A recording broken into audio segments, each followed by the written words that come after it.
Hold me. Ooh.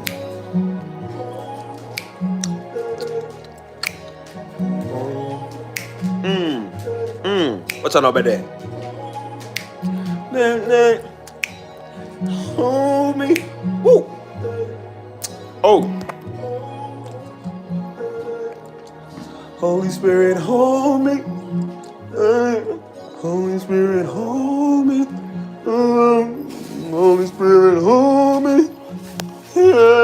Holy Spirit, hold me. Holy Spirit, hold me. Holy Spirit, hold me. Holy Spirit, hold me. What's up, y'all? What's up, Jessica? How you doing? This is the last stream of the year. We gonna do this one right. You heard me? Hold on. Get my music set up over here. We gonna do it right today. Oh. Hold me. Oh. Where my piano at? Oh.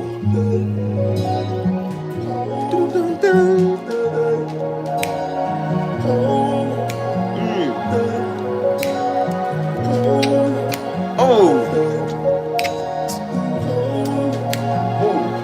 Where my beat at? Hold on. Where my snap at? Oh.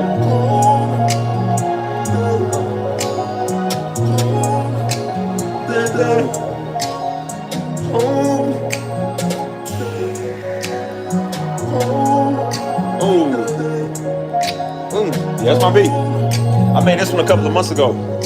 I ain't been on my music like I once was. Hold me. Oh. Hold me. Holy Spirit, hold me. Waiting on my people to get in there.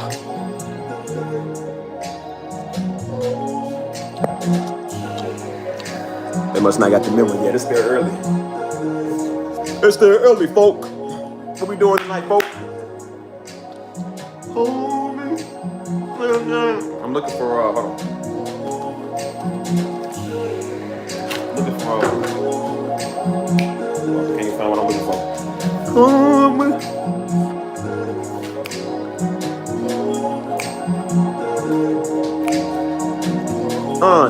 Hold on. What did you do about that?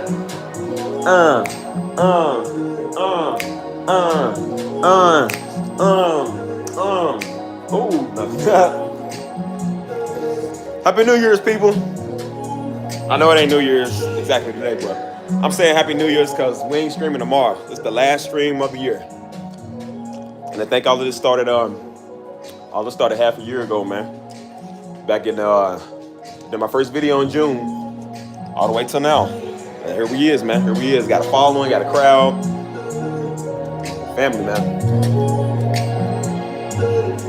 Still waiting on my originals to get in here. Hold on. Till then, we're gonna do some beats.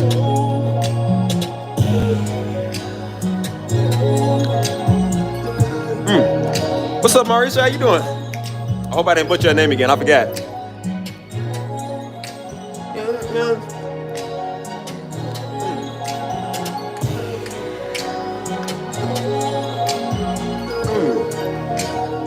Hold me, man.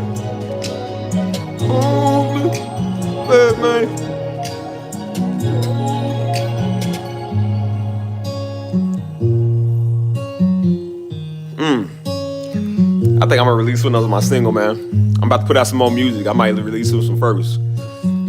This one's fire, man.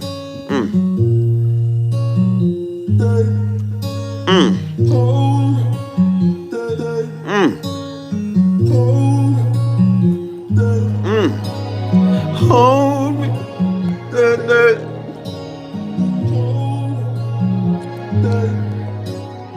Hold me. Holy Spirit, hold me.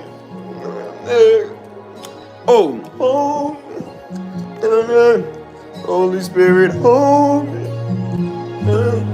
Hold on.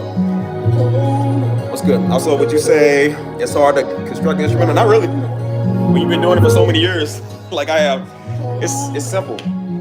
Like when you got music in your DNA, man, this is what you do. It's a gift from God. So it ain't nothing, you know what I'm saying? Just like how Daddy, man, Daddy can preach easy because that was just his thing, you know what I'm saying? Some people are good at art because it's just what they do. And then some people just good at music because it's what they do. Everybody got something they good at. Whether it's music, art, preaching, teaching, patience, the gifts of God that everybody can't do yet. Everybody got something, man. So we all got a purpose, man. So God gave us something special. And some people's gift is just sitting still and being quiet. They need to just shut up. Hold on. You doing that? Thank you. I appreciate it. All is good. All is good. Like I said, I'm streaming tonight. It's our last live stream for the new year. So I'm in love with that piano, man. Hold on. We're going to get on something else, but I've been thinking about this beat all day, man.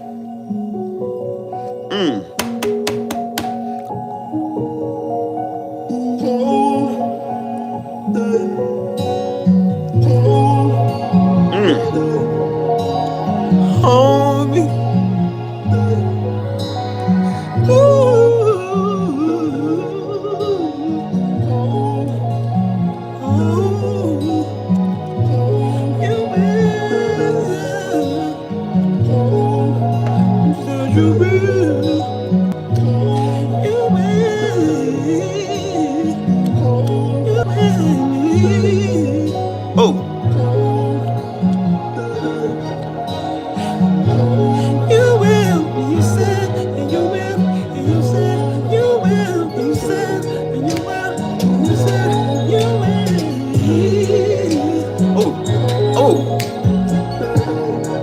I love this beat, man. I gotta get up off this song. Let's go outside, man. I mean, they're singing and worshiping. Hold on. Did you put that? Not yet. I'm about to. That's why I said I'm working on it now because I'm about to release it. I got a lot of music I'm trying to release. A lot of stuff I got to do, man. The new year is gonna be just nothing set, but just good new stuff. You know what I'm saying? So, I got a lot of ideas. A lot of ideas, man, that I don't have all the time to do. So I said I'll keep it in there, man. Look how peaceful the neighborhood is. It's peaceful. Everybody still got their lights up. It's peaceful over here, man. So. Oh, look at this. I don't know if y'all can see this. This boy, he done dropped his, hold on. Let's see if I can see it. It's dark. He done dropped his toy down there somewhere. His toy and the little pick I was using to comb his hair. Like, to comb his hair and whatever. He done dropped it down there somewhere. So now I gotta go all the way down there and climb up somebody's yard and get it. Look at him. Look, you know you done did wrong. You know what you did, right? You know what you did? What'd you do wrong?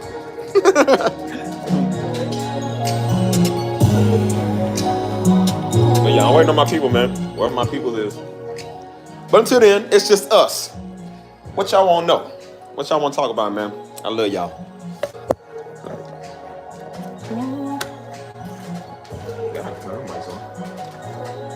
You know, one thing I like about this apartment, it's got so many lights in there, dude. It's got like 15 different light switches in this place. You don't know all light switches. What I be trying to turn off all the lights, I'm turning them on while I'm trying to turn them off because I'm hitting all the light switches. So you don't know you turn them on, like. And I got my LED lights up that I turn on at night. Get to that nice, real cool vibe, whatever.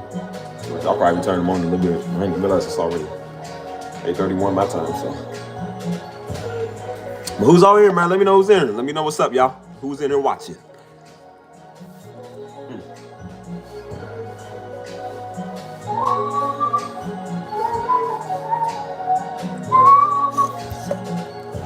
I need to get some food. I'm hungry.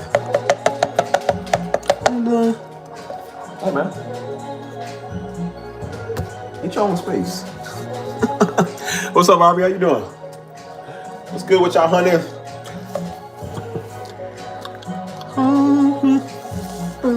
Waiting on the rest of my people to get in here. It's the last stream of the year. I wish I had my little kazoo or something. I'll be in here. Not singing, but like the. I mean, one time for our church, man. Usually every year we do the back at Desk Ministries, we'll do the New Year's sign off, and so we give everybody like the little New Year's hats, and then like the New Year's like spinning toys and whatever. And then we'll give all the kids kazoos and like the little noise horns. And I'm talking about, it was so bad we had to take the little noise things from the kids because they was blowing it. We couldn't even hear the countdown. And so like, they was blowing it before the New Year, they was blowing it after the New Year. So we was like, all right, man, take him away from them. Like, they just, and then you know where I come from, it's ghetto. Like, you know, New Year's, everybody shoot up in the air. And so like, they was louder than the shooting. I was like, bro, that's the most annoying thing in the world. Take them away from these daggone kids, man. They keep on, and their parents are like, stop. And they'll, like, you drinking sparkling grape juice this year? Probably. Anything that's nice and good, that ain't liquor, alcohol related, yep, I'll be drinking it. I'll drink my Starbucks. And I said, it's just unless this is another excuse, New Year's another excuse for Negroes, just go drink thing wino. So they can do wrong. Yeah. I told you, Negroes don't even care about the holidays, they just care about doing more wrong. You know, it's a special time of year. We got smoking kush. Like, you can smoking kush all year long. There ain't no special time of year. You just want an excuse to smoke with everybody else. Keep your lips off the ganja, people. It's not good for you. I know. Waiting on some more people come in here. Again, like I always tell you, man, my live streams. That's the funny thing about my live streams. They never set up. Like, they never planned out. I never know what I'm gonna do on live stream until I get on here. So, I don't know. I go like 5, 6, 7, 8 hours just talking and going around traveling and just doing whatever. It's just also a bad habit. I gotta cut this out. Maybe I'll start that for the New Year's. I'll stop drinking like Coca-Cola and Mountain Dew and stuff like that. I've actually been pretty good. I've been limiting back on my sweets and my sugar and stuff. So, you know, for me, that's like a drug. Like, bro, some people can't stop smoking weed. Some people can't stop drinking. I can't stay off the sugar. Like, I'll literally take a whole tub of icing and just eat it, which I actually did it the other day. So I can't say I'm trying too hard. I just did that. Actually, twice. I'm trying to cut back, man, because these cavities is tearing me up. Man, I love this song, bro. Oh. I'm just waiting on my peoples to get in here. Thought I played some background music, so it's copyright free since it's mine. Who knows? You know, I'm surprised. Remember last time I told y'all I usually get copyrighted, and then every time I'm on here, I talk about stuff that's usually gonna get you copyrighted. And I'm surprised last stream didn't get me copyrighted, so I was like, I don't know, maybe y'all calm down a little bit, stop throwing a lot. And I was throwing jokes too, but they ain't even strike me for it. So I feel like some days YouTube decide when they want to be funny, like when they want to test your patience, so they just copyright you whenever. Let me hear all the beats I got. I don't even know what I have in here. It's a lot. Hold on. Oh, thank you. Appreciate it, Maurice. I hope I'm saying your name right. Maurice. She's that beautiful voice, Judah. Hold on. What's the song like the rest? I gotta name my stuff better. He said, you look just like your dad. Oh, thank you.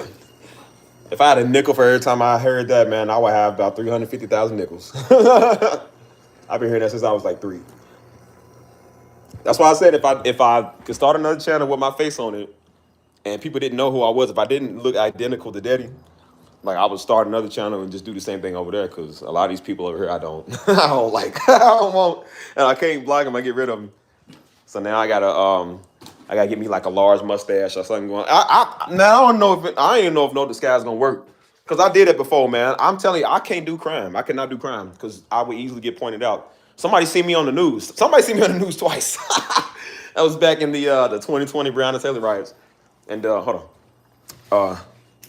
Let me see what this song is real quick, y'all. Hold on.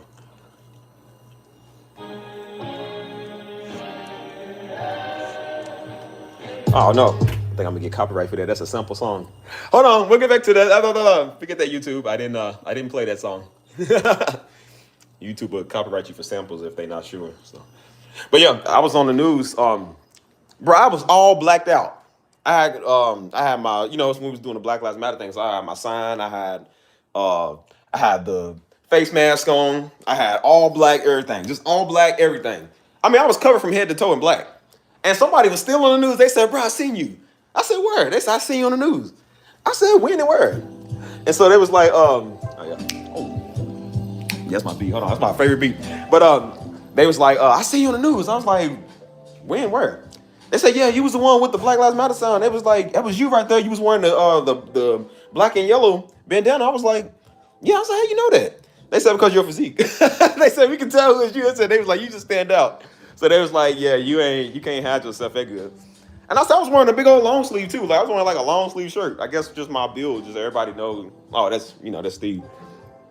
So I said, yeah, I can't do no crime. They're gonna be like, yeah, the defendant was about 5'6", 5'7", incredibly handsome, wealthy, muscular built, too pretty to be real of all existence. Like, yeah, that's him, defendant. That's him, Your Honor. That's the one that did it. I'm like, well, I'm too pretty to say it wasn't me. I would be offended if I didn't admit to my crimes. There's nobody as pretty as me. What's up, Deja? How you doing? She said, do you like bacon since you like sweets? Nope. I don't have the time to bake. It's too much work. Don't boo me. Everybody knows I'm handsome. I told you, if I look like, hold on.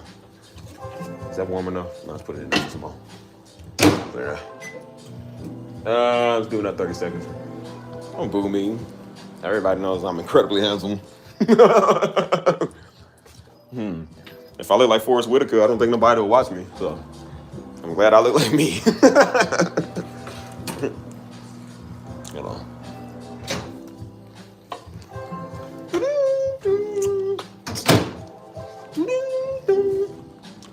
So what's up, good people? How y'all weeks, man? What's up with y'all? Let me know what's up with you. Hold on. Let me get y'all for this. We just heating up a latte. I said we on the last stream of the year, baby. That do the likes equate to money on the channel? No, it so I'm not really sure exactly how that works, but you don't really get money for the likes. The likes just push it out to more people to watch. And the more people that watch and interact, that's usually how you make some of the money. So YouTube will pay you off of that, off of views. The ads will pay you off of like usually if you're watching the video, and then an advertisement will pop up like mid video. Like say you watching the video and then like Starbucks will come on, your Starbucks commercial will come on. Well, Starbucks will pay you however many, they'll pay you like every 1,000 views, they might pay you like say $10, $20. So if you get a couple of 100,000 views, they're gonna pay you some pretty big money. And then that's not even including all the other channels that have ads that want to pay you. So, even though it may not be like a whole lot because you don't really get that many views as you want, you still get a little something, and all that does add up. It does add up after a while. So, yeah, that's how a lot of people are making most of their money by advertisements. And then like when these, you have an option, like I said, you can get deeper advertisement where it comes to like sponsors.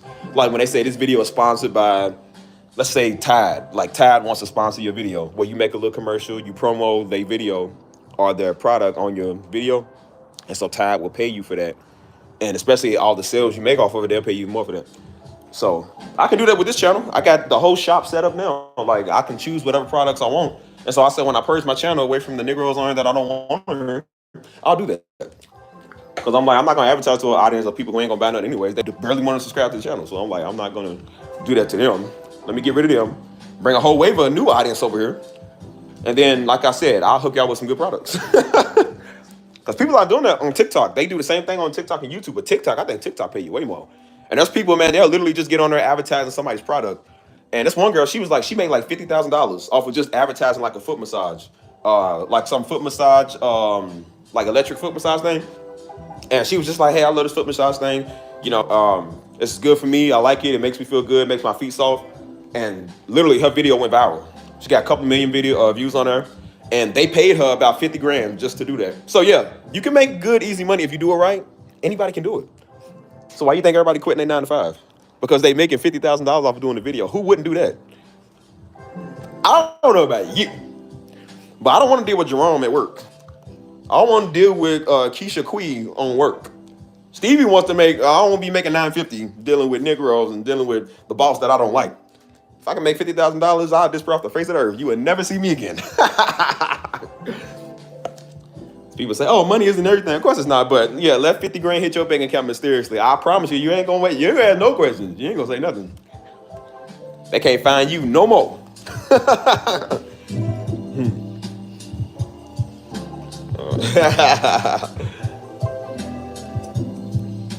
Yeah, that's why I said it's stuff, right? It's stuff anybody can do. Anybody can do this. It's just, do you have the power to do? Do you have the will to do? It's the same with the things of God, bro. Anybody can do the things of God, but are you willing to do the things of God? So the ones that's willing, God gonna use them. If they do it right, He gonna use them. And the ones who don't, then God ain't gonna use you for nothing. Like these niggas on my page trying to talk to me, God ain't using them one bit.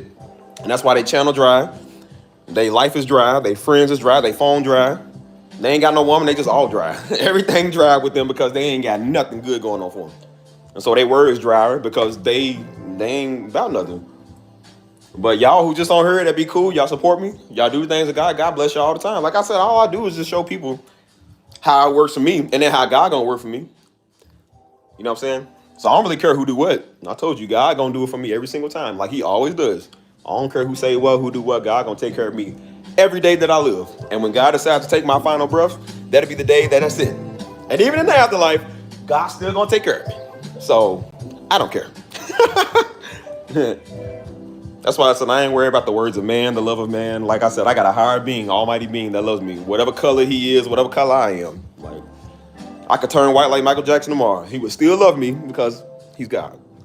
That's all I care about. So yeah. Like I said, anybody can do that, man. Anybody can do this. You just got to do it right.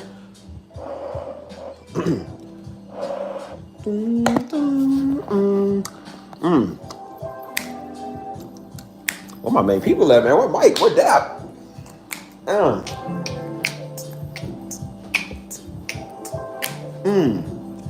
That's your dance when God just blessed you.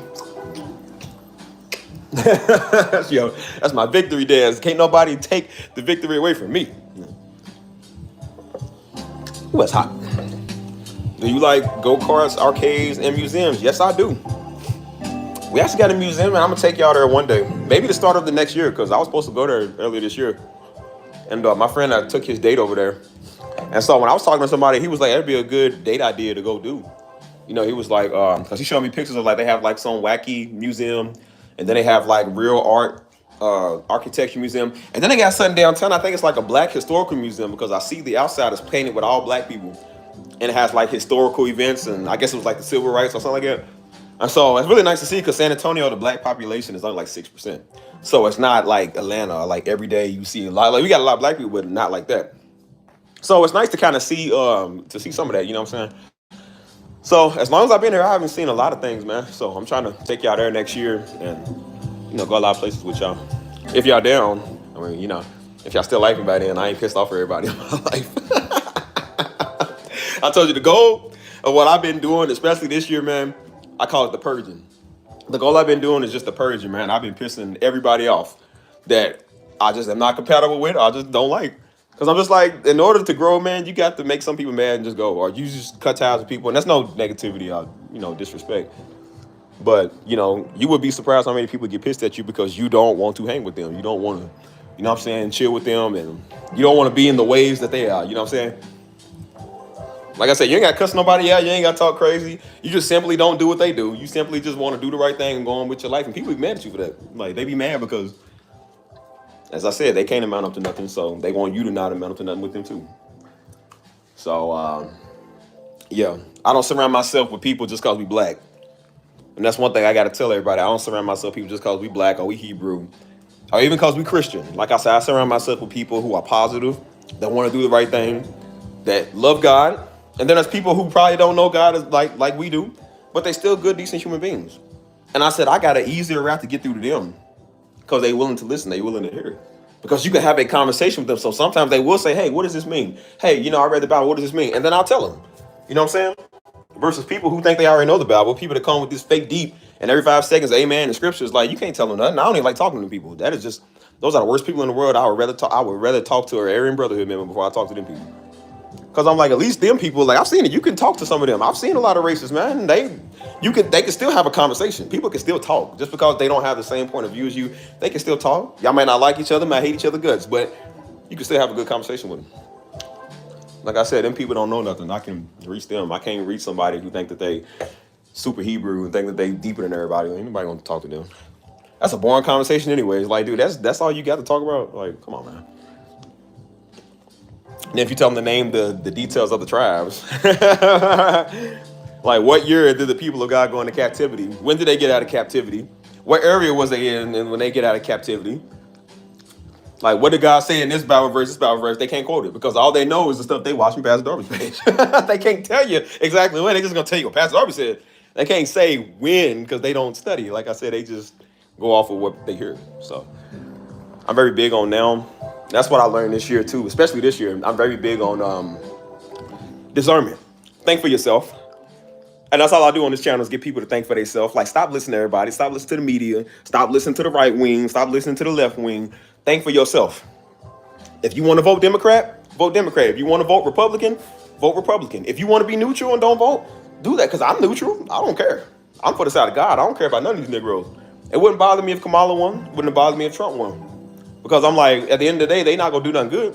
But I was like, whoever wins, I hope at least they do right by the American people for at least the first 2 years, at least a year and a half that they in there. Do something. You know what I'm saying? But I'm like, I'm big on thinking for yourself. You know, liberals have a right to think the way they do. Democrats or Republicans have a right to think the way they do. Just don't force your ideologies on people. You know what I'm saying? So that's just what it is. No, I really don't know what you're talking about. But anyways, like I said, man, just think for yourself. That's all you have to do is think for yourself. Just do what you got to do. You know what I'm saying? Even the Bible says, like, bro, when people talk about the word of God and they preach, all it means is, like I said, it still says you discern like I said, judge the spirit by the fruits. So Daddy would say all the time, he was like, don't listen to me just preaching. He was like, go research what I'm telling you. Because it's there in the word. It's there. You know what I'm saying? When you learn information, it's all there. Just research it. Don't just go off somebody else because they said it, because you don't know. That's how people get bamboozled, because all they do is listen to somebody. And it's like, you know what I'm saying? He said, here we go. Here we go with what?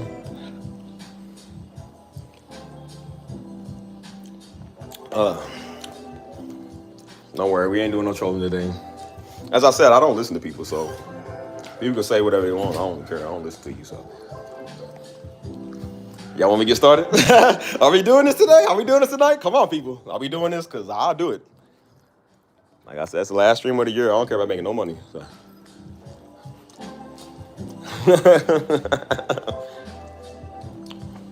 But yeah, I don't even know who this person is. I don't know if it's a troll or whatever. But like I said, y'all think I really be angry at people because they do this stuff. I don't. I just joke around because it's funny.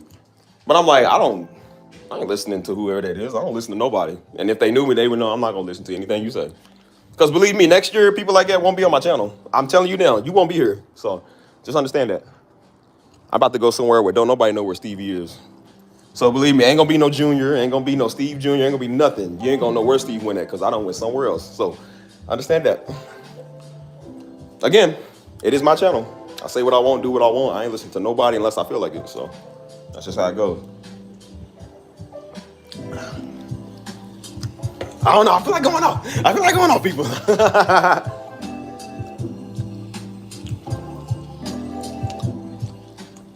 But yeah, just so we don't go off, moderator, if you in here, go ahead and get them off of here. So, my moderator, Deja, go ahead and just take care of it for me, because you don't want me to take care of it.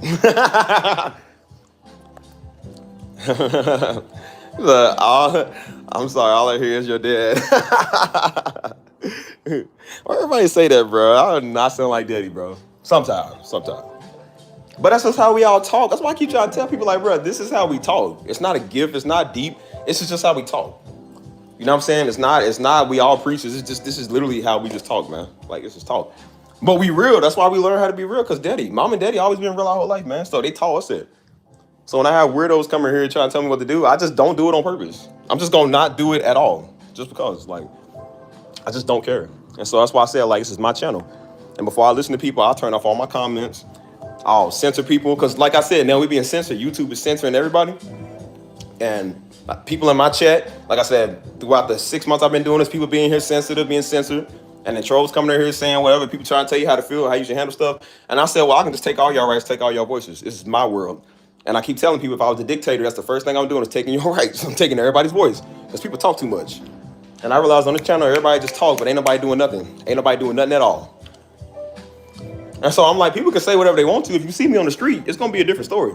So I want you to have that same energy when you run into me on the street. Like I said, you see me in a small little rectangle form of this camera. But when you see somebody stalky, big, like people talk good and crazy till they in your face. And then you show up to them unsurprised. They going, yeah, they start stuttering. They don't like, no, I'm like, and everybody I've ever done that to, I'm just like, no, say what you said on the phone. Like, what's up? Oh, nah, that ain't what I meant. I'm like, no, that's what you said. What's up? Like, what you want to say? Because that's how Daddy was, man. Daddy was real. He didn't play that phone stuff. And then when Daddy would confront you, he would look you straight in your eye and tell you what's up. He was like, what's up, man? What you got to say? And they'd be like, nah, nobody ever looked at me. And when they did look at him, they was over like gulping. People gulping and trembling and blinking, eyes getting watery. Daddy had that effect on people. He would make you cry. And so, like, he did it to one of my little homies, man, because one of my little homies, he was going out of town for too long. And like I said, he started gang banging and he forgot his ways. And so he came back to church and he was on some gangster stuff. And so Daddy was like, and so he said something about Daddy one day. And so this is when we was teenagers. So I said, yo, when we get out this car, I said, me and Joe was going to whoop him. I said, bro, we gonna do you in since you want to talk. Because he was jealous. I think he was jealous of the father figure we had. So he said something about Daddy ain't no real man of God. And y'all daddies are busting. I said, okay, well, when we get out this car, I'm going to bust you. And so we get out the car trying to fight. They broke it up. So somehow Daddy heard about it. So Daddy was like, don't worry, son, I'll deal with it. Come Sunday. Keep in mind, this guy, he was a little taller than Daddy. Like I said, he came back big. And so after church, Daddy walked up. Daddy went number 5'9", dude. Daddy walked up to him. He said, hey, man, you got something to say to me? And dude was, oh, man, like, dude wouldn't even make eye contact. That was so funny. He said, nah, man. He was like, now look at me, man. What you got to say? He was like, no, I ain't say that, man. I ain't say that. I said, oh, brother, where's this gangster image? Where's that toughness at? I said, yeah. It's funny to talk till you turn and you stand before a real man. And so that's why I'm like, it's okay. I'll let people say whatever they want to her. I just troll them because it's funny. But I said, when you see me face to face, you ain't gonna know what happened to you. All you gonna know is it's gonna go black. It's gonna turn black. Hold on. Yeah, I appreciate that, Deja. Remove his bot. Like I said, people. That's why I said that's the best comeback people got is coming here and talking about God said, boy, God didn't tell you nothing. Boy, shut up. We ain't got to use God said. I'm telling you, go tell your mama to make me a sandwich with extra mayo, with light coleslaw, and it better be served on a dish that's nice. And you better fold my socks. And if any other stuff is out of order when I get in this crib, both of y'all. That's why I just troll people because I'm just like, I mean, people talk crazy, but I'm like, dude, I would really beat you up real bad. Like, you talk that, but I would really beat you up really bad to where you can't talk for a week. So keep on saying that when you see me, I want you to keep that same energy. Because no, I ain't on the phone, anybody can talk. You can't reach through the phone and do this. But, you know, like I said, it's fine because I can talk too. And so when I come with your mom jokes and then I really hit them where it hurts, where they ain't real and they'll never be used to God, that's when they start crying. And then they can't say nothing no more because I boot them because I just don't care. And then they want to, I'm going to take my subscription and go, good, you should have never came over here. I don't want weirdos over here. I ain't never liked people over here like that. What's up, Crown? How you doing, man? Kristen, are you the one from Boston? Or it was somebody in here before named Kristen. It was, I think he was the one from Massachusetts or whatever. I don't know if I'm wrong. Let me know if it's you. What's up, Gabrielle? How you doing? Janelle, how you doing? I said, I don't listen to people. People already coming in here. You know what I'm talking about. I really don't. I really don't. That's the funny thing. People coming here in Cleveland. I don't know if it's you. No, I don't think it's you. Somebody in here name was Kristen. They was from, I think, Boston. That was months ago. Yeah, people come in here and be mad at you. It's like, I told you, people be mad at me. I ain't did nothing, dude. I'm literally just chilling. And they be like, well, you know what your problem is? No, I really don't. I'm not even playing. I really don't. Like, because I didn't do nothing. And so I'm like, okay, well, when you see me in person, have an opportunity to say that to me in person. And when I knock you flat out, remember why you got knocked out. So that's why I'm like, let people talk. That's fine. It's the last live stream of the year. I don't even care about making no money off this video. If I got to talk crazy, I'll talk crazy. Because everybody got, you got to understand nowadays, everybody, all they got is their words, man. These ain't people on the street. These ain't no gangsters or no real steppers. These are people that sit behind a keyboard in their underwear in the dark, eating Cheez-Its, trying to talk crazy to you. These be the dudes on the VR headset when they playing the Call of Duty and the video games, be talking crazy, cussing everybody out until somebody show up to their door. Oh, well, I think we're taking this a little bit too far. Like, nah, bro, say what you gotta say. They're like, yeah, I tracked you with your VPN address. Yeah. I'm like, that's okay, because everybody got to deal with them, man. Daddy had to deal with them. The biggest content creators got to deal with people like him. It's fine. But that's why I said they deal, at least they kind of deal with, that's why I said people that got different channels, they deal with the cool people. Because I'm like, these people got better comebacks. They make you want to joke back because it's funny. These dudes come in here with some God said and y'all. I'm like, bro, that's not even, I can't even throw jokes on that. And they be like, no, you need to repent. That's the best you got? Nigga, that's the best you got? That's the best comeback? And I was like, bro, where's the insult? Where's the your mom jokes? Where's the I'm gonna do this to you when I see you? Where is that? Like, I'm like, I can't even, it's not, that's why I said I don't even like this channel like that no more. Cause I'm like, it's not fun. You can't even do what you want to do because these niggas is lame. And they really think they killing it. They think they are hurting you by saying, I'm like, bro, you are not hurting me at all. Just know if I see you, I'm gonna hurt you real bad. I'm gonna hurt you. Just but not even because I'm insulted about what you said. It's just cause like you just that type of person that never got beat up. I had to go to school a couple of times, get roughed around, and when you realize when you got beat up for talking crazy, you gotta learn how to fight. I shut up. So I don't care. As I said again, all I do is just show you what God gonna do. I don't care what they think. Again, I told y'all last live stream, which starting next year, and I'm happy because starting next year, I'm doing subscription over here on this channel. Everybody gets to have memberships to be over here, and I can approve who I want and approve who I don't want to. So that's me having some control in a way, because like I said, I can't physically block people off my channel, but I can make it to where everybody can play. And so, you know, some people are like, oh, you know, they'll just pay the troll. Good. So that way I'll still get your 1099 and you can say whatever you want to all day. I'll still snatch your 1099. If I want to take your voice from you, I'll take your voice and still get your 1099. Yeah, it works for me. Told you, Negroes always want to come and talk because their opinion's free. Yeah, it's free, ain't it? It's free to talk. Until it costs you that bottom lip. Or it costs you $10.99. I don't know what Negroes rather you hit. That wallet or that lip. I'm gonna go outside, y'all. It's outside time. Stu, get in the house. Come on. We'll go for a walk later. I promise. Hold on. Again, thank you, Deja. Thank you, my moderator, for handling it for me. You don't want me to handle it, because then I'll go on another 2 hours. Like I said, I'll be watching my streams. That'd be the funniest part. I'll be watching my streams, and it's just like, Steve, somebody came here, they cool, man, we know them. And so they came in, they was like, oh, man, my brother going off. I was like, yes, I'm going off. And then when you listen to what I'm saying, it makes perfect sense. And a lot of y'all, like I said, all y'all in the comments, y'all be agreeing with me. I'm like, yeah, you're right. And this is how you have to deal with weirdos. You got to deal with trolls, people coming over and talking crazy, people in your comments, sensitive, people trying to tell you what to do, how to feel. And I was like, well, I don't know what channel you done came on. Like, we ain't doing that over here. And so that's why I add people back and they mama and go make me a turkey club sandwich on pastrami rye. And if it ain't the way that I want, I'm just going to beat you straight up. So ain't nothing you going to do about it. That's why I said, you ain't going to do nothing about it. All you going to do is talk. And then they think, I told you, people think they're doing you a favor because they subscribe and I was trying to help. I don't need you to help me. I was helping myself. Been doing this for 20 years. Hold on. Shut my door so this dog don't go in my room. Like people think, I really start to think that people think you a novice or something. Like you new to this. Like, dude, we have been doing this for 20 years. I'm 30 years old, man. You don't think for 30 years we had to fight literally and spiritually and emotionally and mentally? Like, bro, we know how to do it all. People just found God last year. Think they're going to incite you on what you should know. Like, boy, we've been doing this before you even knew who Christ was. Hold on. And so that's why I said I personally don't listen to anybody no more. I don't listen to people unless I can discern for myself, right? Remember I said that? I discern for myself. I won't listen to you. And so I got people in here all day. Oh, well, you know, you need to go be like your daddy. Okay, I won't. You need to go preach the word of God. I won't. You need to go do ministry. I already am doing it, but I'm not going to do it the way you said it. So no, I won't do that. You need to do content like this. Nope, I won't.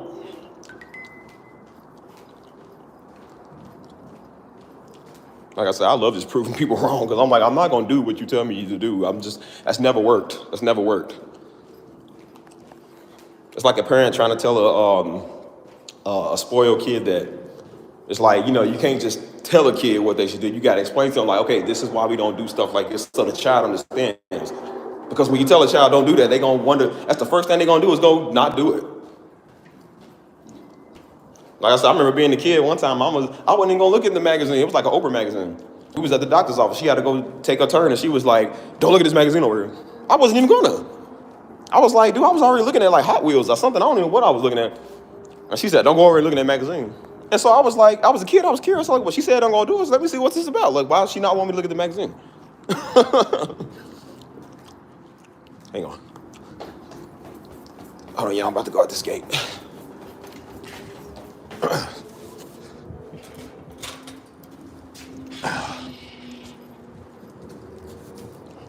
Can y'all still hear me? Let me know. I gotta ask it every time I come over here because the signal messes up.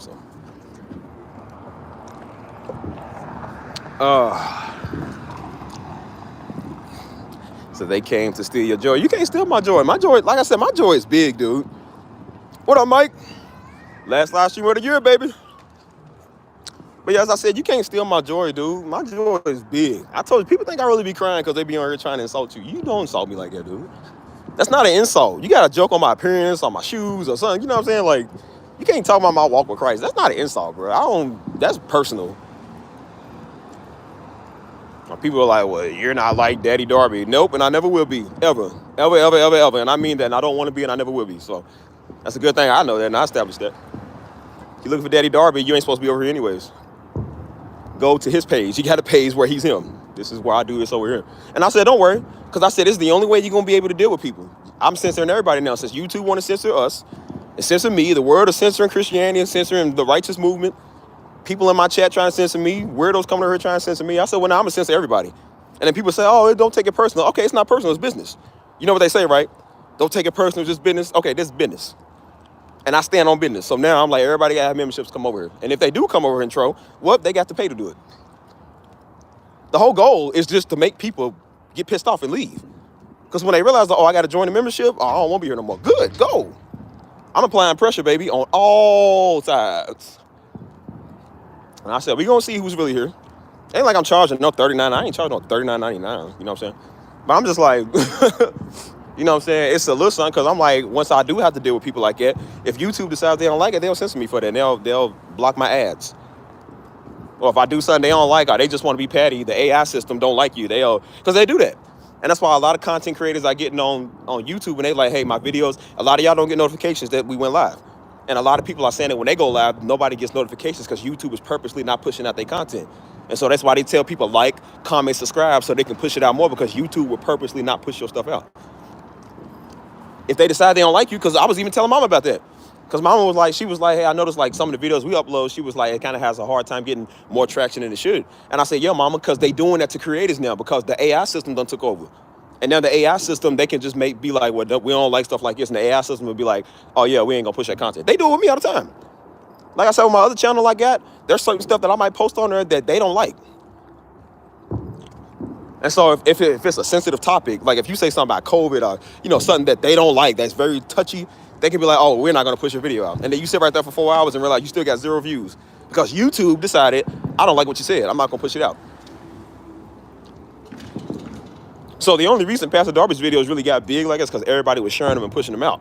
Because if it was up to YouTube, he probably would have never got nowhere because they don't like what he preached. So yeah, it really worked like it, man. It really worked like it. What's up, Zenobia? How you doing? Says Skippy Jr. would never be back here. Nope. So I said, I'm purging my channel of all the weirdos. Purging my channel of all the spiritually weird, spiritually immoral. People trying to be too deep to be deep. Nobody got time for that, dude. We're going to 2025. Get a life. Work on your job, Negro. They're doing the fireworks again. Y'all see that? Hold on. I don't know what they be doing, bro. They do these fireworks like every day.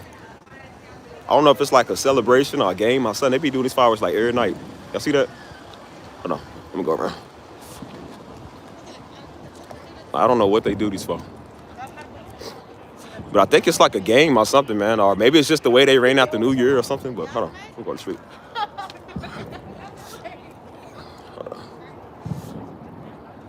Hopefully they don't. Hold on, I'm turning around. Uh-oh. Turning around, trying to figure out if I can get closer.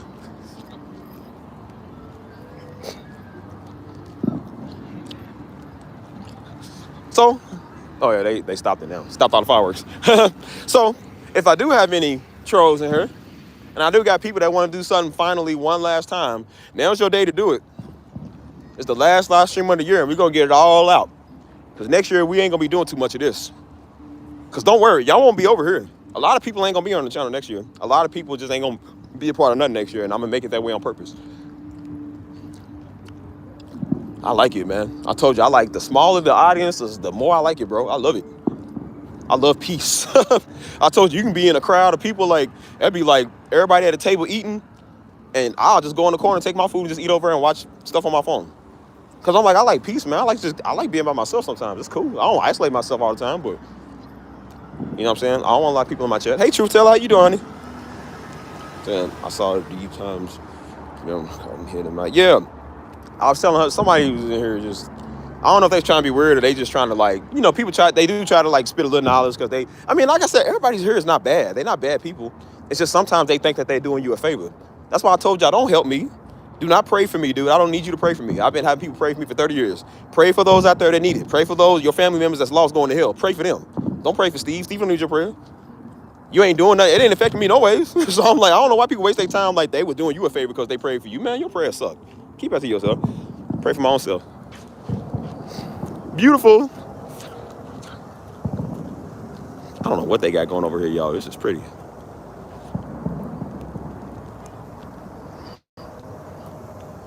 I could have taken a date here tonight if I had a date. I'll never tell.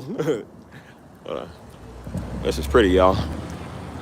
But yeah, every night they've been doing this, dude. They've been doing this every night. I don't know what's going on. It's like right over by the college campus. And they playing music too. I don't know if y'all can hear that. It's beautiful. What are those? Well, when they do the grand finale, I'll let y'all know.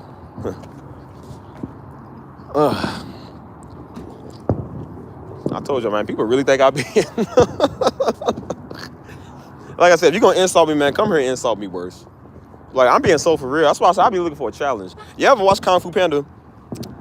And the little tiger cat dude, he took all of them on. He didn't even take it serious because he was like, y'all not even a challenge. Like, he wants a worthy opponent. I want a worthy opponent. Because I ain't got none, I ain't had one yet. And the best comments they got is I don't want to say crap script because the scripts are not crap. It's just them when they use it sucks.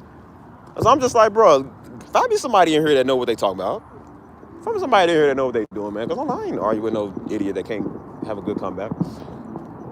People really think they heard. I said, bro, I would literally go here. This is a movie theater. I would go here and watch a good movie. And then I would come outside and watch the fireworks. Shoot. Said, boy, I could call up a date if I wanted to. I can go get a date if I wanted to. And I can turn this all off and just go have a good time with them, go eat, and then go watch the fireworks show. I ain't worried about no want to be deep spiritual Negro who ain't gonna never be deep and spiritual in your life. You might as well give it up, boy. I think some Negroes just need to go be Muslim because I'm like, you sure ain't doing a good job being Christian. You ain't reached the soul yet. That's why your whole phone is dry. And then they wonder why the girl they like won't text him back if she even gives him her number. I don't know about you, but if I was a woman, boy, and I seen that, I would be so disgusted. I would have been like, ew. Oh, he's one of those. He's trying to be a real man. Ew, he's trying too hard. His word is dry. He can't help me. Right.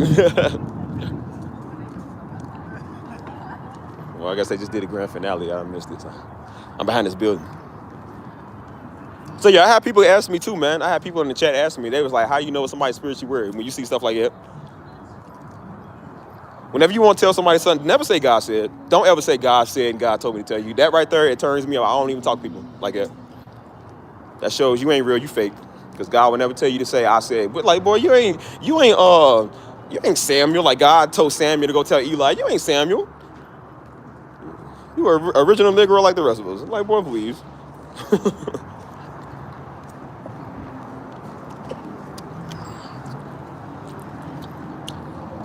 So yeah, like I said, I'm going to New Year, right, boy. I got a good party I'm going to tomorrow. It's the same people I hung with last year. It's the dude that know our ministry. The dude that knows our ministry. He was in San Antonio first before I even moved here. So him and his wife live in San Antonio. They followed the ministry. And so he's a black guy that's married to the Mexican. And so they threw down last year. They invited me over. Because I was supposed to go watch the fireworks show downtown with the girl I was talking to. But we fell out like a couple of days right before Christmas. And so I was like, well, I guess I'll be just, chilling by myself, doing this by myself. And so They hit me up last minute. They was like, hey, you know, come over, man. We having a little party, a little get together. And it was lit. I said, that's what's up. And so he hit me today. He was like, yeah, man. He said, I'm about to barbecue again. You want to come over? I saw for sure, brother. Because he cooked good and she cooked good. So I'm like, it's black, it's soul food and Mexican food at the same time. You can't get no more love than that. So believe me, when people come here thinking they offended me, Steve about to go stuff himself. Steve might be the glutton tomorrow. I'm about to eat so much, but they're going to have to carry me out of that place. That's real. Hold on, where we going at? Hold on. She said, what are some things you look forward to the new year? Not dealing with Negroes. Not dealing with nobody. That's really my big deal. Eventually, like I said, man, the goal is to get a country loft out of everything, bro. Just get away from people, get far away from people. There was even some dudes at my church I go to, some real men, some real men of God, some real people I will be around because they don't do this all day. The people I would hang with, those dudes was like, hey, man, we got a country retreat out there. They said, if you want to come out here with us one day, we'll stay out there for a couple of days. They was like, you more than welcome to come. They said, bring your firearms, bring your camping stuff. They was like, bring anything you want to. They said, you can do whatever. They said, the phone signal ain't going to work out good up there. I said, good, because I don't want to be on my phone like it anyways. I said, don't worry, brother, I'll go with y'all. If these weird Hebrew Israelite Negroes and fake deep spiritual Negroes try to ask me to go somewhere, I wouldn't. That's 2 days full of dry words they're going to try to give you, and they're going to make everything spiritual. Anybody trying to hear what they got to say? I'm going to keep hitting them on the Hebrew Israelite issue. I'm going to keep hitting you on that. They ain't going to never change. All I'm saying now is I was already doing it before, but I'm like, now I'm just making it to where they can't edge you back. So it's just making them that cut to their hearts now. They're mad. All they can't do is, I'm going to leave. Okay, good, leave. You should have never came over here in the first place. This channel was never for you. You was never welcome over here. And like the rest of the world that don't want you, Steve don't want you either. The kingdom of God probably don't even want you neither if you're going to act like that. You just an outcast, dude. A walking outcast. I wouldn't be surprised they had a stick with one of those little bandana sacks they carry on the end of the stick. Just they'll wander and wonder, going wherever they shall go because they ain't got nowhere to stay. Well, boy, word is dried in them fries at late night at McDonald's. Hold on. Truth Teller said, I really like the affirmation channel. I hope to hear some more of your music soon because I really missed that about you. Play us some. So yes. I'm glad you said it, Truth Teller. So that's the thing that I'm really planning on in the new year too. I'm getting back on my music. As y'all can see, when I got on stream, I had it hooked up playing some music. Like I said, I'm getting back to what makes me me. I'm getting back to doing what I love doing because I did like doing the music when I first did these live streams. And then I kind of stopped doing it because I was doing it every stream. You know what I'm saying? Like, it's fun, but I'm just like, you know, you want to do something other than that. And so when I started talking to people, I didn't think people were really going to listen, but more people was in here listening to me talk than they was on stream. And that's why I said, what's the need for a vlog? Even I did a vlog after that. I was like, it wasn't even cool because I'm like, I do this on my live stream all the time. I'd rather just I'm more real with y'all on here than I am with some people in my life. Y'all got to understand that. I'm telling y'all, bro, this is why I said y'all don't know how exclusive y'all are. There are people in my life that I'm close with that don't even know the stuff I'm telling y'all. I don't talk to really a lot of people about stuff like this. And if I do, it's like a one-time thing, a once-in-a-rare lifetime thing. I get on here all the time and talk to y'all. So those who are a part of it, like I said, y'all see that. And so now I'm like, I got to make it memberships because I don't want these weirdos and these little trolls and these little weirdos just sitting here in the background watching meddling, taking the information that, I mean, it ain't really that big, but, you know, to them, they make it so big because, again, they think Pastor Darby's a celebrity. So when I tell y'all about him, they just sitting there like, oh, baby, did you know that he did this? You know what I'm saying? I'm like, I want no weirdo ain't watching me. What they do, they gonna pay to be here. So that's why I'm hitting everybody's pockets. I don't care. Because people's like, oh, well, because I did the same thing. I was like, oh, I don't want people to, you know, I don't want people to think I'm money hungry. Because I am humble. I don't care about your money. Keep it. I make my own money. I've been making my own money since I was 15, dude. So even Daddy was like, yeah, Dad. I said, Daddy, I don't want your money. I was like, Daddy, I can take care of myself. I don't want your money. Like, no, I want to do it myself. Because I know if you keep taking handouts from people, you're never going to learn. You're never going to learn. You'll never do it yourself. I don't want people enabling me. I want to make my own stuff. I'm true, real big, independent. You feel me? Like, that's me. But I'm like, no, I don't do it for the money over here. Because I know, like, I got 10,000 subs over here. I don't have all 10,000 people watching me. So I know when I do these memberships, I'm not going to have 10,000 people subscribe to the membership. That's fine. But I'm like, it's going to weed out more negative people. So even if people do come here, they got to pay to say something. Oh, they going to pay to troll. Okay, well, they're going to pay either ways. They're going to pay to watch the video. They're going to pay to comment. They're going to pay to troll, whatever. At least I start benefiting off of it. Because Negroes do what they do because they ain't never, like I said, they're not going to They ain't gonna do nothing. That's why the community's not clean, because they gonna take $1.89 and go to the trash bag store, go to Kroger and get some trash bags and clean up the community. They're too cheap to invest in their community, but they want somebody white to do it. They want somebody big to do it instead of them just doing it. Build your own platform. That's why I said, when you build your platform with 10,000 subs, if you got 10 subs, Steve will never come over and telling you what to do. I've never done that. Never, ever, never, because I don't want people doing it with me. I don't care if you are the most blasphemous, nastiest person in the world. That is your platform, and if God judge you, He gonna judge you. I'm not gonna be on there, oh man, you wrong for this. Like, what? That's their stage. Satanists got their own stage. I'm not on their stage messing with them, because I don't want them over here messing with me. I don't like what they do. They don't like what I do. We can respect each other from afar. And that's it. We ain't got to keep going back and forth with each other. And contrary to what you think, what I keep trying to tell people, as bad as devil worshippers is, and as bad as Satanists are, and as bad as racists are, and as bad as everybody we don't like is, the only people that mess with you is Negroes who think they are Judah. Are Negroes who just don't know how to act right. I know more people who's supposed to be of my religion and my race that will cause you more problems than anybody else who is extremely against you. So believe me when I tell you, don't think everybody Christian is cool. They're not, because not everybody Christian. They ain't for you. Unlimited the mileage. You're absolutely right.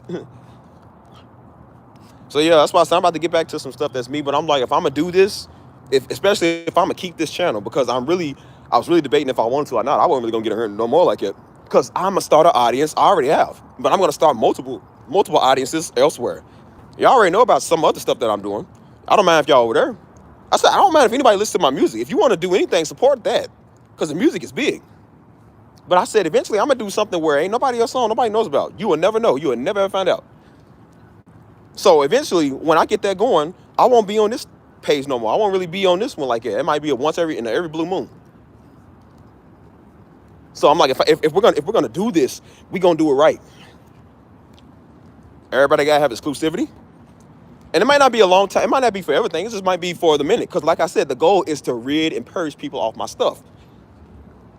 So I'm like, you're never going to purge them if you keep allowing, like I said, you keep letting people do stuff, they're going to keep doing it. So if you never purge them, they're going to keep coming here doing this stuff. I don't mind having trolls, but I got too many over here. I got too many people who, again, trolls do it for fun. A lot of people that do that stuff, they're funny, they're saying that they can nick a nerve. Some of these people come over here and think they are dead serious. They're not trolling, they for real. And they really think that they called to tell you something. They really think you care about their little garbage word. So I said the only way to get them to understand I don't care about their garbage word is now you got to pay to say something. I'm like, oh, what if people can't, what? You know what, you can't pay, you can't play. That's just how it goes. Crystal called me right now, hold on. Everybody trying to call me when I'm doing stuff. I have to text her back. I'm busy.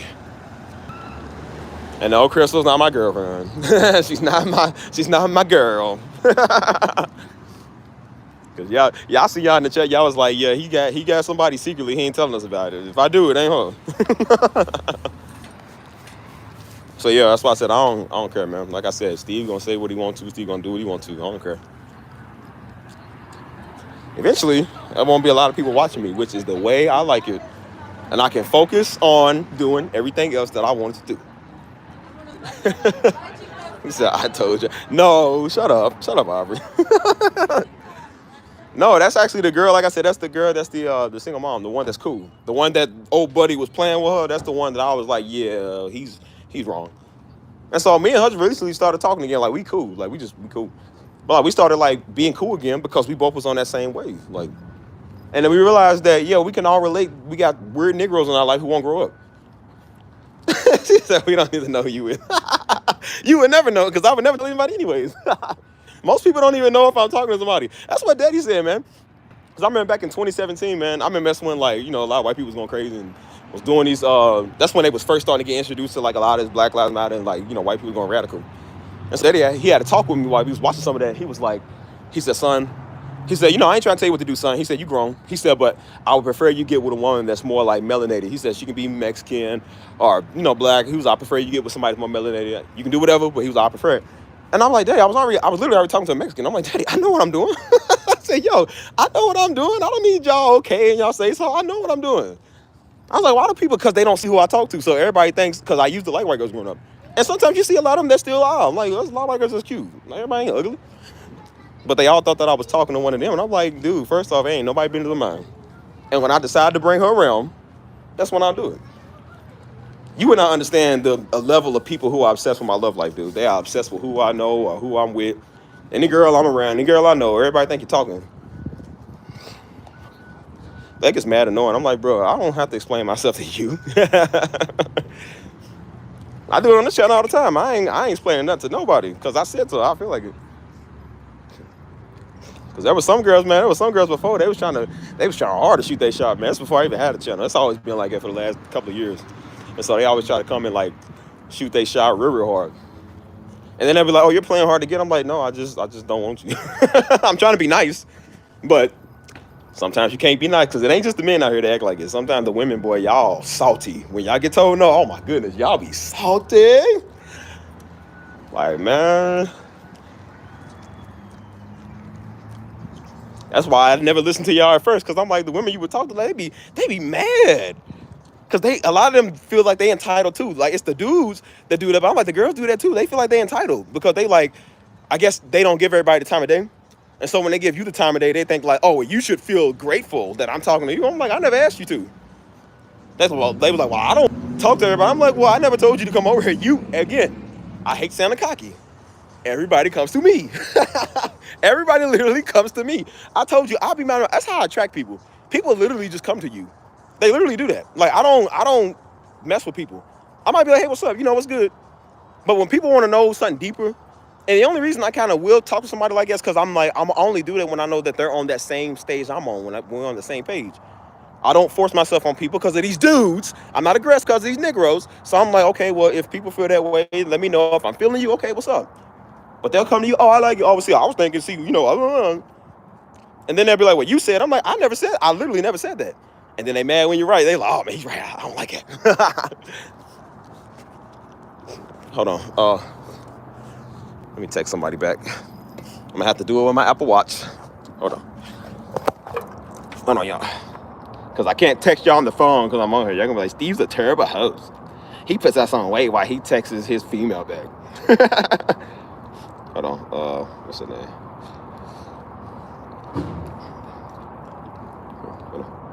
I'm actually on my live stream. LOL. What's up? No. Hang on. I'm actually on my live stream. LOL. What's up? Okay. Message was sent and delivered. Let me see. Okay, it's delivered. Anyways, before I was so rudely interrupted. What was the basis of what I was talking about? I know what I was just talking about, but what was I talking about way before that? Something about somebody weird. Oh yeah, the changes that are coming. People, there's some changes coming around here. I said everybody's got to be a part of this, bro. If you want to be a part of it, this is just what it's gonna have to take, man. Because, like I said, you know, because Daddy said it too. He said it before years and years ago. That's when he first started like putting stuff online, and he first started monetizing himself. Because he was like, he said, Negroes expect everything for free. And so then he was like, he said some girl got in there one day. He said all my messages on YouTube was free at the time. He said then I put one on there that cost like I think $4.99. He said some girl went on there going off. You're trying to monitor the word of God. He said, but he said 200 messages on her are free. He said you mad at the one message that you have to invest in. Even he said it. So I'm just like, yeah, because at first Daddy was doing this for free. And so he was like, nah, he said, I'm tired of you Negroes. He said, y'all gonna take care of me and my family. That's what he said. He said, y'all gonna start paying me and my family to do. He said, this is a job. He said, because they didn't respect that because it was free. So when you start having to cost something, yeah, they start to take it serious. Hey, Kimberly, how you doing? Oh, let me see what Aubrey said. She said, women ain't supposed to be shooting no shots. Yes, they can. We live in an equal society now. That we are not back in no biblical BC. Like, man, please, women can work like men can work. Women can say, hey, I like you, just like men can say that. Now, preferably, they would want to, but do you want to know why men don't go to women like that no more? Because of first off, these weird dudes. And then second of all, some of you women do be snobby. Y'all do be stuck up, man. Like I said, y'all, instead of y'all just saying no, a lot of y'all be all like, nah, and this, y'all make a scene. And so dudes are scared of making a scene. And so, of course, they like, nah, because we don't know what type of girl she is.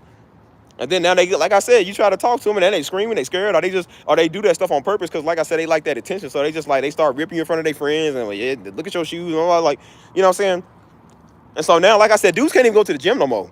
Like I said, you see the dudes that be in the gym now, they be trying to work out, and girls will be setting up their camera, and when they glance over at her, like, they ain't even looking at her like it. But she be like, this creep is in here staring at me. And dudes just like, I'm in here trying to work out. And so I said, this is why a lot of women be unapproachable now, because that's what dudes do be scared of that. And so they don't want to get no charges on them because they don't know what type of female she is. So everybody can talk to everybody, please. I beg to differ. All the women I've ever known came to Stevie. They friend. Oh, she think you're cute. I think you're cute. Stevie never went up and said, hey, I would like to get to know you more. And I've always had my eyes on you. No, I've never said that. I say, hey, what's up? Oh, hey, what's up? How you know? Okay. And hey, we should go here sometime. We should go get a bite to eat. And then you do that. We talk on the phone. We should go talk on the phone. And then, well, I like you. And I always thought you were cute. Ever since I laid eyes on you. I never said that. They say that. And so I'm like, okay, Stevie, go with the flow. Stevie got game. Hold on. He said, sometimes you got to cut to the chase and say, hey, I don't want none of that. Like I said, only if I'm feeling you, man. Because sometimes I do. I'm like, okay, I like this person. But at the same time, it's like, I try to tell people, like I said, if you want that, you got to be fair, man. I think everybody got to be fair. If a woman, if she naturally wants somebody to come and like holler, that's fine. Just make sure you presentable enough for somebody to holler at you. If you walk around here with a crazy face all day looking crazy, like, ain't nobody gonna say nothing to you. And if you known for having a reputation of acting like that. And then I know girls like that, and then they wonder why dudes don't. I said, this is why they don't talk to you, because of how you act. It's your attitude. They're like, well, no, I'm just a Gemini. I'm an Aquarius. I'm like, and that right there. I don't care if you're the nicest person in the world. Once you say that, I'm done talking to you. I'm like, yeah, I already know what type of person you are. They're like, oh, it's just Gemini season. Like, no, it's just the idiot season. Like, it's just Negroes can't be right season. And I had to tell my former friend, I had to tell her that, because I said, you ain't know, she was a Gemini. Or she thought she was. And she was like, it's just the Gemini in me. I said, no, you ain't no Gemini, you're an idiot. I told her, I said, you an idiot. And she was like, yeah, I'm starting to think it's me. I said, no, you don't think? You don't think? You run off every man you've ever talked to, you don't think it's you? Obviously. But she thought, I'm cute. So it don't matter if you're cute. You are the most unbearable person to be around. And that's why girls that look less than her were still pulling them. Dudes would rather be in that. Dudes would tell me, they said, I would rather get with this girl than to get with her. Because of her attitude. Because she thought she was old son. She thought she was entitled. So men don't like entitled women either. It's good to know your self-worth. It's good to know how you is. But like I said, you ain't too good. You ain't too good. No, everybody want to keep it old-fashioned. Like, oh, back in the Bible, man. I'm like, yeah. Well, back in the Bible, women didn't work and do none of that stuff either half the time. So, like I said, we are modern day now. We all got to pay bills. Back in the Bible, they taxes was not as high as ours. So we all got to pay the taxes and the bills. Because I know girls like that now, they be like, oh, I'm old-fashioned. I want a guy to approach me. And then I'm like, well, are you even qualified for a dude to do that? And then you look at him, it's like, you don't even get the right to say you want a guy to, like, you independent, though. You too stuck up. You too independent to talk. You too good for anybody. So how's any dude going to come talk to you? I said, I know if I was interested in you, I wouldn't. Because I'm like, you ain't showing me that you interested.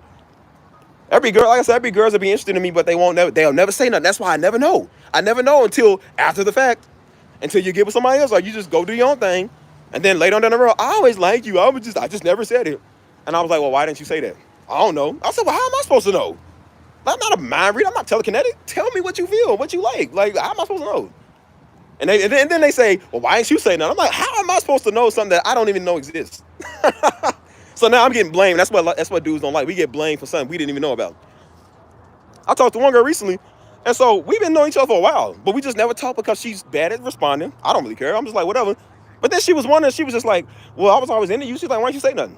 I said, because you never respond. You never say nothing. And so she's like, yeah, well, you still could have said something. I'm like, I was. I said, I was. And so we were somewhere with her friend, and she told her friend that. And then I said, yeah, but she told me at first when she met me, which she said it out the blue. I didn't ever ask. But she was like, oh, I'm just looking for friends. I'm like, okay, well, cool, whatever. So am I. And so even she looked at her, she said, girl, how is he supposed to know that you like him if you telling him you only want to be friends and you ain't looking for nothing serious? She was like, well, I don't know. I was like, well, how are we supposed to know if you don't say nothing? I said, you can see how that's kind of confusing, right? I said, some of you women play games just as much as dudes play games. Y'all don't be no better. Y'all be worse than some of the guys, bro. I'm trying to tell y'all, bro. Y'all be worse than some of the guys, bro. I mean, these dudes be salty, but these women be salty. I'm telling you, boy. They really can't believe why you don't want them. They cannot understand why you don't want them. And they think it's the universe, it's the earth, they ugly, something wrong with you, you gay or something. Like, no, I just don't want you. Like, why is it so hard to believe that I'm not interested in you?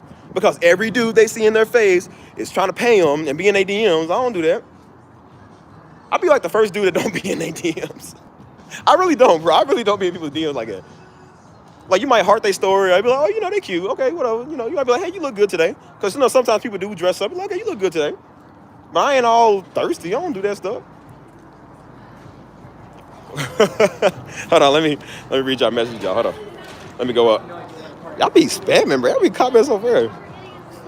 So I ain't never had in my life approached a guy. Never had. Oh, look out, y'all. Somebody who's too good to be real. She's too pretty and too special. She said, me and old fashioned it is, man. But like I said, everybody nowadays, they're not old fashioned. They just want to adopt old fashioned because it's convenient for them.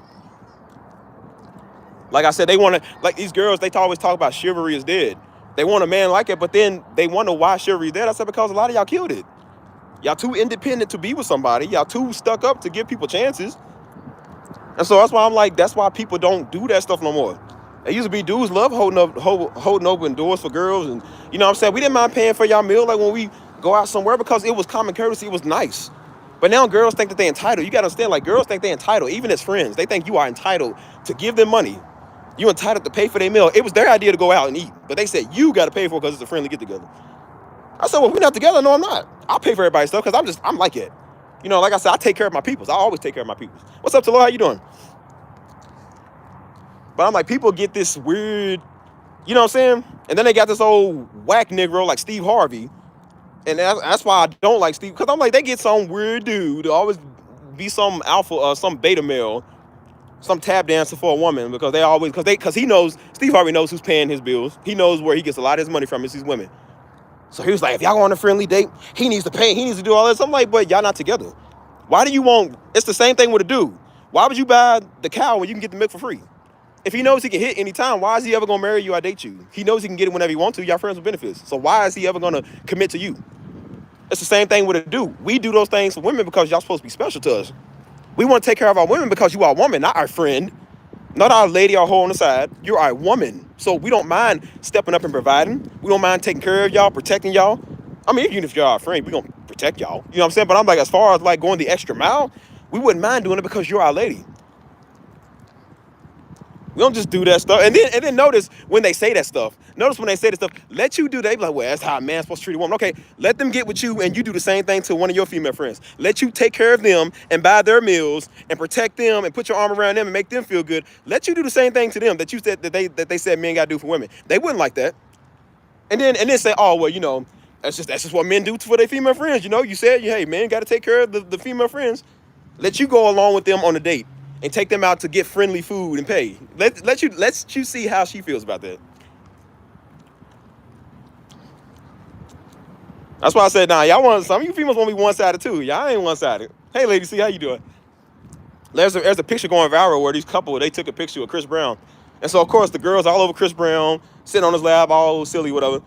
And so everybody's like, oh, man, she for the streets. And I said, it's okay, brother. Just know when y'all do a meet and greet with J-Lo, make sure she ain't mad when you do the same thing. Make sure she has that same energy when y'all meet J-Lo and you all up on her taking a picture. Make sure she's okay with that since it's okay for her to do it, right? Remember, Steve is fair. You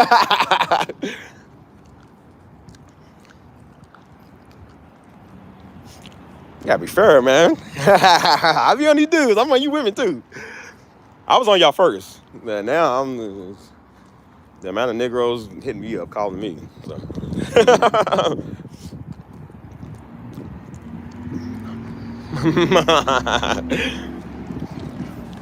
That stuff be funny though. Yeah, they don't want that level. Yeah. It's the same, like I said, it ain't just dudes. How dudes don't want no woman to have no guys in her phone. Like I said, girls don't want you to have no other girls that you know either. But their friend, that's just my friend. I'm like, yeah, okay. Again, everybody can have friends. I don't care. Just I told people too. I keep it straight and simple. I said, whatever you do, just know I can do it too. I'm like, I don't care what you do, but just know if you can have friends, I can have friends too. That's why I said I never cut off anybody for anybody. Not that I'm out here like messing around, not doing nothing. But I'm just like, there are legit good people. Like that's a legit good friend of mine that live in Miami. We've been friends for a long time. And so when you get with somebody, of course you don't talk to these people every day. You don't talk to everybody. You don't entertain that because we're not doing that stuff. But they didn't like the fact that they were somebody I knew. So they were like, you need to cut them off and block them. I was like, no. We ain't even did. I said, no, I'm not just going to get rid of good people just because you don't like them. And then you realize the person that didn't work out with, the person that did you wrong was them. And I said, what do I look like cutting off everybody, throwing everybody away like they trash? Because that's what some girls do. Girls do that. Whenever girls get in relationships, they isolate themselves from everybody. They cut all their friends off, their family off. They stop talking to everybody. For some dude, which I don't know why, they don't have to. They just choose to. And then when he don't work out, now they want to come back. I'm sorry. And hey, that's why I know whenever a girl come back and she's like, hey, what's up? I'm like, yeah, who did it? What dude was it? You only coming back because buddy broke your heart. And you looking for a rebound. No. You was never going to be it anyways. I don't know. You was never a rebound. You was never going to be somebody I was into anyways. And that's why they be like, oh, you don't miss me? Why? Who are you? They be like, well, you could have hit me up too. Why would I? I don't want to. That's the reason why we didn't talk, because I didn't want to. They really think they the prize. I'm like, you females got that bad. Y'all really think y'all are the prize, bro. Again, what makes you a prize, man, it's not just looks and being pretty. It's not being filled with the Holy Spirit all the time and being Christian and praying. Like I said, you're supposed to do those things. When I look for a woman, I don't care. You know how many women know God and how many women are Christian, and they are the worst people you will ever want to be with. So believe me when I tell you, you don't get points just because you love God. You're supposed to, bro. You're supposed to. If you need, I said on my last live stream, if you need affirmation for love of God and you trying to use that to get somebody, that means that you're just doing it for the wrong reason. Because you don't love God. People that love God is never going to use that to their excuse. They're going to say, hey, I love God because I'm supposed to. Now, it's nice to be with a believer. It's nice to be with somebody that believes in the same thing as you. I'm not going to use that to attract them and be like, well, you know how much word I know? You know, I watch Pastor Darby's messages like you watch Pastor Darby's messages? Because they're right there. When somebody say it to me and they're like, oh, I watch your daddy. Oh, no, I don't want to talk to you. Because you're only doing it to get points from me. That don't get you points. Some girl tried that. She really tried that. She was like, oh, well, your daddy said. I'm like, and? So, just because millions of people watch daddy. I don't want them, and I don't want you. If you're going to quote my daddy when I'm trying to be in love with you, like, I don't like that. So, hold on. Appreciate that, Kingdom K. I rock with your music. Can't wait to work with you this. Oh, for sure. For sure, baby. We going up. We's going up. I'm in school by y'all women don't watch it. Don't knock the younger, hipper generation. You ain't never tried us. But no, it's good, man. That's why I said, like, the older school people, man, like, they have a little bit more common sense. You know what I'm saying? Like, well, nowadays, you never know, because it's the old cats is acting funny, too. You ain't safe nowhere, bro. The old people doing the same thing the young people doing. I told Mom, I said, Mama, it ain't like how y'all met back in the 80s and 90s. It's different. I said, Mama, people your age, because she was like, dudes, she was like, people her age just be funny. And I was like, yeah, Mama, people weird out here. Social media has messed up everybody. Everybody weird, everybody insecure. People can't just be with one person. They scare you messing around, scare you cheating. I get everybody has fears, but at some point, you're going to have to let that go, man. And that's why I be trying to tell women, too. They be like, oh, you don't understand? Like, I've been through a lot. Okay, yeah, we've all been through that. You ain't the only one that's been through that. People have been cheated on. They've been messed around. They've been used. Okay, you got to understand, if you can't handle being with somebody like that, then you don't need to be with somebody. Like, why did you put yourself on the app to meet somebody? Why did you put yourself in a situation to have a relationship?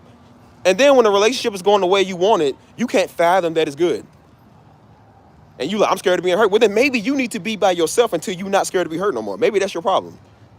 And that's what I would tell them. I'm like, why you want to be with somebody and you sitting right here scared to be with somebody, but you the one to put yourself on a daggone app?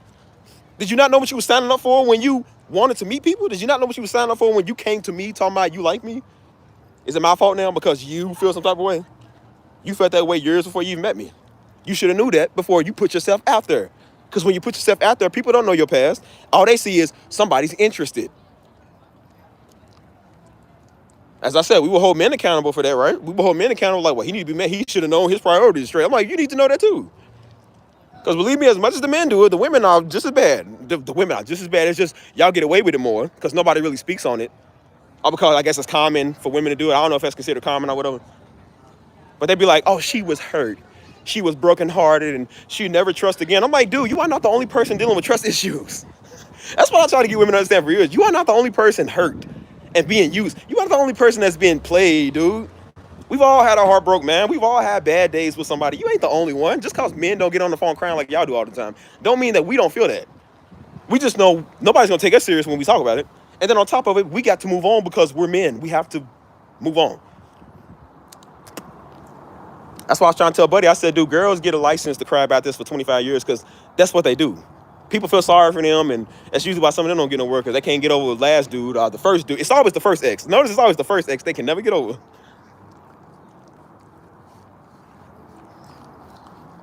I'm just like, if you this wounded, bro, just be by yourself. I don't see what the harm is just being by yourself. And so I'm starting to see a lot of women now, they are content with just being by themselves because they know. They will be honest. They like, look, since my first relationship or my last relationship, they like, it has been a little bit different for me. I like to just kind of be solo.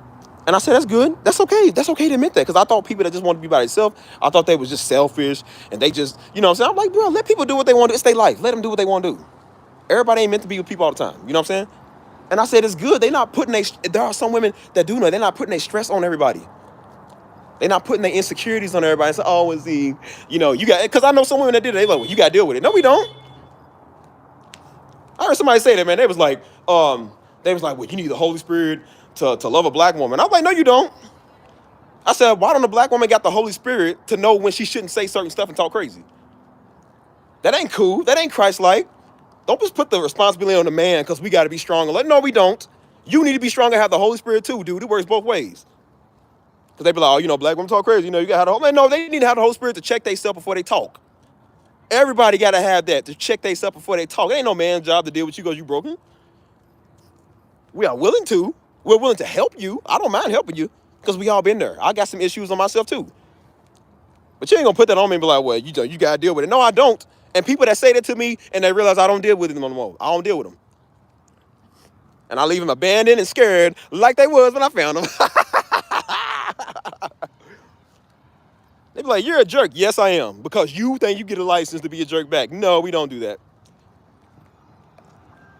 That's why I said I was hard on the women at first. Because I'm like, you know, because I just think that it should be fair. Everybody got to deal with their life. Because I kept noticing. I was like, y'all notice? Because I kept seeing girls who say, they was like, you know, there's no good men out here. I just want love and loyalty and somebody that treats me for me. And then you would try to talk to some of them because they was interested. Again, they were interested. They came to you. And they don't believe it exists. They don't believe good people out here exist. So when they see that, he's like, I'm so scared. I'm like, what are you scared of? I'm like, it's just the way you treat me. It's so good. I'm like, and where's the abuse? Where's the part that I did something to you? It just scares me so much. I said, but old ex-boyfriend that beat you up, that didn't scare you? And they would, and then I realized why they was the way they is. Because they got daddy issues or ex-boyfriend issues they won't deal with. And it's always daddy issues or ex-boyfriend issues they won't deal with. And I said, listen here, I don't know what a lot of people do in our community, but you ain't my mama, I'm not your daddy. We don't do that stuff. We are two adults that's supposed to like each other. It takes two to tango, man. Because, you know, they be the main people want to tell you what your problem is. Oh, well, let me tell you what your problem is. And then you hit that issue and they quiet and then they mad. And I said, no, you need somebody to tell, because some people ain't never had nobody tell them nothing. And then when people do try to tell them something, that's why they cut everybody off. And then everybody notices everybody in their life is just bad. Oh, I just cut everybody off. I can't stand people. I'm like, no, it's because people are really starting to see the real you. That's probably why you single. Because people see that you an unbearable person to be around. You can't never shut up. I had to tell one girl, I said, bro, your problem is you can't shut up. That's why a dude come and use you and just throw you out. You good for that one reason. And after that, they don't want you. Because they know if they stay, they got to hear that. How you doing, Mercedes? Yeah, it's points of view from a man's perspective, too. That's why I told people, I said I'm fair. I'm not no Steve Harvey. I ain't no all for the women. And I ain't no Andrew Tate all for the men. The only time, bro, that's why I said I did listen to Andrew Tate. The only thing I ever listened to from Andrew Tate was financial success. I never listened to him on how to be a man or this other stuff he's talking about. I listened to him on financial success because he knows about financial business. And I learned a lot of that. That was right when I was starting the channel. When he was talking about consistency and growth and development and financial. I said, bro, I learned a lot from him from that. The other stuff he talking about, I don't know. I don't listen to. When I listen to Kevin Samuels, I listen to both sides. He talk about the men, talk about the women. And he was harder on the men than he really was on the women. He was, I'm like, if he was not the same, like he was still brutal. I don't know why these black men are mad at him. Cause he only hated. I was like, bro, he didn't like the black dudes that did this either. It ain't just the black women. Cause dude was a bum living in his mama's basement. He said, brother, how you gonna get a woman that's better than you living in your mama's basement? He said, well, nah, cause he was red pill. Oh, nah, see, I'm a man. That shouldn't matter. Yes, he said, brother, it do matter. One dude wouldn't even marry his girl because they were trying to finish school. He said, brother, you wasting her time. He said, if you ain't serious about this girl and won't lock it down now, he said, that's something wrong with you. All right, get back to your work. Catch me whenever you can. Yeah, that's why I said everybody got to get married. They got to get healed before they get married, bro. Marriage is not going to save it, bro. It's not going to stop that. And that's what Pastor Darby preached on a lot. He was like, just because you get married, it don't deal with your lust issue. It don't deal with what you dealing with on the inside. It don't deal with your pain, your mama issues, daddy issues. All you do is make that next person the parent, dude. And that's why you got dudes thinking that they girls, they mama and they old lady. Because the little Negro won't grow up and just deal with his issues. I said, man, we all got issues, man. You ain't the only one. Like, bro, I won't say I got, like, daddy, I got mama issues. But there were things that mom and daddy did I didn't like. Like I said, daddy was hard, man. He scolded you a lot. And sometimes he would do it in a way where it did kind of make you feel a little bad sometimes. And so sometimes he didn't even know. A lot of times it was good, but sometimes he didn't know he would do that excessively. He would do it a lot. And that's why a lot of times we would get mad. And that's why I told him when we worked with him, I said, dude, I'm about to walk out on you. Because daddy had an issue with the way sometimes he talked. He forgot he can't talk like that to us no more. And I said, look, man, if you can't respect me as a grown man, I said, I will walk up out of here. And you can hire the Mexicans that we knew. Because they was like, oh, you said Mexican? I'm like, no, I'm talking about the Mexicans we knew because we did have Mexicans that work with us. I said, you can pay them to go build it. You can pay these Amish people out here to go build it. Or you can try to build it yourself. I said, I'm trying to help you, man. I said, bro, I quit my job to come out here and help you. And I said, if you can't take us serious, I said, Daddy, we grown men. I said, you got to learn how to respect us too, man. That's not fair. You told us when we get older, you was going to respect us as men. I said, if you're going to keep talking to me like a little boy, I said, you can go pay somebody else to do it. And he started to realize that. He was like, okay. And then that's when he started changing some of the way he talked. And then he started talking to me as a friend, as like not his son, but another grown man. Like, hey, man, like, that's my buddy. And that's why we was having that right before he died, because he didn't know that. He started changing the way he was, like the way he would kind of come off. As I said, everybody just kind of needs the little wake-up call. Everybody kind of needs to understand that. Because there are times I would talk like that too. Joe was doing the same thing. He talked like that. And he didn't even know he would talk like it. It's just how he was used to talking. And then we had to tell him, like, Joe, sometimes you can't come off like it. Like, bro, don't do that. Somebody had to square. That's why I said a woman had to square me up in my issue. Because I was angry. I was angry that Daddy died, bro. And like I said, she was the only person I was coming to venting because I couldn't come to my family. I couldn't tell them because I was trying to be strong in front of them. And I was angry. And she was just like, listen, I know you're dealing with a lot. I was like, nah, I ain't angry. I ain't mad. And then I'm going off at work. I done got in a boss's face. Done put 3 fingers in his face because he said something. It pissed me off. And I went up to this dude and put 3 fingers in his face. I said, dude. I said, what's up? And didn't even notice I was doing that. And then the day that I punched the hard metal furnace, I punched it twice, full force, hard. And it didn't even hurt. That's how you know it hurt later. But that's how you know you really dealing with some stuff. And I was like, man, when I'm over here I'm healing my hand and ice, I'm like, oh man, I got a problem. I said, Stevie got a problem. And I was like, and I told her, I said, you know what? That's bad. Like I said, men don't like our pride being broken. I told her, I said, you know what, you're right. I said, you're right. I said, I'm angry. I'm hurt. I'm upset. You know what I'm saying? I asked myself, why did this happen? You know, why is he gone? You know what I'm saying? Like, why didn't I get to say goodbye? Like, it hurt. I had to be real. And I told her, I said, you know what? You are absolutely right. It took a woman to home too and say, hey, this is what you're dealing with. And I was like, you're absolutely right. I am angry. And I started dealing with that. And once I did, I felt a lot better. Yeah, we all angry that he's still gone. I mean, not like angry, but at this point, man, I'm just okay. I'm okay with it. Like I said, Daddy in a better place. He ain't got to deal with Negroes no more. That's all I care about. We ain't trying to deal with them no more either. The worst, that, like I said, there's people that do the stuff that they do on my channel and just weird and stuff. I said, they are the worst people on the face of the earth. I can't find nobody worse than them, dude, because ain't nobody in the world bothering me. I told you, ain't no devil worshipers or Satan worshipers bothering me. It's only these people that come over here bothering me. So yeah. I forgot what I was even making a point of. But yeah, basically, like I said, deal with your life, man. It's all about dealing with your life. You know, it don't matter how saved you get. That's what people don't understand. Like, bro, your personal walk with Christ don't affect, like, it's not always just your personal journey in life, dude. You still got to do normal things, bro. We spiritual, we saved, ain't we? I said, but you still got to breathe natural air. If you stop breathing, you ain't gonna live. So you still got to do natural stuff, dude. You can't live underwater or you're gonna drown. So you got to do natural stuff too, man. You got to deal with your life, deal with your mind. God gave us emotions and stuff for a reason. He let us feel pain because I kept saying, I said, man, the human body is so weak. I said, God, why can't you make us with like Wolverine powers up? You know, make it to where we can live for like 300 years or something like they did back in the day. And I said, look at these Negroes now. A Negro get $1 million and think they God. Kanye West thinks he's Jesus. So imagine what he can do with some regenerative powers. He can never die. People ain't gonna never love God. They ain't gonna never call on God for nothing. So I said, I know why God made this human body so weak and crappy and flimsy. Because you need him. if we all immortal and we can never die, we are never gonna call on God for nothing, dude. We are never gonna call his name for nothing, bro, because we are God. So that's why God put Paul through that, to show him you still human no matter how deep you is. God let Pastor Darby go through stuff to show him you still human no matter how deep you get. God put me through stuff to show you you ain't immortal like you think you is. You can go too. And every day, you got to call him. You got to call his name. He's going to keep you humble. And so that's why I tell God, I'm like, I don't want to go through. And I said, God, look, I need you. I need you now. I need you now. I said, I don't want to need you later. I need you now. I don't want no thorn on my side. God, I'm humble. Like Aaron was. Oh, Lord, have mercy. Lord, have mercy. I'm good, Lord. I love you. I need you. Don't put me through that test and trial. One thing about Steve, I was going to be in his face before the Lord. Like, Lord, I know you would make me go through it. I don't want to. Don't do it.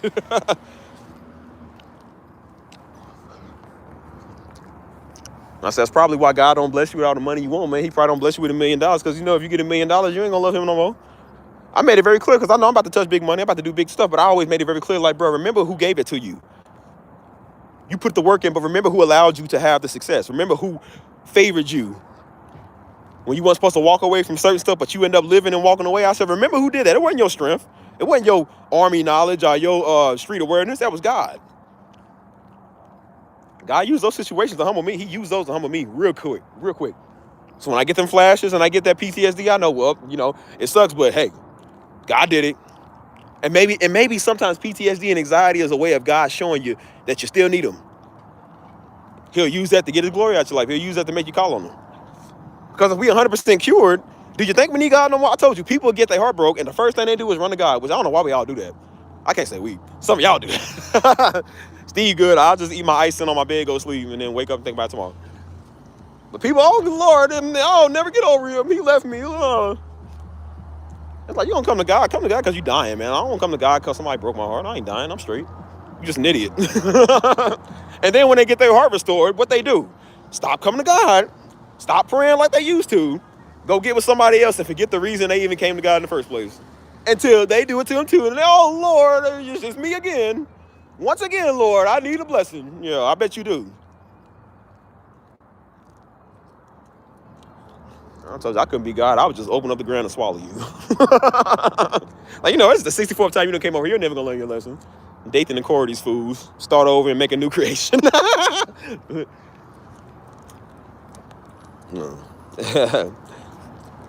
Yeah, man.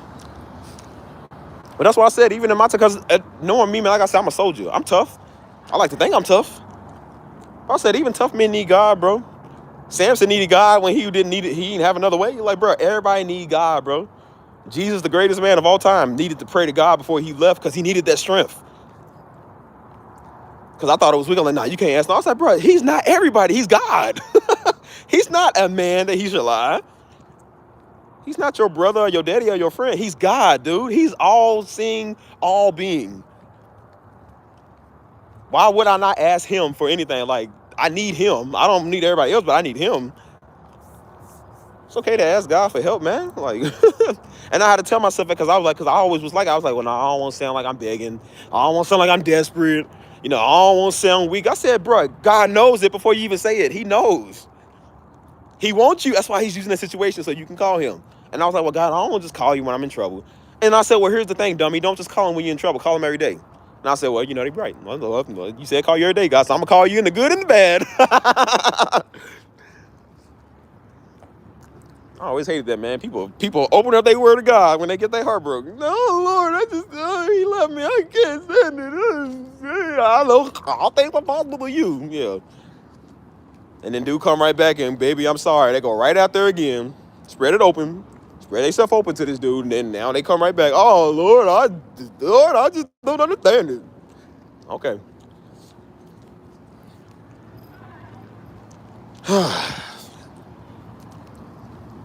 So that's why I tell everybody, bro, my personal walk with God ain't got nothing to do with nobody. So I don't care about people getting on here trolling, talking about you're not. Cause somebody's like, you're not close with your dad. How would you know, nigga? You ain't never been over here. How you know? I told you I'll just beat people up just because they talk. Like, you just talk too much. I would just, yeah, say that to my face when you see me. Hold on. Hey, how you doing, Takira Styles? I thought I said Tyrese. I was like, oh, I got Tyrese watching me. How you gonna act like? How can you forget? I feel like Tyrese sometimes. Like, what more do you want from me? Congratulations. This is all I got. So yeah, Steve just be chilling, man. That's all I be doing, just chilling. You know what I'm saying? I gotta answer. Let me answer this text real quick, y'all. Hold on, answer somebody's text. We're back. I try to respond to everybody's text, man. I told you I got a lot of people hit me up. I got a lot of notifications going on my phone, whether it's YouTube. I got several different YouTube channels, so that's all I see all day is just notifications, and to the point where I got to put my phone on don't disturb, bro. Like, for real. So people be hitting me and blowing my phone. I'm like, bro, I'm not being rude. I just thought I want to talk right now. I really don't, bro. Because then you got to answer everybody back. I'm like, bro, I can't answer everybody right now. Like, I'm working. I'm doing stuff. Like, what do you want? Congratulations. I seen somebody turn into a meme. That was like, when all your single homeboys get in a relationship and you still by yourself. Congratulations. Have y'all ever cried because it's hard to get a relationship? Like, have y'all ever been one like Buddy I be telling y'all about? When y'all like, woe is me. What's the use of doing anything when you can't get the girl that you like? Like, that's old Eeyore wannabe. That's who he remind me of, Eeyore. That's who he... Oh, Eeyore, simp Negro.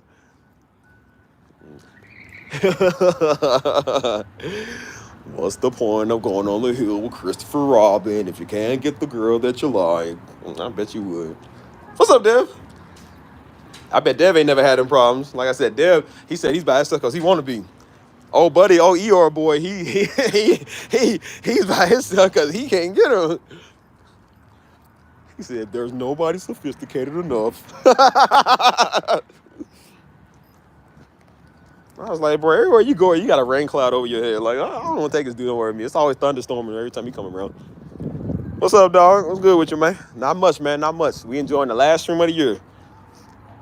We ain't going to be an Eeyore. As I said, I've had stuff that didn't work out with people that I liked. I mean, that was people I really did legit like, man. I really did. Like the last one, I really liked her, man. I really did. Well, we still liked each other. And we ain't on no bad blood. It's just like, it didn't work, but I was like, we liked each other. But I ain't sitting here like, well, what's wrong with me? Why don't they want me? I was like, bro, that's your loss. And I said, dummy, you could have had it all. Because right after she left, that's when I started this. And now I'm doing big stuff to where you're not on, you can't be part of it. And I said, okay, well, when I touch my $1 million, thanks to you, thank you. You pushed me enough to get that. Thank you. Thank you. Next. I'm so grateful.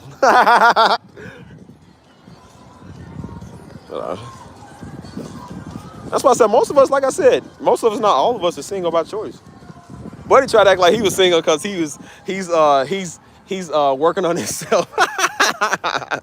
I was like, nah, you ain't working on yourself. It's funny, you been working on yourself for a whole year. You still at the same spot. What kind of work do you do? I was like, nah, brother, you single because you just came for me. He said, I don't know, man. It does something to me. I said, bro, what are you talking about? You ever be around some nigga like, what is he talking about? Like, what, bro, how do we even get here on this subject? He's like, it does something to my confidence. I said, brother, those are words that men never start off a sentence with my mama said, it does something to me. I feel this type of way. We don't talk like that, dude. I said, bro, brother to brother, we don't do this. I would think, Mike, he would sit down with the word, but he don't want to hear the word. I keep telling y'all, man, not everybody wants to hear the word. Because the word ain't going to do nothing for them because it's not going to make them be a man. You still got to apply what you read off the word. It don't matter how much you open that Bible up and touch it. It's not going to change your life until you decide to change it. Jesus Christ is the greatest thing we've ever heard of, but just because people hear his name don't mean everybody going to change. You got to decide you want to change. I'm trying to tell Buddy. I literally told him, I said, bro, I'm giving you advice. You ain't got to be me or look like me. But if you follow these steps correctly, you will do what I'm doing. You will have better luck, at least, or a better chance. He still sits there just like, oh, man, it's just the women ain't sophisticated enough. I said, well, I don't know what wave you think is going to be sophisticated, because even the church he go to. Because my homeboy go to church with him, he was like, yeah, man. He was like, because I guess they go to some church over here. And so he was like, yeah, they have some pretty single ladies in there and stuff. I said, don't worry, brother. You can't fool him either. Don't use the word of God now, because he'll do that. He'll use the word of God and be like, oh, well, see, the word says. I'm like, yeah, no. Because he wanted to do that. The Bible says a man. And I was like, brother, yeah, men, not a woman, man. not lady boy. They want a real man. I said, brother, you can't have two girls in a relationship. One, y'all gotta be the man, the other one gotta be the woman. And so far, they the man and the woman. No. Says Steve, tell us again about the country loft you were invited to and on the cookouts. Oh man, dude, that country loft. You probably think about the other one I was saying earlier, but the one I recently went to, that one was that was good, man. That was the pastor's the pastor I know down here. That was his house out there, and they live in a nice. Oh, it's beautiful, y'all. That's why I said, I'm like, everybody want these mansions and stuff. I said, which is cool. I want one too. But I said, I really want a house in the country somewhere far away, man. I said, it's like, it's music. I might get copyright for that. Well, I probably ain't already copyrighted, so. They ain't strike me last time. They might be petty and strike me today, so. Let's hope they don't. But no, so as I said, I get older and older every day. I noticed my daddy always wanted to build. He built him a country house out there, outside the city in Kentucky. And I said, I always wondered why he did, because I used to not like living in the country. And I said, I always wondered why he did it. I said, as I get older, I understand that now. I said, because you want to get far away from everybody. And I said, this dude did it right. He got far away from everybody. He got his wife and his kids out there. I was like, oh, yeah, this is nice, man. I mean, beautiful. It was like one of them luxury dug-in pools. And they had like a jacuzzi over. Oh, it was beautiful. I said, oh, brother. I said, because he was like, hey, y'all can stay as long as y'all want. I said, can we spend the night? Because we can spend the night. I said, brother, I will gladly take room A, and I will be the greatest host. I said, I will clean all y'all bathrooms. I will scrub y'all floors. I said, if I can stay one night in this castle, I would love to do that. Some acres, man. That's why I said, shoot. Oh, thank you, Tyrika. Takira, my bad. That's why I said, I'm like, dude, it was beautiful. And then at the nighttime, he said, because out in Kentucky, we got wolves out there too, coyote. And so you hear him out there running. And so we just sat around the campfire, man. He got a nice little pit over there where it's just campfire. So, and one of the guys brought his guitar. And we was over singing Christian songs. Just saying Christian songs, just, you know what I'm saying? Just, it was a men's thing. So it was all around the men, you know what I'm saying? And so you could hear the wolves out in the background. You could see the stars. You could see he was on top of a hill. So you could see like everybody else's house. And it was just like, oh, it was beautiful. Just acres of land, dude. And so he was like, because we in Texas, so everybody big on, bring your firearms. So I said, y'all bring your firearms if y'all want to. We go out here shooting. So a lot of guys, they brought their stuff out there. They brought like they little, some of them just had like they basic like 40 or 45. So me, I brought the biggest attire to everybody because I told y'all Stevie got some stuff. I brought the biggest attire to everybody. So before we even shot anything, he said, hey, just he said, try not to fire anything like with 223 or 7.62s. Those are the big rifles. So he was like, don't fire anything with those. He's like, because we're sitting on the hill.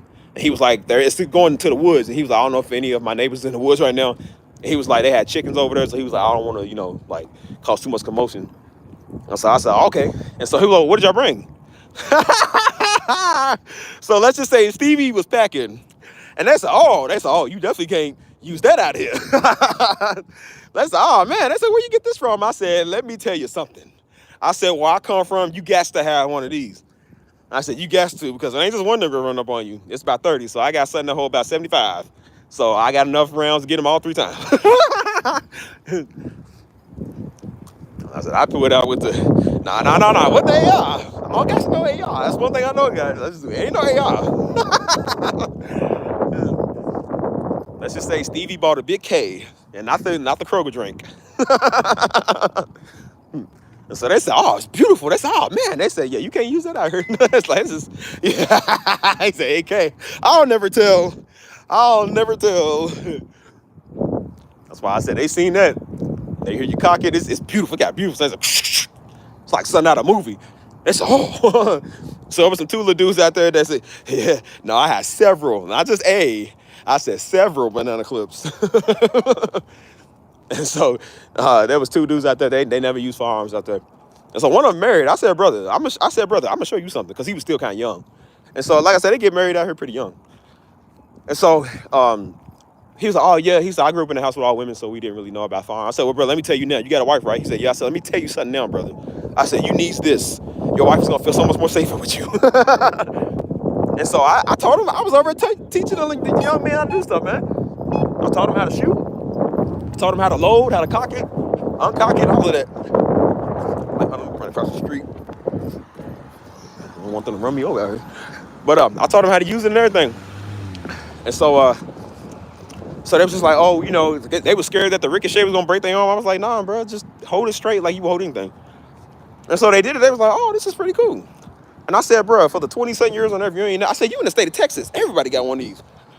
I said, you ain't never used one. He said, nope. I said, well, you gonna use it today. I said, take mine. I will let you take mine.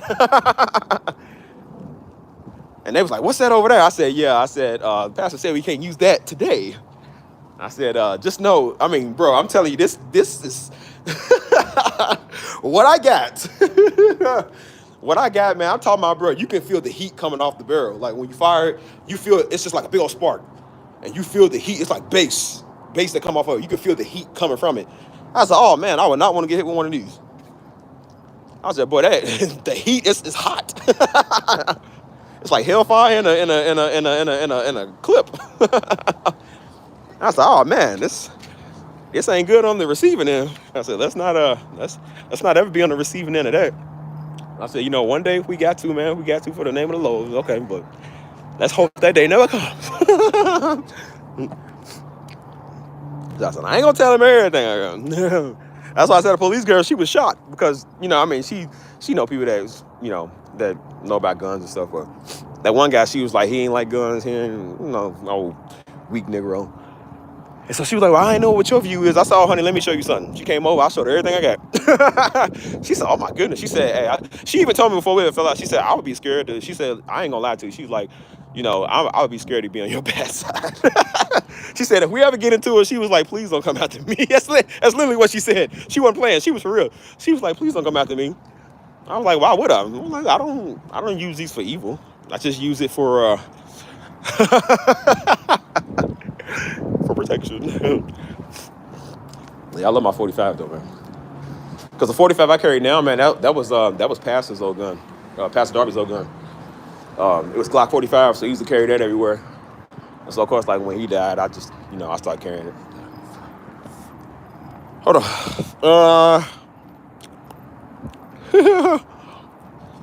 Should tell us about that cookouts and dinners that they host. That was only one.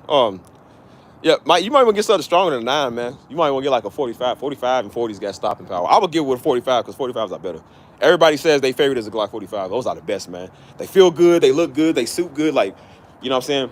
It's just the feel is nice. But nah, so that was only like one little cookout that we had. But they was like, usually they have more things out there. So I told them, I said, whenever you have the next event, I said, please invite me. Please let me know. And so even the pastor, he was cool, man. He said, yeah, he said, I teach my daughters how to use these.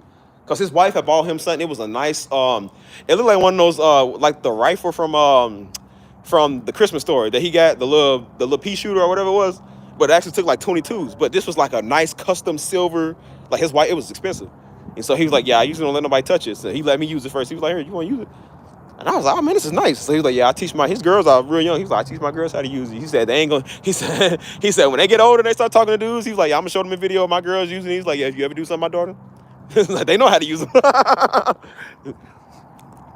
So I said, man, what a smart man. What a smart man training his family how to use these and not no weird, sensitive, sometimes liberal Negroes. Oh, we should just be cool and peaceful. Man, shut up. I can never stand people like that, bro.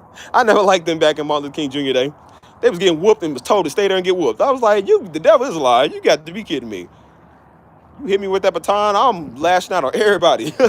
And they said, don't fight back. It's just part of the system. I said, okay, well, if you want to sit there and get whooped, good. We ain't back in the 1930s. I couldn't have lived back then. Oh, my goodness. They would have to do something to me. You're not about to sit here and hit me with this thing. Man. And then they sit there, ain't gonna let nobody turn me around. What? Turn me around. What? Turn me around. Ain't gonna let nobody. I'm not about to get whooped and start singing hymns. No, sir. It's not the way it works.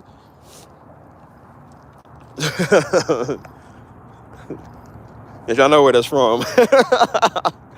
Classic nostalgia. Remind me of the episode. That's where I got it from, the episode of the Boondocks. Robert Freeman was back in the day. He was marching for the civil rights. And so he got trapped in it. He was trying to get away from the racist dude at the bus station. But he got trapped on that bus from Alabama that was going to Alabama, and they put the bomb on the bus. And so he was trying to get away from him, but the big old black dude kept trying to make him march with him. He said, no, Robert, your people need you. This dude's big and black. And so he was like, he said, so you just gonna let us whoop us and we can't do nothing? He was like, exactly, Robert. That's exactly what we do. And so they got off the bus and all the white people trying to start attacking him. And so they was trying to attack the big black dude. He would like lay him down gently. He wouldn't beat him up. He would just like lay him down gently and like stop him from hitting him. And then Robert was over whooping people. And so the big black dude, he's like, no, Robert, we have to demonstrate peaceful protest and demonstration. So he said, tell that man, it was a white dude, he said, tell that man, Robert, he's your brother. And so the big black dude's got him in the head like, he said, nigga, get off me. And so the white dude just started beating him up. He put him in the head like the way he couldn't fight back. And so the white dude started beating him up and started swinging on his own. And so he was like, I'm getting up off his bus. And they strapped him down and said, no, Robert, your people need you this time.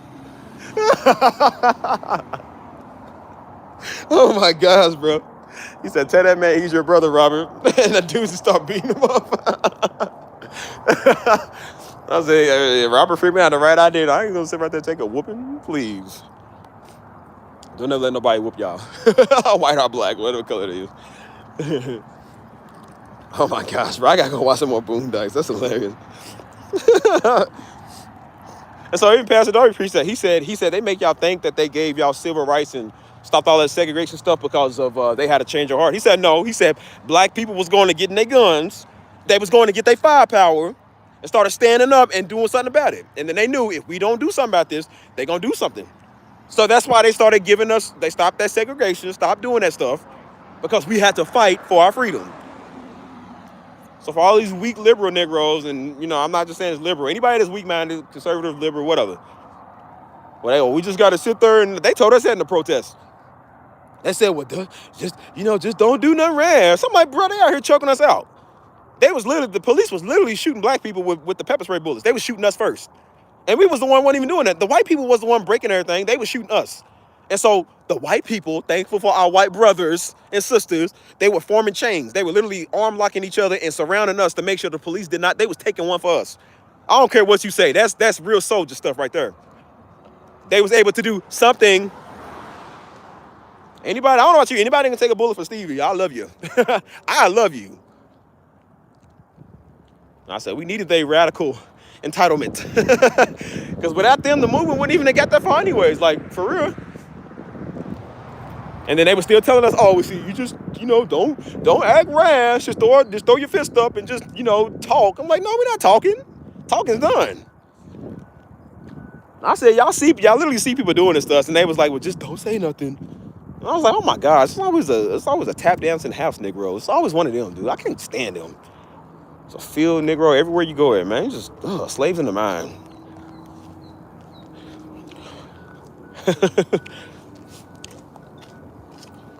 Hold on.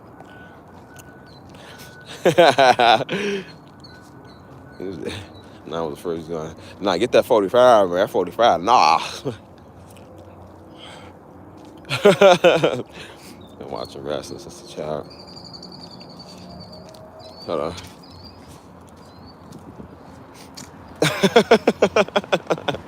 That's funny. Nah, for real. Nah, I used to be like that too, man. Like I said, I'm more of like a fighter, a brawler, a wrestler, a brawler. You know what I'm saying? And Daddy had to get me up off it. He said, "Son, you can't fight everything, man." That's why, cause Daddy, he got me and Joe. He got Joe a 9, and then he got me a 40. And so he was like, "Son," he said, "Look, start carrying that, man." He said, "Go get your license," because we were doing license at our church. We had a police instructor come in and give everybody a license. And so he said, "Son, get your license." He said, "Start carrying on you," because we was going out to the country all the time. And we was around, you know, like I said, some of the people out there, they do fly the Confederate flag. But the thing with Kentucky people, when they do it, they be nice.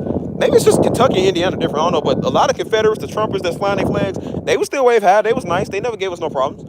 It's only when we go to Indiana. Indiana was just straight up. I mean, that's where the Klan was formed at. So they got a nasty demeanor. And they fields are nasty. And all their kids like incest babies. Like, they all look like incest inbred. Like, they look weird.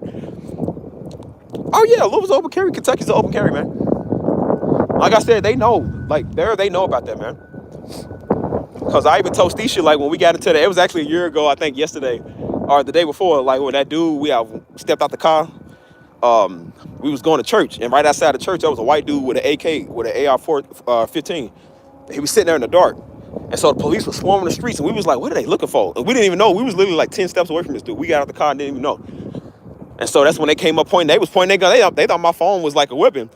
So show your hands. So I'm just sitting there laughing while they do it. I'm just laughing because I'm like, well, if you're going to do something, do it already. Like, I just don't care. I didn't care at all. And I'm just laughing. I think it's funny because I'm like, I forgot what this used to be like. It's happened all the time a little. And so it took me back to the 2020 when we did that in 2020. So I'm just like, well, it's just another day. So Stisha and her husband scared. They in the car scared. They like, oh, because they don't know nothing about that. And so the guy, they ran up to him, and of course I was thinking they was gonna blast him. So I said, well, I'm about to have it on video. I said, Mom in the background, Steve, get out! I said, Mom, I'm taking the video. Shh. I said, I'm thinking about there's the boop. But Stisha was like, she's like, oh, that's crazy. I said, well, Stisha, as bad as it is, I said, it's technically not illegal what he did. And she's like, no, it is. I said, no, it's not. I said, it's not illegal. In this state, you can carry. You can't make threats to people, of course. But I said, in this state, you can walk down the street with an AR. You can walk down the street with an AK. It's not against the law. I don't know why you would do it, but technically, you're not breaking the law. But I'm like, if you're threatening people, yeah, that's, you shouldn't do that. You definitely shouldn't do that. But yes, definitely open carry state. You can definitely carry. And so we was out there with the 2022 when we did our armed protests and stuff. And the feds are on the roof watching everybody. And I even had to ask one of them guys. I was like, I said, can we do this technically? He said, yeah, he said, this is a state where you can do this. You can literally do that. You just can't go of course, you can't go in the courthouses or like federal buildings with it. But as far as like everything else, yeah, you can carry that anywhere. They don't care. So somebody rode past. I remember that too. Somebody rode past.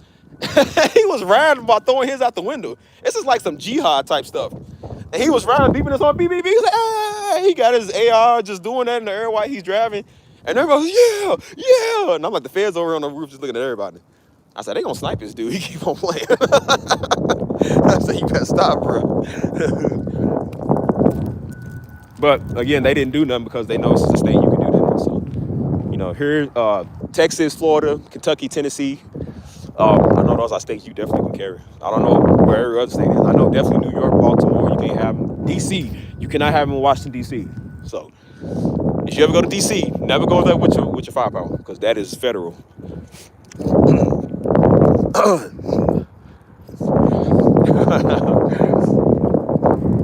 It was a year ago. I was in, it was 3 years ago. I was in D.C. I miss D.C. D.C. was cool. I love D.C. Definitely go back. Unless people be mad on my page or somebody be mad at me. Why could you go to a place where Trump is? I'm like, who cares about Trump? I'm just going because I like D.C. I love D.C., man. D.C. is a nice place. People gotta get up off these politics, man. They gotta get up off of this weird stuff and this conspiracy. Nobody wants to hear that. I keep telling everybody, leave everybody alone, man. Let people vote the way they want. Let people say what they want. Just go on with your business and shut up. Hold on. But yeah, I'm in the hospital too, yeah. So that's why I said when I got hit, man, when I got shot, they took everything off me. Like even when I went to the hospital, they took everything off. They had me laid out in the street. I mean, they had me laid out in the street like I was dead. That was funny. I was like, bro, I'm not dying. I wasn't a flesh wound. It was a little bit more deep. It was serious. But I'm just like, I'm not dying, dude. Like, lay me up. What are y'all doing? And so I'm just on my phone texting. Like, I don't know people taking pictures. I'm on my phone texting while they got me laid out like I'm a victim. And so some woman, I remember just seeing like while they over arguing with the black people across the street, that's hollering and throwing stuff. Some woman, she literally crawled across the street. I showed y'all that on my live stream where I was. And she was crawling. She was like crawling towards me. I'm like, girl, why are you crawling? What's wrong with you? She was literally crawling. And I guess she thought I was in a shocked state. She was like, hey, are you okay? And I'm just texting on my phone. I'm like, yeah, I'm good. Like, I'm straight. She was like, hey, I just wanted to, check up on you. And she was coming closer and they told her, they said, can y'all tell them over there that we didn't do this to him? They said, please tell them we didn't shoot him. And so then all I remember was the big old SWAT guys came out. Big old white dude. Oh, man, that guy was scary. It's the way he walked. He got out the armored vehicle and shut the door. The brother just slammed the door. I was like, man, I'm thinking they gonna arrest me. I said, bro, he was scary, man. He wasn't like big. He was like more like tall, like real tall, and he was wearing that green armored suit. Dude, like a juggernaut or something. He came out, he had the glasses on, the SWAT glasses. He had the helmet, and I mean, dude like a soldier. He came out and got the mouthpiece like, you been shot? I said, yes, sir. I was like, Pastor Dark was talking to me. I was like, yes, sir. I said, yes, I'm hit, sir. And then I remember it was like 7 of them trying to lift me up. It was like 5 of them trying to, I said, bro, I can stand up and walk. They were trying to lift me up and put me in the car. I said, bro, y'all like, I can't move. Like, bro, let me walk. Y'all making it worse. But yeah, when I went to the hospital, they took everything off me, man. They took everything off me off the street. And that's why I'm glad that one cop was there. He was a good cop, man. Good dude. And I told him, I said, look, because he was like, well, let me see if you've been shot with something real. And I told him, I said, all right. And I told him, I said, all right, look, because they tell you in gun class, they was like, if you ever get pulled over, before y'all get started, they said, let the cop know that you carry. Because I said, if you don't, that can end up real worse. So I said, I'm already got one in me. I don't want them to put 5 more in me. And so I turned around and I said, all right, look. I said, look here. I lift my hands up where they can see. I said, look, I do have concealed carry. And it was right there. And I said, I'm just letting y'all know that. So y'all don't put some more in me, some more hot ones. And he said, it's okay, I know. And he was like, hey guys, he said, hey guys, we got a concealed carry, we got a gun. So I'm put it right here. Put it down. They took everything out of my pockets. And then they took care of me, man. Cause I was scared to go up to it, cause I said, if they check me and they see this, they're gonna be like, oh, gun, ah! I'm scared. I said, well, I already got one in me. 5 more ain't gonna do nothing different. But yeah, once I got to the hospital, the detective came and talked to me, and I didn't really see anything. Nobody really saw nothing. And then after that, it took like 3 months to get my stuff back. So yeah, it was a hassle, man. I ain't have my car keys. I ain't have my wallet with like $400. I had a check from the church. I remember that was a check from the church. I think that was worth like $200. And then I had like $200 in cash that was in there. I had my ID in there. I had my little police baton at the time that was in there. My concealed carry. I had my keys to my house and my car. I think I had something else. I think I did have something else. But yeah, I know I couldn't even get those back for like the last. And then when I did get my stuff back, when they give you your gun back, they never gonna give you the ammo the same day. So you gotta come and pick it up. And then it's like, come the next day and get the ammo. I said, well, I already got plenty of ammo, just keep it. It's like, because I guess they scared you gonna use it. And so I said, nah, I think I know what y'all doing. Y'all took it and using it for forensics to see if it was using the crime, usually what they do. And even if they would have found something, I would have been like, well, it's an unlawful search. I didn't do anything wrong, technically. Did you ever find out who shot you? So, yes and no at the same time. So allegedly, the news said it was a dude from Memphis that did it, which I kind of believe that because that sounds like something the Memphis Negro would do. Allegedly, the story goes, he seen a group of people, he didn't like the ops or somebody. He got into it with somebody. And which is really stupid because it was literally the riot police was right there. I don't know why somebody would do that. So he started firing crazy. Hit like 6, 7 people, including me. So it's about 6, 7 people. And it sounds something to Negro because when white people shoot, they accurate. When Negroes shoot, they try and hit straight, they hit over there. And so I got hit right there. My buddy was on the steps. He got hit 3 times. He was way over there. So that's not like something Negro would do. I said, that's not, because, you know, Negro, they doing that. So they can't stay still. So rounds fly everywhere. So that sounds like something they would do. I said, yeah, that sounds about Memphis. That sounds about Memphis. So allegedly he got away, went on a high-speed chase. They called him, pulled him over, locked him up. According to the news, that's what the news said. The detective told me they don't know. So I'm like, well, how does the news know and y'all don't know? So that's why we was all thinking maybe the police did it. Because I'm like, at this point, our police department was so corrupt. Like, they was getting the FBI's investigating them now because they keep doing stuff. So I'm like, at this point, we would believe anything. Who knows? So I was like, if I could see the dude face to face who did it, he would be catching something. He'd be catching these hands. But I'm like, then again, I don't know the whole story. That was 4 years ago. So I'm like, at this point, I don't even care no more. I don't even care. And remind me of that story because I was like, I said, when I see this dude who did it, I said, he gonna get a, because the dude they said did it, he looked like Pooh Shiesty. I said, look at this little Dollar General Pooh Shiesty. I said, dude, I'm gonna beat him up so bad. Like, dude was a wimp. I said, he looked like somebody from Memphis. The straight cut, the little smirk on his face. I said, man, I would have whooped this dude so bad, so entirely bad for real. But it reminded me of the story that Daddy said. He said he seen the guy that stabbed him. He seen him in prison one time when he was doing prison ministry. And he said the guy got scared and jumped. He said, I guess he thought I was going to beat him down. He said, if it was up to me, I would have. He said, but I had the Lord. He said, I let it go. You had a great value, Pooh Shiesty. He said, it was up to the Lord. He said, I let it go. I mean, I'm telling you, man, Daddy was a man's man. He did it. Because he said he let it go. He said, brother, I forgive you, man. And he said he went and gave him a hug. He said, because he was bigger than the dude. He said he went and gave him a hug. He said the whole prison, the brothers in the back crying, everybody just like, because they ain't never seen no real man, stuff like that. I mean, Daddy was just that man, bro. He was such a real man. It brought you to awe. It was just like, man, like, I ain't never seen that. You know what I'm saying? What in the world? What should we be out here doing, boy? Place crazy. So yeah, it reminded me of that story. I said, just like Daddy let it go, I'm going to let it go. I'm going to let it go. Yeah. What time is it? Still early, man. Still early. Hold on, let me see. Hold on, let me text somebody real quick, y'all. Hold on. Yo. Bro, I'm ready for 2025, man.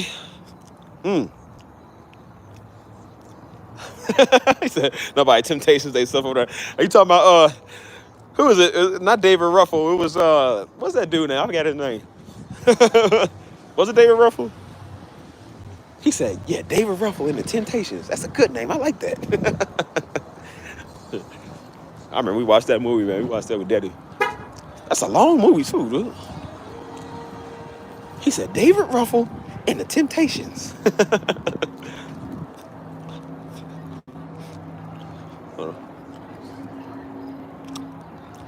Yeah, I'm ready for 2025, man. That's why I said I'm surprised I made it all this year without beating nobody up. I'm really surprised, bro, because I'm about to throw hands a couple of times. I said, no, my son, it's not time. Not time for them to catch that fade. As much as I joke about it, like, I really don't, like I said, I don't want to catch the fade with nobody. But only if I got to. Like, I'm not willingly looking for that, because if I was, boy, I'd be in so many fights every day. Like, I'm not looking to. It's just, if I have to, then I'm staying prepared for it. But some people can't act right.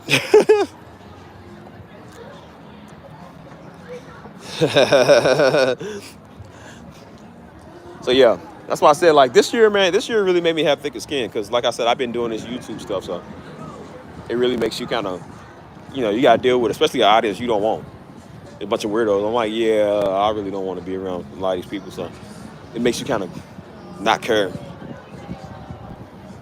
I don't think people understand, like, bro, being around Daddy was the toughest thing I really ever did in life. If you can survive Daddy, you can survive anything, bro. Like, honestly, you can survive anything, for real. So that's why I said, I'm like, bro, I just been, when people come with better comebacks, bro, let me know. There was times I would get on here, bro. I was looking for a worthy opponent. I'm like, bro, please somebody come with something good. And nobody would ever come with nothing good. So that's why I would just, and then when I would go off on them, because I was like, well, this is what they want, well, I'll give you the smoke.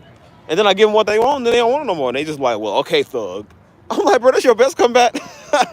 Dude said that. He was like, okay, then, thug. I was like, that sounds like something a white man would say. I was like, bro, who says thug? He said, was bro on here preaching or doing beats then? I said, what does it look like I'm doing? I'm doing beats. That's what I'm doing. He said, okay then, thug, you go. I'm like, bro, come with a better comeback. He said thug. I'm like, is that supposed to hurt my feelings? You came over here looking for a word, thug. I said, it's young thug, boy. Get it right. Slim thug. Well, you just thug. Put some respect on my name. You was tripping.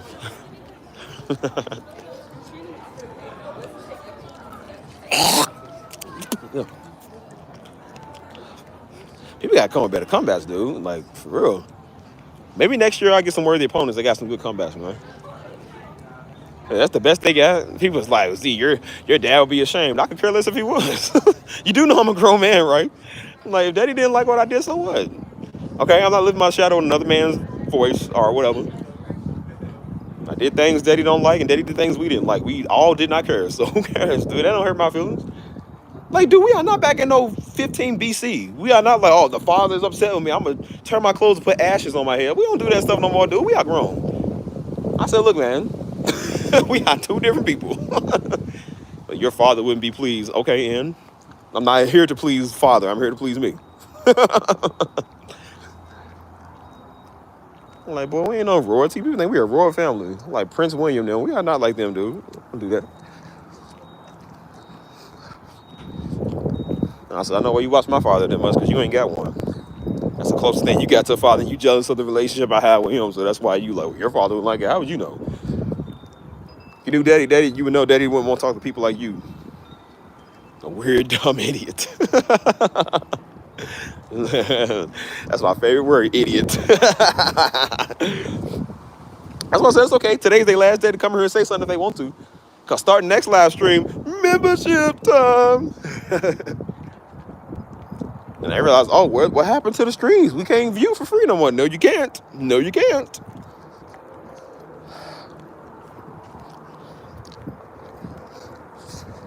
Better get your heart right. Get your heart right, brother. I don't know about y'all. I think I'm gonna get some more hot cocoa. Where you being a thug when you made the beats for Pastor. Exactly. And I told you, that's a person that do not know Daddy at Pastor Darby. Like I said, they watched like one message from the man, which is all the Hill in Hebrew, or Judah. That's the only message they watch. Like, people literally would ask me, they like, ain't you the same guy that was doing the piano? I said, you do know my name is Stephen Darby Jr., right? Obviously, that was Stephen Darby Jr. that was doing it at church. Who else? Are you Pastor Darby's son? Do I look just like the man? What do you think? Obviously. Good night, common woman. You have a good one. I mean, people ask the most. I think people just want you to add him back. I think that's really what it is. So because you know, dudes will do that. They'll do it to like pretty girls. They'll be like, "Oh, is that your car?" Or, "Oh, is that something that you have? Like, is that it's something in the background of your picture?" Like, you don't care about that. You just want to add you back to make you feel special. And people do that. They want me to add them back to make them feel special because I don't know. Maybe they like us or they just weird obsessed or something. We are not who you think we are, bro. We are just people. Like I said, channels for normal people. It's not for people like that. And I'm gonna give you some hot cocoa. Hot cocoa got more word of God in it. The cocoa beans were made from God to make it delicious for my drink. I'm starting to think if these people from God at all, man, they probably over a serpent seed or something. Because they sure ain't doing the things of God. You worry about what I'm doing. Worry about what Steve doing ain't gonna get you nowhere. I promise you, ain't gonna get you no daggone word. It's gonna get you with a knot on your forehead. You keep on talking. So you better watch your buster. Put 5 fingers up your lip.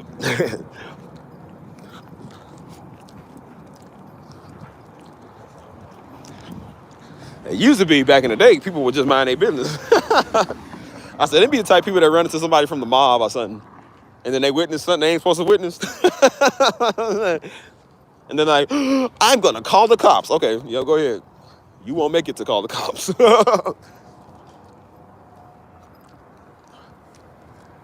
Like I said, you can't hurt Steve's feelings. Feelings done already been hurt before, bro. I told you, I'd rather be watching Access Hollywood on TV and care more about what Mario Lopez is doing and Arnold Schwarzenegger is wearing to the event than I care about whatever word these Negroes got. I don't even like those shows, but I'm like, it just shows how garbage their word is. TMZ got more word of God than them. I don't know. Oh, man. I'm about to go in, y'all. Hold on. Hopefully my service don't mess up. So yeah, man, we got some good things planned.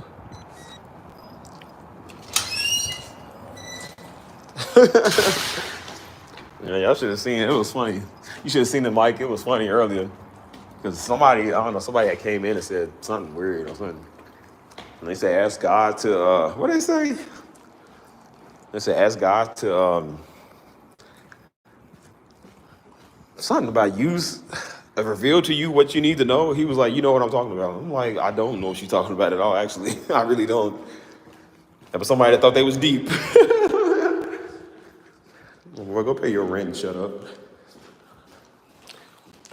How about you ask God what hospital you gonna go to? Because when I put a knot on your forehead,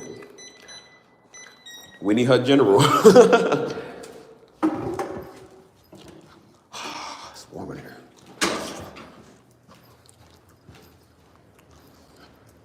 Let's get some hot cocoa.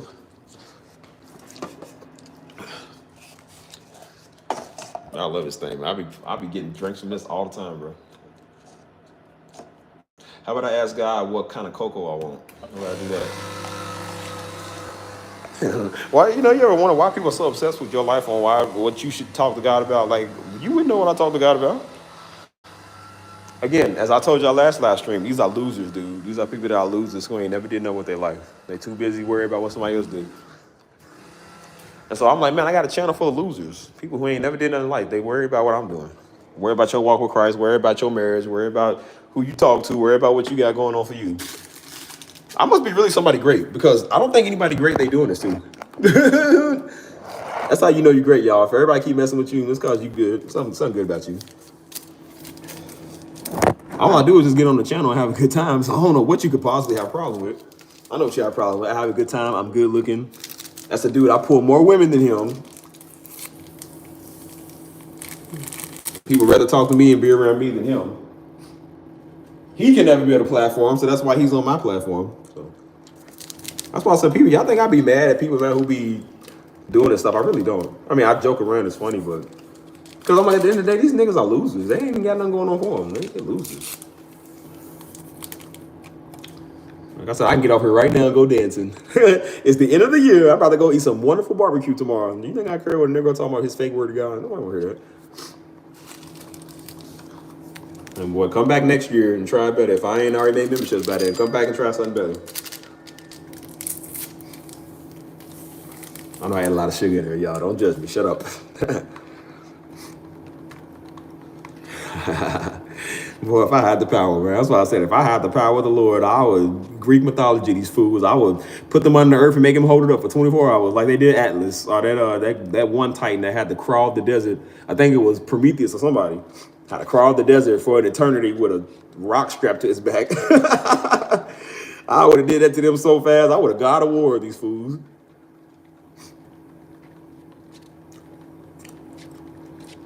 You're gonna be under the earth and just hold it over. Like, just be still and hold that. Banished to the pits of Tartarus. In chains.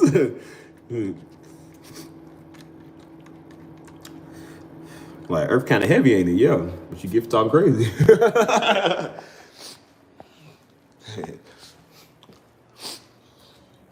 Hold on. Hope I stir this good enough. Oh, look at this. They still got the decorations up. I don't know how you're supposed to get down here, bro. I think they locked the doors to get down here. Look, still got that tree up. There you go, you old pagan mites. There's your favorite tree. Oh, how that tree blooms. How it glistens. Go ahead, Hebrews, like, do something about it if you want to. I bet you them niggas gonna come tomorrow. It's not biblical to celebrate New Year's. There's no such thing as a New Year. I'm gonna throw this hot chocolate on you so fast, dude.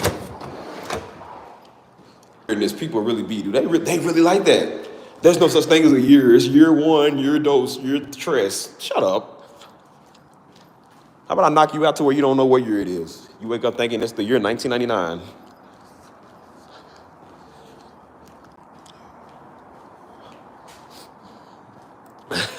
They always think they come and give them revelation. Boy, you ain't got no revelation.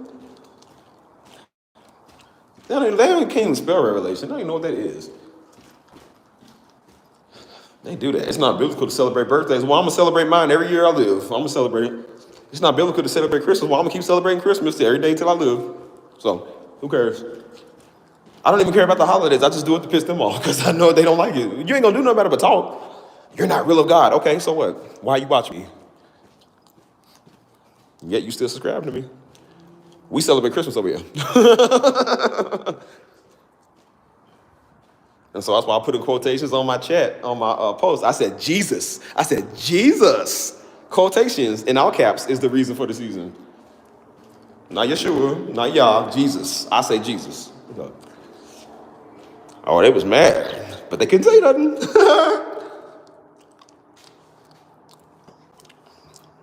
Hold on. Open my door. Well, I told you, the amount of people that think they doing you favors, but they are not doing you no favors on here. Did me a favor when you never knew who I was. I would have wished you stayed like this. Move, boy. Whoa. That's why I told y'all, man, don't help me out of here. Don't look out for me. You ain't doing me no favor. Believe me. I know what I'm doing.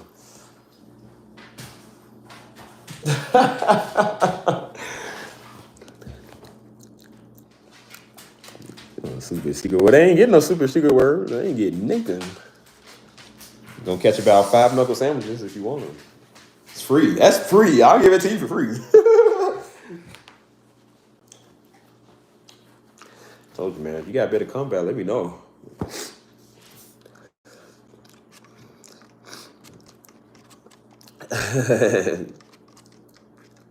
That's why I said you can give them comebacks. They don't want to hear what a woman got to say. That's gonna hurt their pride even more. You're like, oh, she's right. I'm a bum.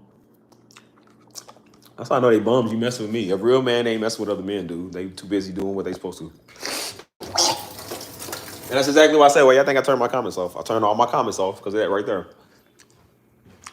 People just look for any affirmation and attention, bro. Like, bro, y'all losers. Like, straight up. No woman would ever love you or touch you or do anything with that, bro. You don't even know how to handle a woman. That's why you talk bad about it, because you can't handle one. I bet you that's a dude that goes out in public and wears oversized Beverly Polos or whatever. Like, dude's shirts is covering his arms and his elbows, and he's sitting here talking. This is short sleeve shirts. Dude wear them big old daggone 2007 shorts. I'm on parachute shorts. Still wear those little what are them things? Those little star shoes, whatever them things, the starters or whatever them is.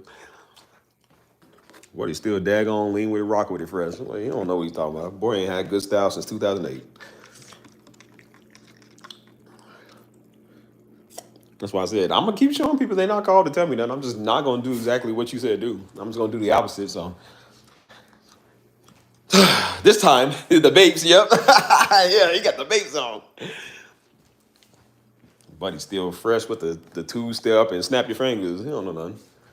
That's what his word is like, old and irrelevant.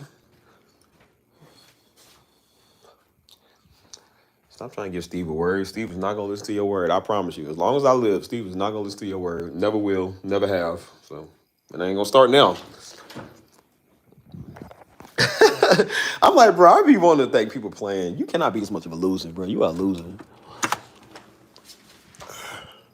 Like, do people think I be talk? I think they really, I told you, I think they be serious. A lot of them be serious.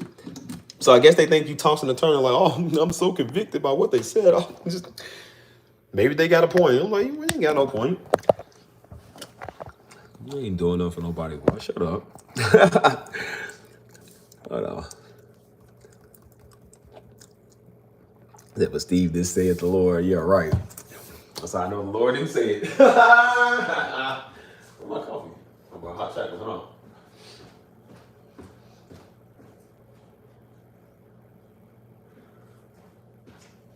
Hold on, y'all. Let's see. Put on some background.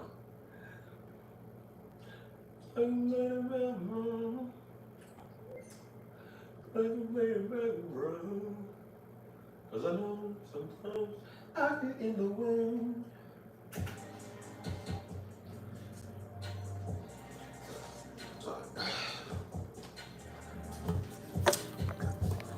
All right. They wish they had to call him, boy. If I told him, I said, you know, hey man, God told me to tell you something real quick. It'd be the same dumb idiot. Yes, I said. Shut up.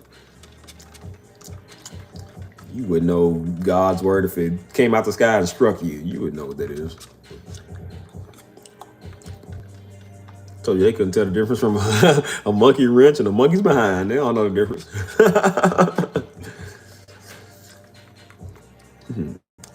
They the type of dudes that's so stupid with the old school jokes. You say it's chilly outside, they ran, they got a bowling spoon. I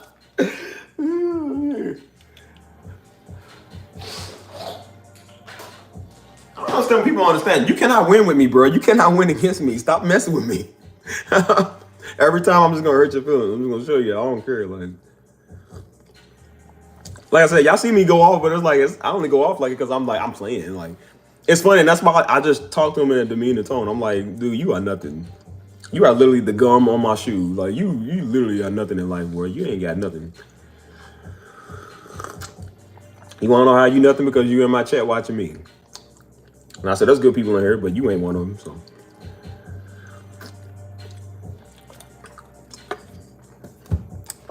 he said I was hungry.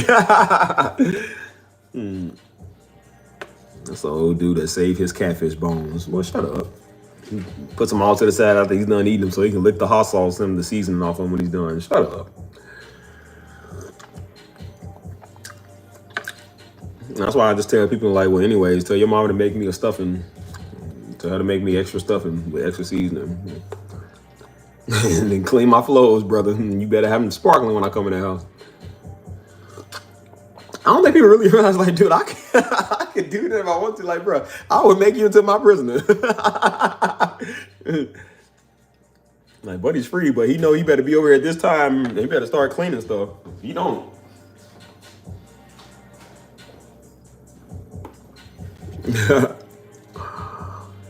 It don't work for me like that. Like I said, don't be deep with me. It don't work like that. I would never, ever be shocked, amazed, appalled, or anything like that. So I don't know what people... Until the day you can call down fire from heaven. Which even still, it says one day the Antichrist gonna call fire from heaven. So I wouldn't even be shocked then. I'd be like, well, we knew this was coming. So I said, they ain't got no power for no miracles. And as much as people think that jokes ain't cool, I'm like, what you think Elijah did to them dudes?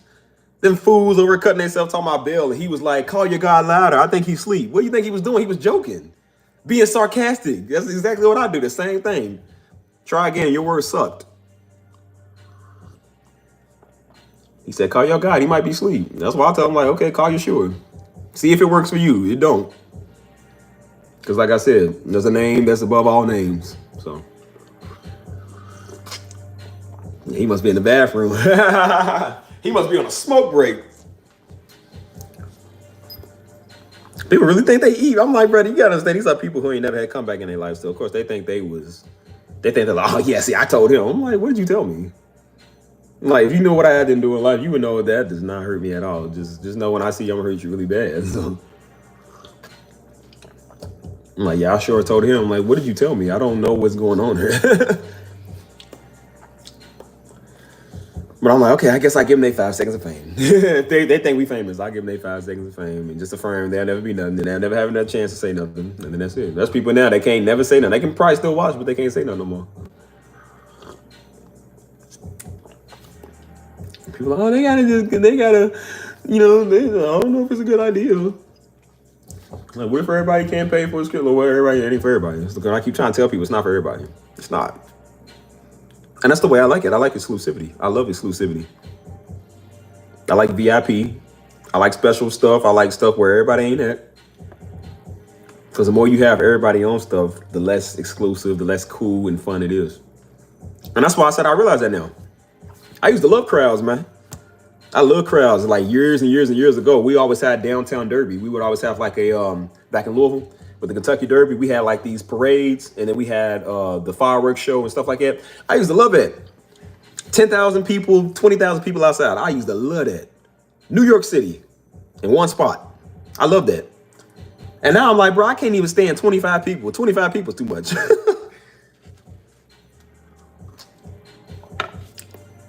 People can't act right for one, and then for two, people stink. And I'm like, man, please. And I said, I don't like, people's like, oh, I have anxiety from being around a lot of people and stuff. I was like, I ain't got anxiety. I just get irritated. I get really irritated. People just make me mad. You have no idea.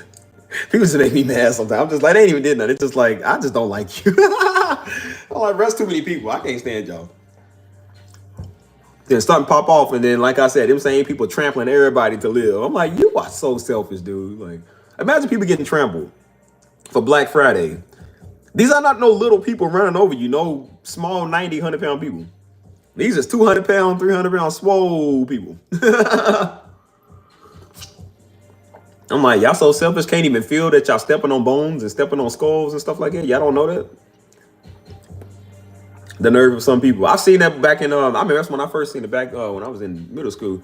And we turned on the news in class, and that was, it was a Black Friday gone wrong. And they trampled this man. It was a man in there, bro. He was just a security guard. They trampled this man to death. Didn't even know they was running over the man. Didn't say sorry to his family. No condolences, no nothing. The man had a family and everything. They trampled him. And then they said the people, I remember that because they said the people later complained because the store didn't have everything they wanted. I said, well, gee, thanks for the life y'all just took. Thank y'all. Bunch of big gazelles done ran over everybody. I'm like, and yet y'all complaining. I said, I told you, God forbid, if I'm ever in that situation, I am bringing down everybody. I'm making everybody go down with me. I'm not going by myself.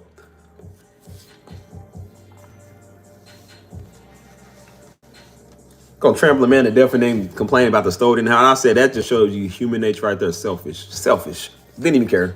Didn't even care.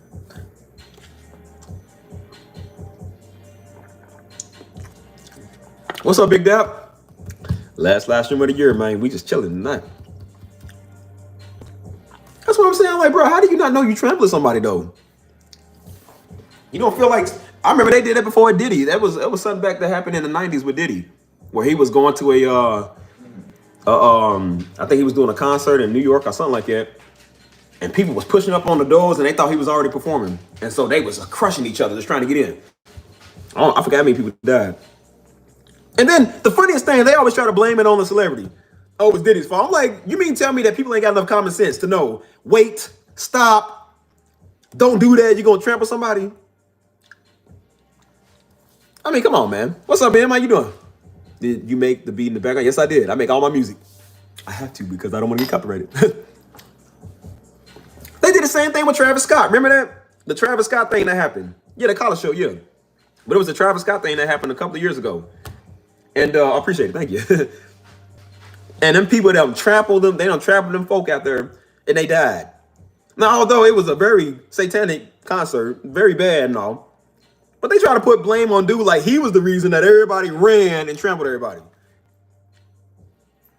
You mean tell me 100 fully grown, conscious Negroes didn't know they was running over people? Because they was trying to get into a concert for free. How was that Travis Scott's fault? Because Negroes can't act right. That's why I said I would hate to be a celebrity, because you're going to get sued for anything. People listen to your music. That's why I said I don't blame the music for everything. I do not blame the music for all this violence going on. I don't. People got free human will. That's why I said everybody talking about drill music. I'm like, nigga, miss me with all that trap and drill. Miss me with all that. That's why the murder rate. So, man, murder rate been big since Al Capone days. Al Capone didn't have drill music.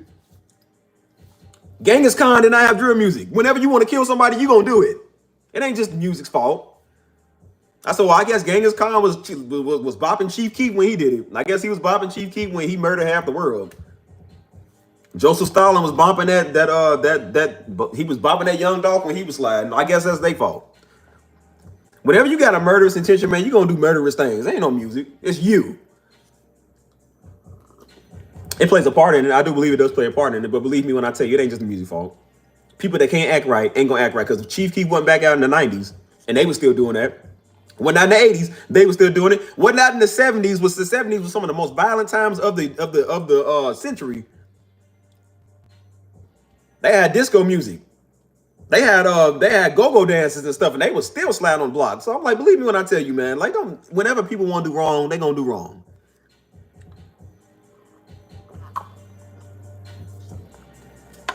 They gonna blame a man for why everybody got trampled. Which I get it is your name on a concert, but that's why you have gates and security and people there to act right. to do their job. And then try to say it was his fault. How can you control 10,000 people? I would love to see those people control. They can't even control 3 people. How are you going to control 10,000 crazy people? Good night, lady. See you. Have a good one. Nah. Happy New Year to you. I can't stand that, man.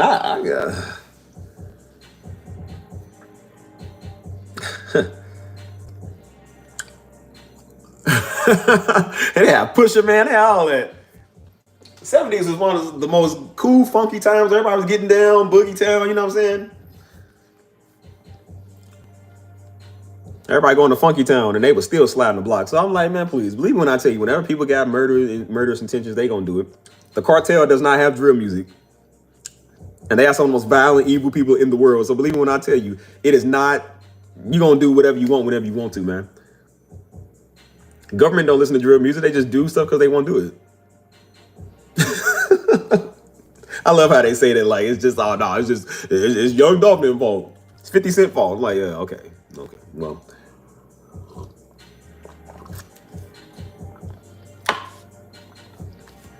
I told you, man, Genghis Khan. I keep trying to tell you, you don't need no gun to do nothing. Genghis Khan, they didn't have guns back then. Genghis Khan wiped out the world's population like never before.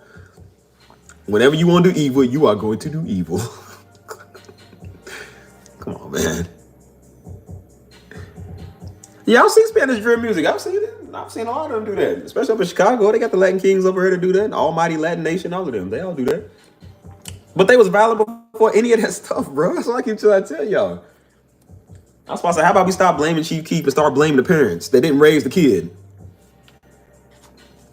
Blame the moms and blame the fathers that wasn't there. I know there was stuff in play. Yeah, that was. But I'm like, all of that is not like everybody being affected by that. Some people just don't care. The people that's crying that stuff is not the ones that's being affected by that. There is racist, systemic oppression and all that, but I'm like, the people that's talking, I'm not the ones affected by that.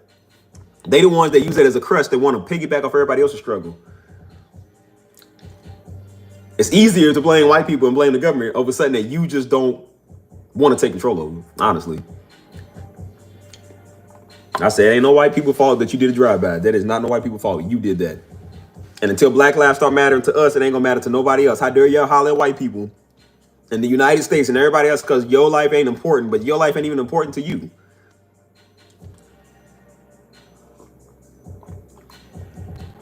Ain't nothing new in the sun, man.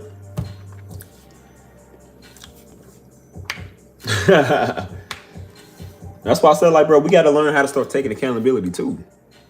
Because like I said, when you die before God, he ain't going to be like, oh, see, yeah, I know Chief Keef, man. Chief Keef brought this wave of music. He going to be like, bro, what did you do with your life? Remember how you shot that family up? Like, remember that?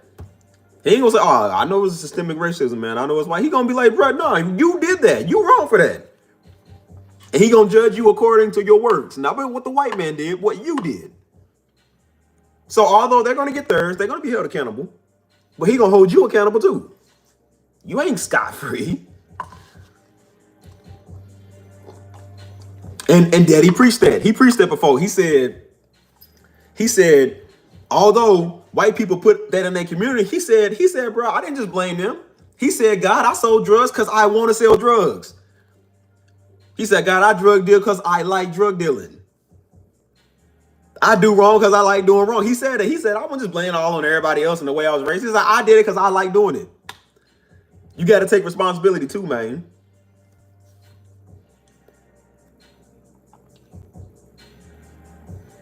You got to take responsibility for life. As I said, when I got myself in situations, I had to say, hey, well, that happened because of me. That is my fault. I did that. God was trying to warn me. God was trying to tell me don't do that. I did it, and then you face the consequence for it. Now I'm like, okay, well, now you got to learn. Now I know, don't do that again. Can't holler at the white man all day. We hollered at white people for decades, man. Ain't nothing changed. And I said, maybe we need to start doing dissecting on ourselves and realize what we're doing wrong, too. Because at the time, we didn't like Trump. I said, well, we can deal with Trump and these police and everybody in the mall. The Klansmen, all of them in the mall. We don't deal with our people, man. We wiping us out. If the police ain't killing us, we killing us. At an extremely high rate. And that's all I see now because, you know, every culture got crime. I was like, well, we ain't talking about every culture. I don't care what white people do. I don't care what Hispanics do. I care what we do. Because we are wiping our people out. We are the lowest demographic of people, really. And we wiping each other out. So I don't care if every race and because we all know Asians kill Asians, white people kill white people. It don't matter. I ain't worried about them. I'm worried about us. At the end of the day, we live in our communities. We take care of those spots. We are our people. Our numbers are not that high. And if we keep taking each other out at this rate, ain't gonna be none of us left. I heard people say that. They say, oh, no, ain't gonna be the black population ain't gonna be big because all the brothers is going to white girls. I say every dude and his mama can go to some white girl. That is not true. The population ain't big because we aborting all of them. We killing them. Ray like Tyrone. Atlanta's a big place for that. Nobody says nothing about that. Which, whatever you want to do with your life, I don't care. It ain't me. I don't care what you do. But I said we gonna be fair and address these stereotypes and undertones. We gonna address those. Ain't enough black men to go to black women or to white women. That ain't affecting nobody at all. They don't want to talk about the elefante that's in the room, the real issues, the real problems that's really going on with us. And I said, if you ain't talking about those 3 issues that I named, you the problem.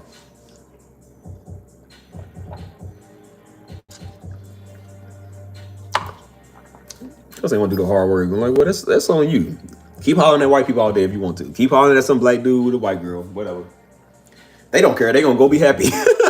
They gonna go be happy and go on by their business, and you gonna stay right there bitter because you weren't chosen. And it's like, oh, well, see, all the black women are gonna go to each other now because the dudes don't want. That's not true. That's not true. Black men want black women. They just don't want you. Just because they don't want you don't mean they don't like black women. They just don't want you. I'm like, why are people saying the most stupid stuff? Like, dude, you just try, man. Try. Most of the black dudes I've seen, everybody wants black women. They don't want you. Wait, man, why is everybody so rejected? And that's why I got on everybody's top for that. I got on everybody's head for that. Because I said, I'm not for Kamala Trump. I don't care about either. But I said it's very hypocritical how most people was for Kamala because she's a, quote, black woman. But she's married to a white man and they okay with that. But when some black dude is married to a white girl, they said, you can't be black. And if he was running for office, they wouldn't vote for him. That's some hypocrisy in the black community. So that's why I said part of me was glad when she did lose. Because I was like, it was just to prove a point to these hypocritical people. Because I said, y'all wanted us to stand with y'all, but y'all wouldn't stand with us when we were doing that. And then when she lost, guess what they did? They blamed black men. They said, it's black men's fault. And that was black men that did support them. And they was like, well, hold on now. And they said, wait, we supported y'all. And I said, well, dummy, that's what you get for supporting them. That's what you get. They're trying to go along with the flow because they made you feel bad because you're a toxic man or whatever. I said, well, that's what you get for supporting stupid. Either way, whoever you vote for, it ain't gonna work for you. That's why I keep trying to tell people. I was just happy when she lost because I knew these are the sensitive, triggered people who don't make sense and talking about they don't like black people. I said, you don't like black people. You abort all the babies you get. Your son is the biggest murderer in the city. Tyrone and Ray Ray together. Y'all don't care about that. It's cute. Let a black dude come home with a white boy. Or let a black woman come home with a white girl. They okay with that because it's cute. But then when a black dude come home with a white girl, you got a problem with that? Like, in the end days, they would call right wrong and wrong right.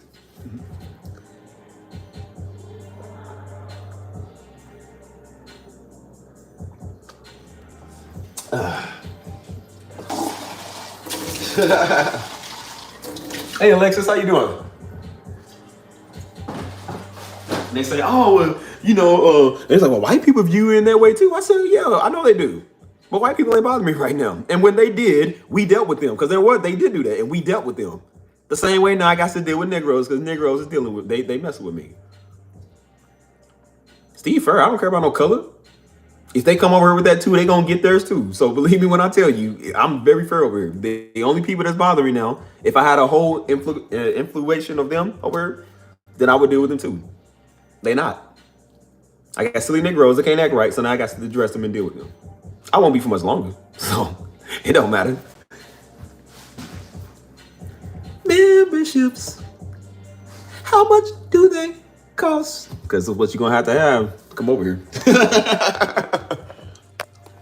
You hear that, trolls? Y'all can still join if you want to. It's gonna cost you a fee though. I'm okay with trolling as long as you you pay a fee. I was saying it with the Hodge twins today because, like I said, they do super chats. Those are what I have in my chat too.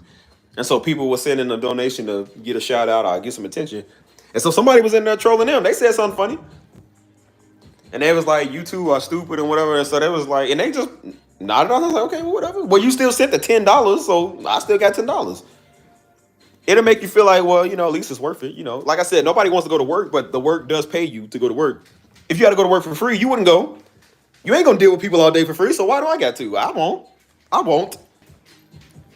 Get out of my room, boy. People be like, oh, you're just trying to make money. Yes. That's the whole goal. Make money. Yes. We ain't broke. Jesus wasn't broke. Joseph wasn't broke. Moses wasn't broke. Nobody was broke, man. Y'all broke. Nick Rose is broke. Why we gotta be like you?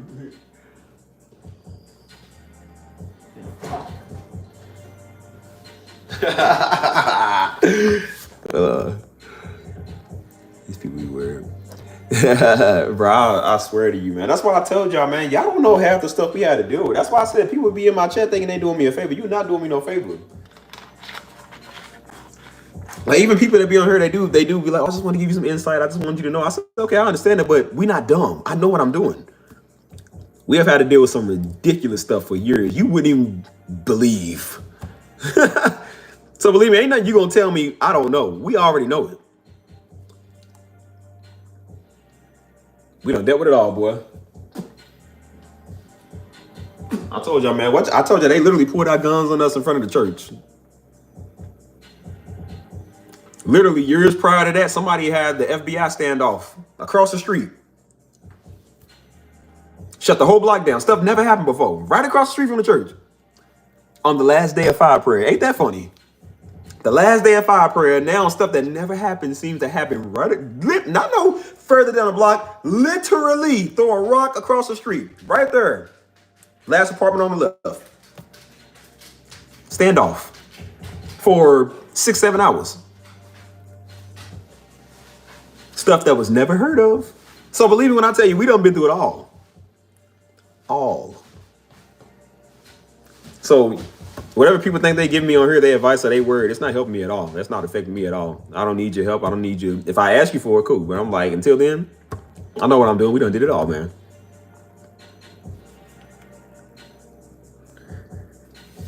So that's why I said I won't be doing it over here. I dealt with people all the time growing up. I'm not doing it over here.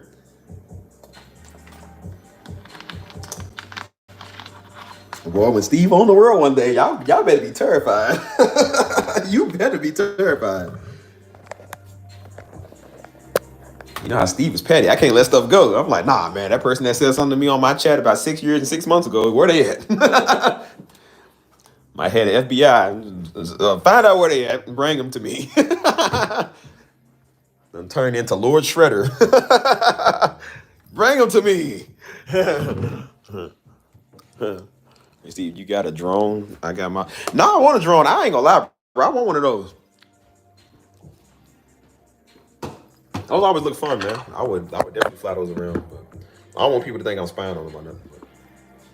Because I know if you fly to certain places, people think you spying and stuff. Nah, ain't the drone I would have if I was in power. Oh, man. Don't let the FBI tell me where your location is. Everybody be executed by drone strike. You thought we couldn't find you. You talk great on the internet. Yep, them infrareds came in real handy. Yep, we found out where you was. It's a crater now.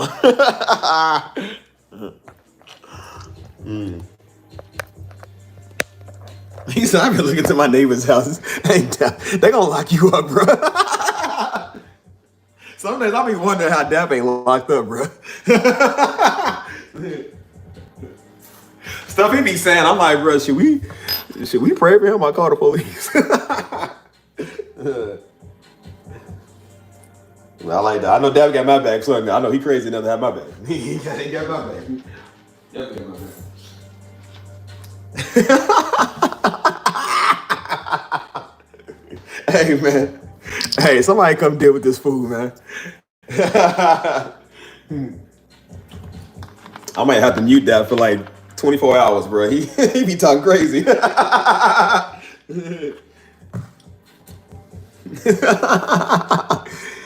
don't know, Dap. That ain't a sight you want to see.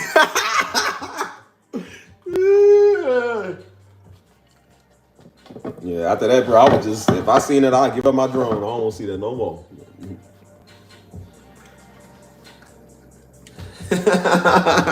Hey, he's silly, man. Yeah, one of these days I might be like, y'all, just mute him for about 24 hours, man. He needs to be in timeout. He talking too crazy.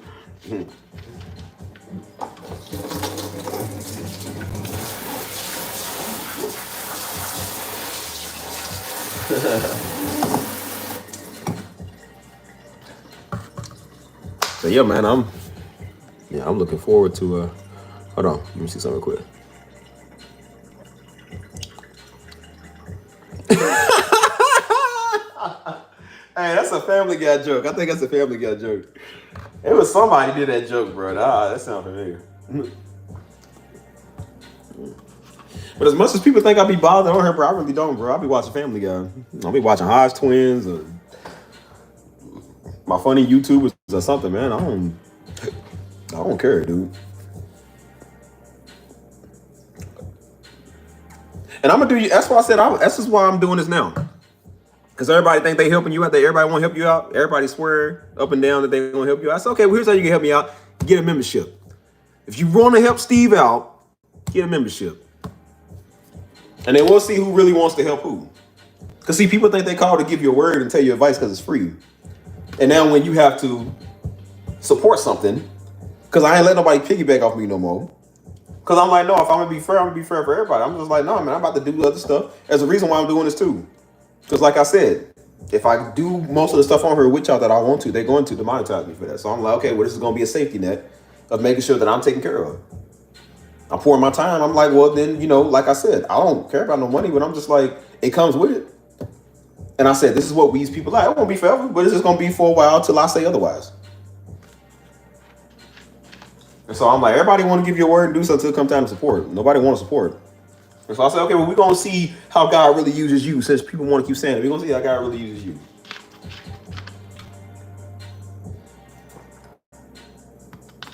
So I keep telling people, man, miss me with that word. I already got it.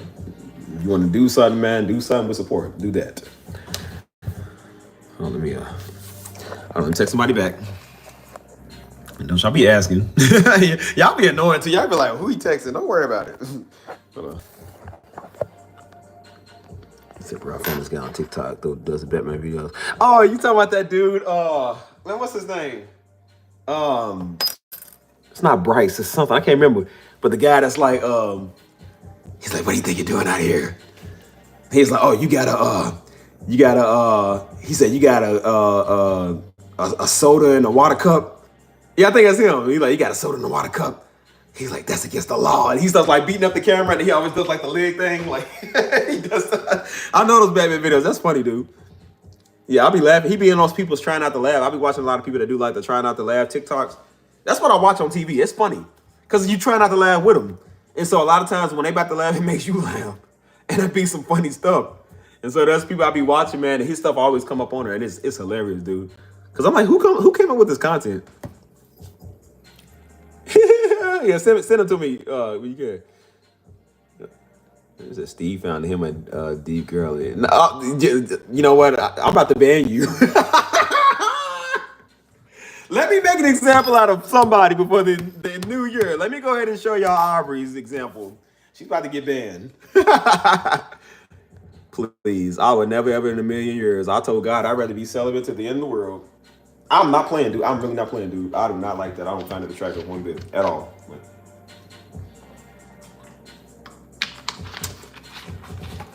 Never, ever, ever, ever, ever. I'd rather give it Taylor Swift. And Taylor Swift ain't even that bad, but I guess a lot of people don't like Taylor Swift, so I'd rather give it Taylor Swift. Prophetess. I wish somebody would, man. Shoot. Y'all don't find that like a turn off? Like, ew. Like somebody said they a prophet or a prophet. Like they have to tell you that they a prophet or a prophet. It's like, ugh, okay. And like and if you want to just do the Lord's work, then shut up. Why you gotta tell me? I don't want to know that. Do it to yourself. I'm a musician. I ain't gotta tell everybody I'm a musician. I just do music. You ain't gotta tell everybody that.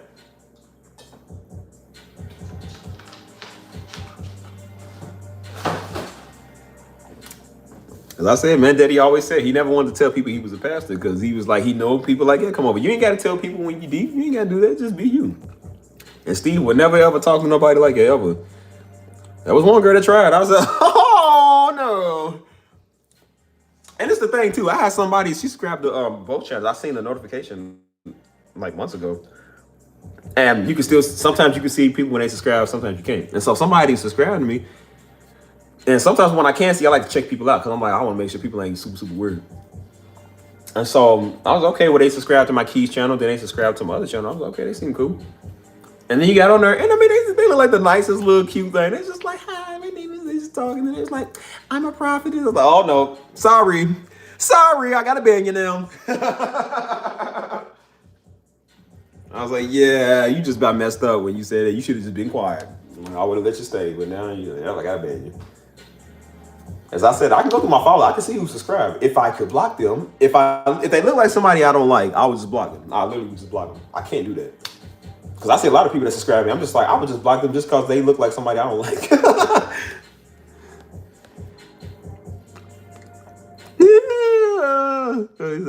As soon as they find out who you...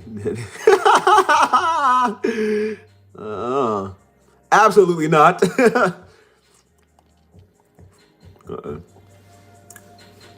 Yeah, he's a fool. I'm about to tell y'all mute that for 24 hours. Mute Dap and Aubrey for about 24 hours, bro. They be talking crazy on here. Boy, if y'all ever see Stevie with a prophet, y'all know that's the day. That'll never happen. Y'all know that ain't the real Steve. Aliens done kidnapped me or something. That's a clone.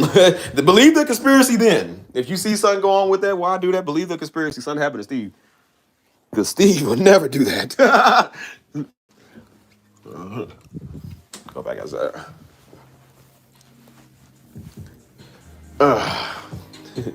Steve has a life. Steve got a life, and I want me a good wife. I don't care about no conspiracy nut job. I might want them over here. Ugh. Like people find that dude really found that attractive. My friend, he found that attractive. He was like, "Oh man, she watched Pastor Darby, dude. She know the word." I'm like, brother, ew. He said, "You don't find that attractive?" I said, "Absolutely not. No, I don't." I said, "Dude, there's a catch to it. You know what's going on with it, right? You know who she is." I say it every stream, and I'm gonna keep saying it every stream. Just because people watch Pastor Darby does not mean they're good people. It does not mean that they have somebody you want to be with. And then you find out she's unbearable. She's a prophetess. She's too deep to be real. I said, yeah, that can never be Steve. That can never be me, ever.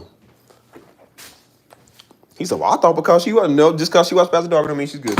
Everybody watched Pastor Darby. Evil people, good people, lizard people, alien people, everybody watched Pastor Darby. Satanists, the devil himself knows who Pastor Darby is. Like I said, the dude that had the demons in him, he said, Paul I know, and Jesus I know, and Pastor Darby I know. It was like, I don't know you fools. Believe me, just like I said, hell, Paul made his name known in hell. They knew who Paul was. Pastor Darby made his name known too. Everybody know who he is. So believe me, if it's 1 billion people that follow him, about 570 million don't like him. So everybody just because they watch him, I mean, they're good people.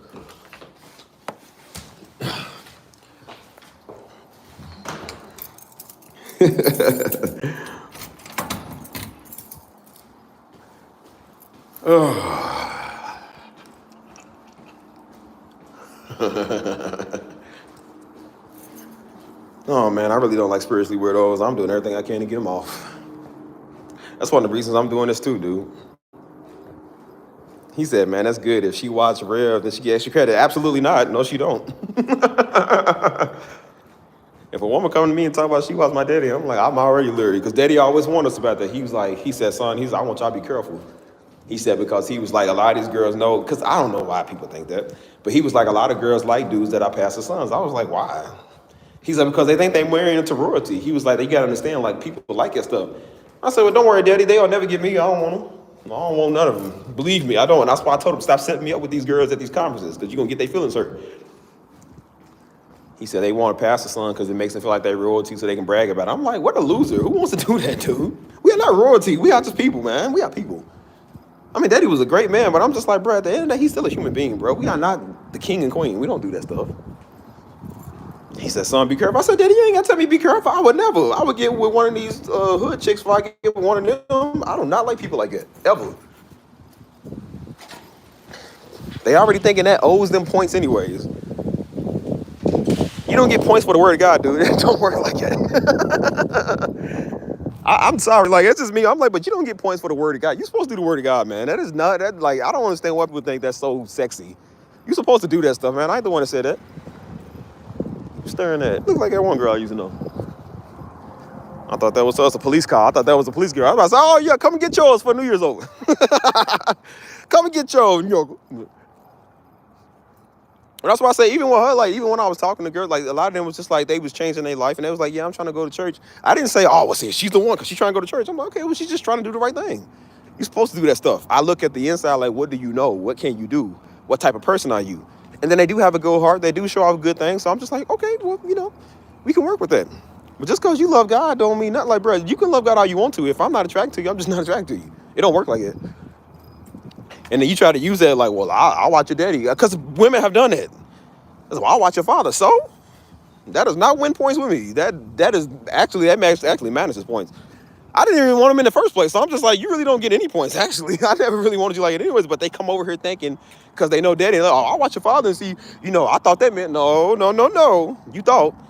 And she only was talking to me because Joe gave her my number. I didn't give her my number. Joe gave it to her because she asked.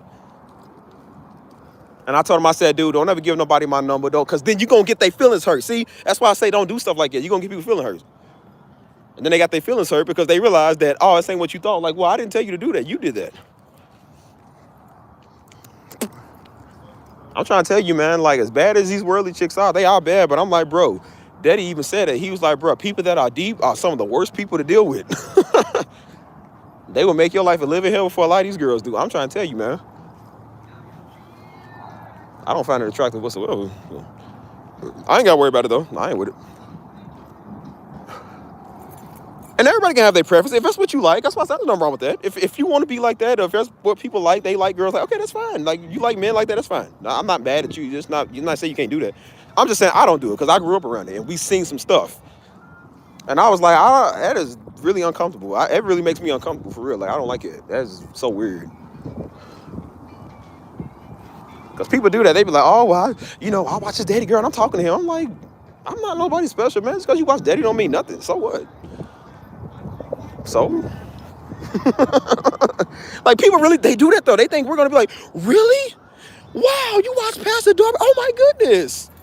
I'm like, okay, and just like the rest of the 570 million people that watch Pastor Darby, you are no special. You are a regular human being like everybody else. So what? I would expect you not to watch the man. Everybody knows who he is. I mean, you bound to watch him sooner or later. I don't get you no points because you watched the man. I'm like, okay, well, you can still get to know me, but I'm like, if I ain't feeling you, I'm just gonna let you know I ain't feeling you. That don't make me like you even more because you know my daddy, because you don't know my daddy. You doing it for the wrong reasons. Again, that's why I said everybody try to be spiritual for the wrong reasons. That's not why you do it. And Daddy, he kept trying to warn me about that. He said, son, be careful. I don't want you messing around with some of these girls because, he's like, I don't want you talking to some of these girls because they get like that. I'm like, Daddy, nobody do that stuff. I'm like, no, they do. There's some weirdos out here that really do. I'm like, why you want to be married to a pastor's son? That don't make you special. I pay taxes like everybody else. I ain't no different. She gotta have that light though. If she ain't got it, it's gonna be worth the headache. He said, "My old lady was Pastor Steve when you and I were kids." Hey man, I'm about to mute this nigga, man. Hey bro, I love that, man. And that's one of my favorite people, man. I love this dude. I be watching these streams again and seeing because I can't catch everybody's words on here, so I'll watch it again and see what everybody's saying. I'll be looking at what he's saying. I'm like, bro, somebody pray for this man, dude. My night's good so far. It's good. But How y'all night though? Let me know how y'all night is while I rant and talk. But yeah, that's why I was trying to tell old buddy. I said, brother, be careful. I told him because I told him the same thing that he told me. Be careful, brother. Just because people go to church, just because people sprinkle God on it, does not mean it's all God. It's all good. And I said, brother, just because I said if she watched Pastor Darby, be careful because there are some people that watch Pastor Darby that are not good people. I told him that. But he was going off of it because he ain't never heard it. Because when you from the streets and you ain't from the daily, you like, oh, anything sounds good. And that's why I said, bro, just because everything glitters not gold. You got to be careful with that because that's how people like you get wrapped up. And then he tried to get with this girl, and this girl was she was a prophetess, a crazy weirdo. And I was like, yeah, you got to be careful. Because he was like, bro, you don't find that attractive? I said, absolutely not. Absolutely not. And she wasn't even that attractive anyways. I'm just like, bro, you lose on both ends. You lose on both ends, honestly. And then he was like, oh, man, I didn't know she was like it. I said, that's why I told you to discern, brother. I told you to discern. He said, no, man, you gotta understand, man, a woman that listens to your father is under the word of God. I said, bro, everybody listening to daddy is not under the word of God. That's the thing about it. Everybody that do is not under him. They're not doing it for that reason. And that's the same dude that thought we walked around all day and talked spiritual and holding him down deep. And I remember that's the first time I talked to him because he came, we started getting to know him more. We was on a church conference. We went to St. Louis. I remember that. We was in St. Louis, right across the hotel from the Ark, the big old Ark. And we was looking out the window, we was talking. He was like, so y'all don't do that? I said, no, dude. He said, your daddy don't talk like that all day? I said, no. I said, bruh, my daddy has not said nothing spiritual all day, and I was around a man all day. And daddy would preach that too. He said, brothers, have I said something to y'all spiritual all day? He was like, no. Like, don't. He's like, we don't talk like that, but people think you do. I said, dude, he preaches it on stage, he lives it, but he ain't got to talk like it all day because we don't do that. He said, so he don't give you no fresh word? No. Why would he have to? People really think we do this. Like, and I told you people be weird. They really think we like that. Like, y'all don't give each other revelation all day? No, I don't need revelation all day, every day. We don't do that. Like I said, get a life, dude. Do the word of God and get a life. That's all you have to do. I said, bro, be careful, man. Everything that glitter ain't gold, boy. That's not good. I told you, once you start talking about my daddy, I'll know, leave. Like if I would say flee fornication, flee them Negroes too. I'll flee them quick. I mean it, flee them quick. So they start doing that, oh man. Because one girl, she said, well, I just want to get to talk to you about your daddy. No, I said, yeah, you trying to use that. I knew she was trying to use daddy to get to me. I said, don't ever use my daddy to get to me. If you want to know me, know me. If you want to talk as friends and know Pastor Darby, okay, that's fine. But I'm like, don't try to use him to make me like you. Because that's what she was doing. Trying to make me like her because she thought because she was talking about daddy, I was going to be interested. And I was like, no. And then I knew it was coming. I knew it was coming because she started acting funny. She started acting crazy. And then she was like, oh, well, then she brought up, well, see, your dad said. I said, see that right there? You done already messed up, fool. You done already messed up. Don't ever say daddy said. I'm a grown man, dude. And I told her, I said, daddy don't speak for me. And I said, that's not what he meant when he said that. See, taking stuff out of context to fit their description. And I said, no, what he meant by that was that if a man is entertaining a woman and messing around with them and being serious about them, then that means he wants to give it. I said, I don't even talk to you that much. I said, I never said I liked you. I never said I was attracted to you. I said, I just talked to you whenever you was free to talk because that's what you wanted to do. I said, you told me you wanted to ask questions about Pastor Darby because you wanted to know about us. I said, okay, well, I don't mind talking to you about it. And then I remember why I stopped doing that with people. I stopped talking to everybody. And people that want to get all in your business, I said, I stopped doing it because of that right there. And she said, well, I was thinking that, because she thought she was the only girl that I talked to. I was like, we're not even talking. I'm like, what are you talking about? She said, oh, well, I thought we were exclusive. I'm like, nigga, what? I said, bro, just go put a title on something I didn't even know about. Like, what are you talking about? And she's like, oh, well, you're saying, like, other, because I told her, I said, well, I do have women friends. I mean, I do have people that I know in my life that are women that are cool. She didn't like it. So she thought, I thought I was the only, why would you be the only woman? Why? I don't even know you. Like, bro, I don't know you. And she was cool, but I was just like, I don't even really know you. And then guess what she was doing? Ghost following. I gave her one of the music profile, I think, to follow. Somehow she ended up on my original, and I knew that's the reason why I don't give everybody my original profile, because I know some people are just weird. And so she was on her ghost follow. That's when my stuff was public at the time. She was on her ghost follow, so I'm outside running. Or I'm at the gym, you know what I'm saying, posting my stats and all that. She on there watching. Oh, they like what they see. And then she, well, see, now your dad, now that's what she want to use your dad say. I'm like, yeah, I bet he would say that when you see something you like, you gonna say that. Your daddy said if a man talks to a woman, I said he means if he entertains a woman. And that means if he just talks to you as a friend, he's cool. That ain't what that means. See, taking scriptures out of context. Taking Daryl Dad's words out of context. That's what's wrong with some of these niggas on here. They just take stuff too far. Well, your daddy said, well, how would you know what he said? He wasn't there. And they don't even know why daddy said that. I had to talk with him about stop doing that. Because you're going to get these women's feelings hurt. And look what he did. Got their feelings hurt because I said, nah. That's what you get.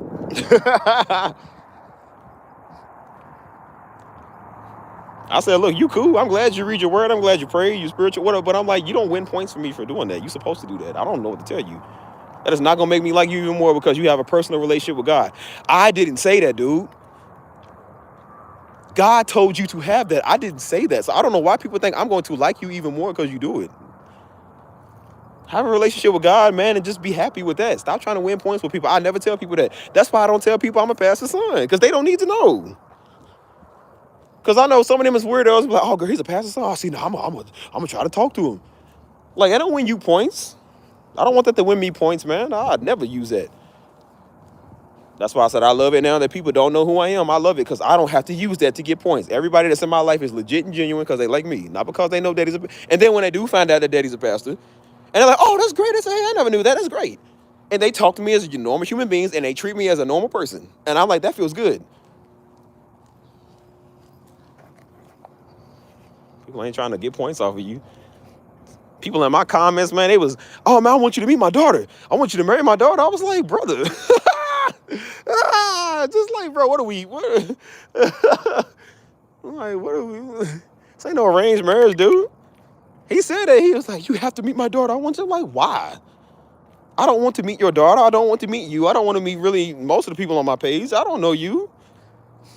Your daughter will not have a chance in all the world, and especially now because her father's stepping in talking with her, she definitely ain't got a chance now.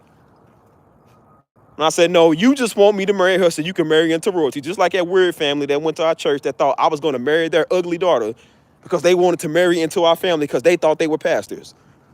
And that's literally why they did it. That's why they was mad when I didn't want to talk to this little picket mini. Because I'm like, she's a picket mini. I don't like her. She's ugly. And her spirit is ugly and she's weird. Like they all was weird. And then got mad and told Joe them behind the scenes. It was like, see, why ain't he want to talk to her? She's a woman of God. She's a good woman. And then when I'm in his face, the father's face, oh, hey, man, how you doing? Hey, how you doing? Like, he didn't say that same thing to me when I was standing right there.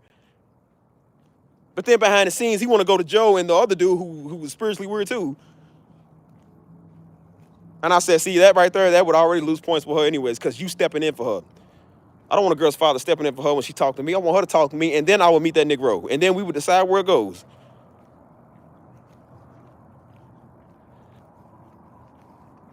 They literally was trying to marry me. And then they talked to mom about it. It was like, well, we thought he was going to marry. I'm like, why would you think that? Why would I want to? Leave me alone. And then I kept wondering why the girl kept asking what my shoe size was, trying to go to my sister-in-law, Joe's wife, to ask her all the questions.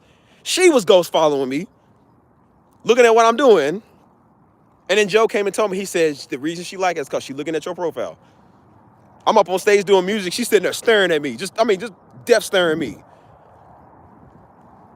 I'm like, bro, this is mad uncomfortable. I get off the stage trying to go outside after church. I think, come here real quick. Like, bro, leave me alone. I was talking my dreads at the time. I had my freeform dread.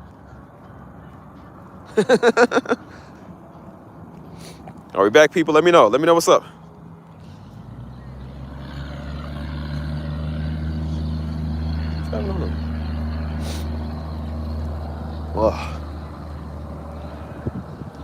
Are we back? Anybody hear me?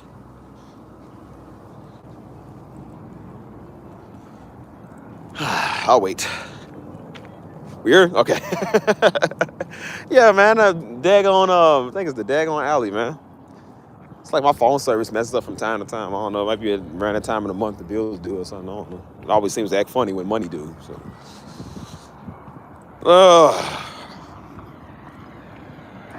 So yeah. As I said, beware, people. Beware of the spiritually weird. The worst people on earth.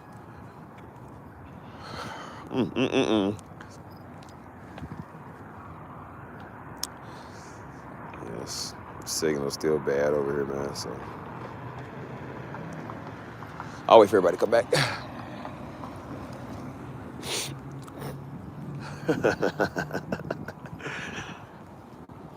That's funny though, man.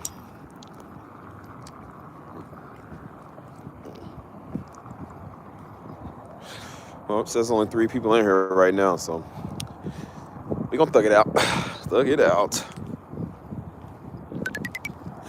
Anyway, since that's 3 people in here, we just gonna be real now.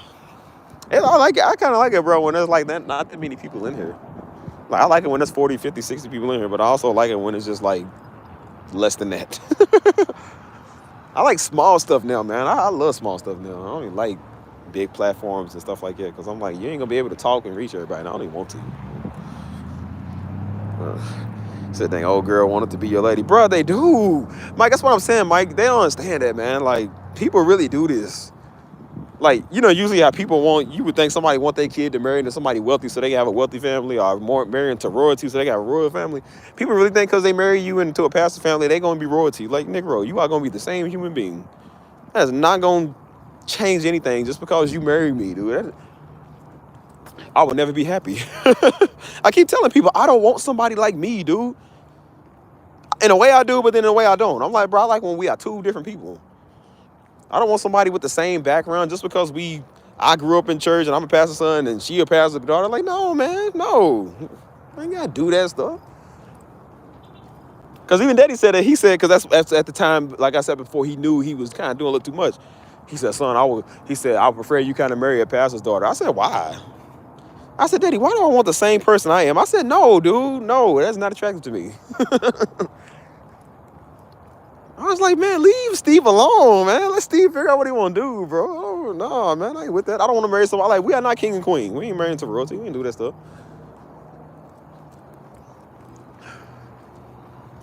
However, I will say, there was actually this one girl, man. She was actually cool, man.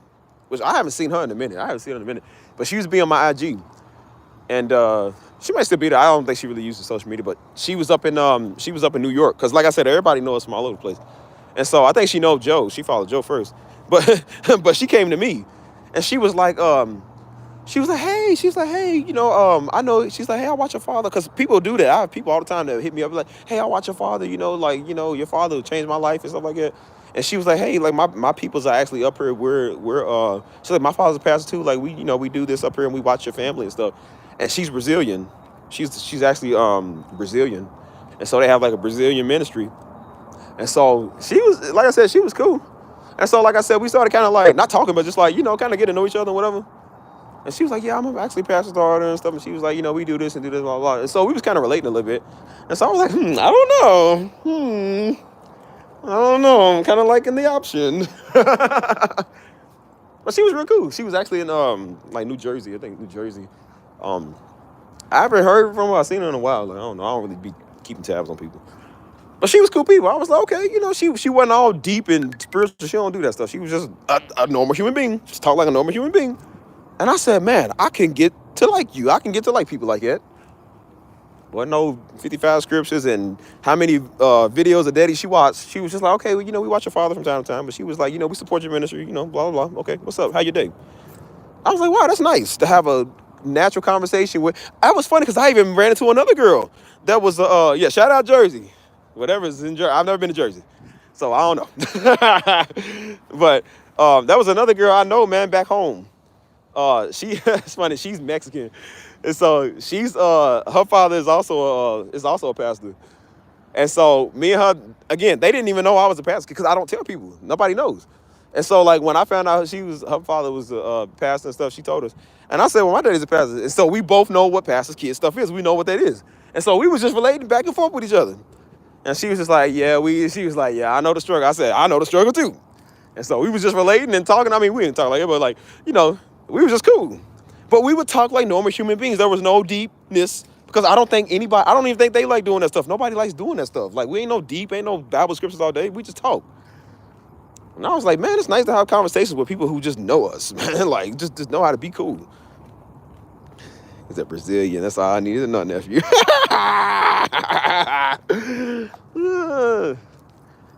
And she was like, yeah, if you ever come up to Jersey, she was like, she's like, yeah, you can come up to Jersey and stuff. And she was like, I can introduce you to my peoples, and you know what I'm saying? She was like, there's places over here you can stay at and whatever. And so I was like, I mean, I'll keep it in mind. And so I remember one day I was waiting on my plane I was coming back from Louisville. And so there was my gate that was supposed to be going to San Antonio was actually booked for Jersey. It didn't leave yet for me to go to San Antonio. And so I remember I took a picture of it and I sent it to her. And it said going to, I think it was the hometown she was in Jersey. And I said, look, I might as well catch this plane just going up there. She said, come on. She said, go do it. I was like, nah, I can't. I said, I can't. I said, I got to get back home to Tank, my one love. I have to get back to that boy.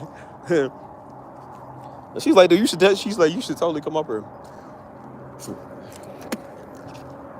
So if I ever do go to Jersey, like I said, I'm trying to know people all over the place where I can go with. So, but it was nice to just talk to a pastor kid that wasn't weird, because I talked to some people that's just like, oh my gosh, like shut up.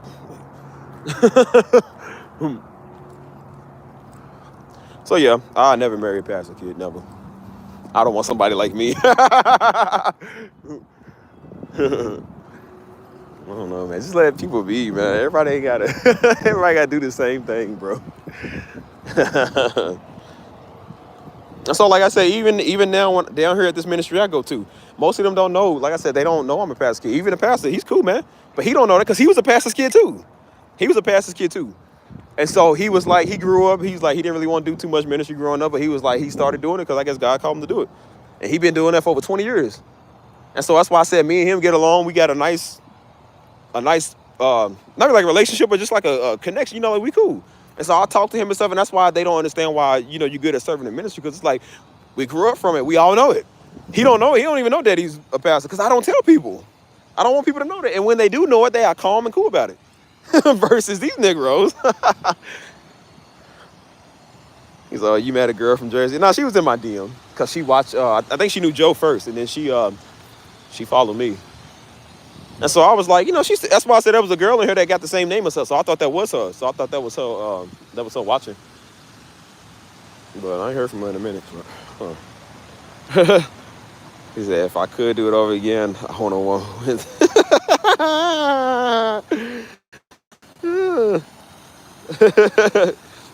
Nah, but she was, he said Brazilian. It's funny because I told y'all this story one time where Stisha speaks Portuguese. Stisha speaks like 4 languages. She's smart. And so one time, that was years ago, one time we was like, we should all go to Rio de Janeiro. And so she wanted to go, so she was like, hey, go with me. So I was like, okay, cool, I'll go. And so Daddy was like, yeah. He was like, yeah. He said, he was like, me, Stisha, and Man to go to Brazil. And Mama, she was like, nah. She said, nah, you ain't going to Brazil. He said, what? He said, man, this is for my son. He said, I'm trying to show my son what's down there. She said, nah, Steve, you ain't going. He said, miss, you've been married for 20 years. You don't trust me? He said, boy, y'all mama a trip, man. He said, I try to tell y'all mama still don't, she still don't trust me. I said, mama, be quiet. You messing up my favor. Because at the time, we couldn't go nowhere. So I was like, mama, be quiet. You messing up my good favor here. I want to see what's down there. I said, Stevie trying to see the Brazilian. And then we never went. I think Mama messed it up. And I was like, Mama, oh.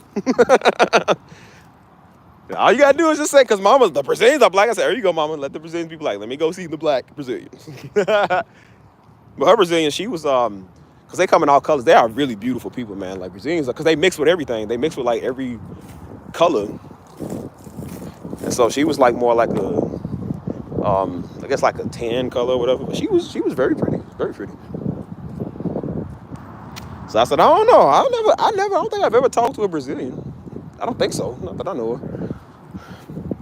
It's on my bucket list. Well, no more. I with beautiful women. I don't trust them. But that's the thing. Just because women are beautiful, like I know they get bad reps for that, man. Like even San Antonio, bro. That's why I keep telling people like stuff is out the ordinary to some people. Because you think because somebody pretty and good looking that they can't be trusted. That's not true, man. Because San Antonio, man, I'm telling you, San Antonio has a lot of beautiful women, but they're not cocky. They really are cool, chill people. I keep seeing it. I'm like, bro, because where I'm from in Louisville, the girls there all look like foes, like sexy reds and big old sexy reds. Like nobody wants them. But they swear to God they attend. So they all think they baddies. We even got a show that called the Louisville Baddies. Like it's don't ask me, but it's bad. But you come down here and it's like you realize that the women here are not conceited. They're not stuck up. They're not cocky. They're not nasty. They are some of the nicest, coolest human beings you're going to meet. And they are beautiful. They're so pretty. It's just like, man, like you be thinking like because they're pretty, they get a bad rep. You're like, oh, they must be stuck up. It's like they really not. Like I said, my friend that I know, the real pretty one, that dude called out her name, she's beautiful. She's really beautiful for real. And she has the nicest heart. Just, she is so sweet. And I'm like, she's not doing it for recognition or just trying to get somewhere. She's really like that. She's really genuine.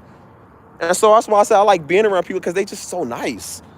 And I told her, I was like, you are so, like, you don't see that where I'm from. You know what I'm saying? And I said it's so common here that it's just how it is. So that's why I was trying to tell old boy, because he mad and rejected and think that the women ain't sophisticated enough. I said, brother, the problem ain't the women, because the women here are nicer and better looking than where you from, where I'm from, and you still can't pull them. So it ain't them, it's you. Like, I mean, people do it with me, bro. You would not believe the many people who think that I'm fake. People really think that I'm stuck up and snobby. They really do. Because they like, oh, you good looking, you got abs, and, you know, you got muscles. I'm like, and they said, that means that you conceited, you can't be trusted. I'm like, says who? I said, what do people be smoking? Or what do y'all be doing? They're like, nah, there's no man that's good looking and has abs and takes care of himself and he's cool and he's nice. I'm like, why is that impossible? Is that not what y'all want? Y'all keep saying it's what y'all want. Why is it when y'all find it, y'all don't believe it's true? And people really think I'm cocky and conceited because I have an eight-pack. So they think, oh, you're conceited. I'm like, no, I'm still humble with an eight-pack. Why can't I be humble with that? Why can't I look good? And I'm like, oh, man, like, you're so nice. Like, they was like, you know, it's rare to find it. I'm like, no, it's not. There are people all around here that are just like me, that are just like you. It's not rare to find that. It's just you looking in the wrong places. Actually, I have an 8.5 pack. I remember making a profile one time, bro. People thought I was fake. They legit thought I was fake. They was like, nah, you ain't real. Send your social media. And I was like, okay, well, send my social media. And they're like, oh, you are real. I'm like, yeah, I just told you I was real. Obviously. And so I had to start putting on my profile, I'm real, by the way. I'm real. Because people thought I was fake. Because they could not believe that somebody looks this good. And somebody is this nice. That's why they all got scared in the end.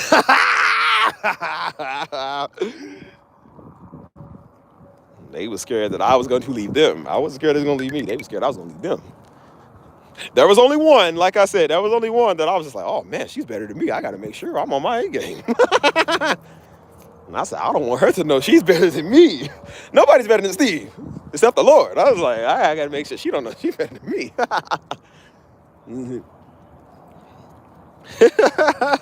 What's up, Mr. Jose? Mr. Jose from Big Humble Park. Yes. She said, love y'all too, man. Love y'all too. Last stream of the year. We just talking about, what are we talking about? I don't even know what I'm talking about. Just talking about anything. He said, I saw a black chick who was like skin, like black knees. What is he talking about? Why you like black knees? Like they got knee pads or something. Hey man, what's this dude talking about?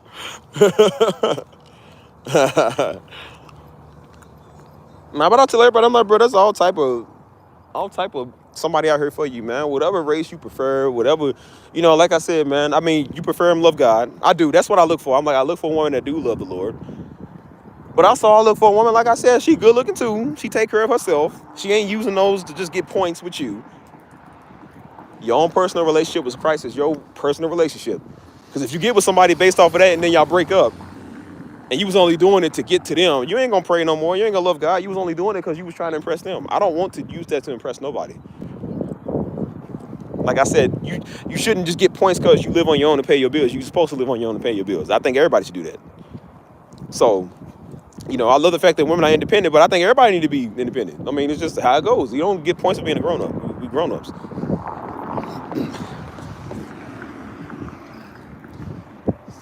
So that's why I said, I'm like, I don't look.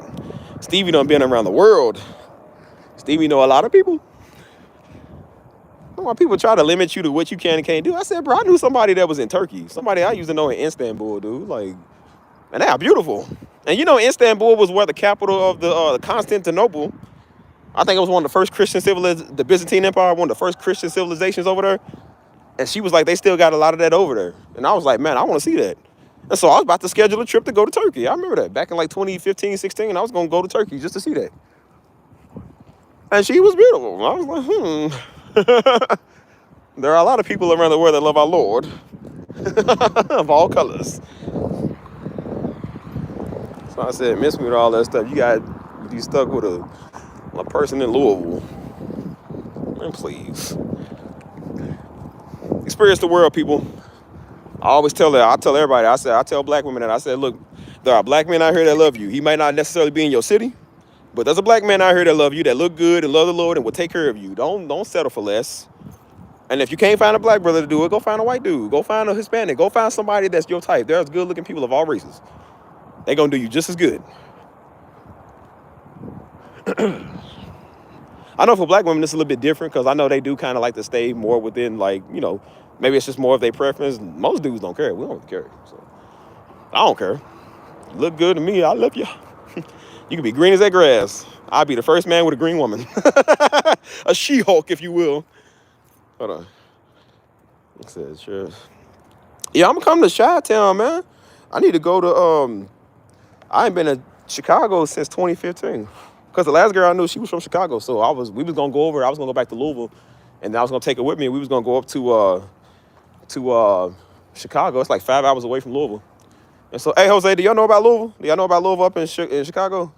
Because I know they was telling me in Chicago, they call Louisville Baby Shadrack because Louisville's terrible. Louisville's worse than Chicago is, for real.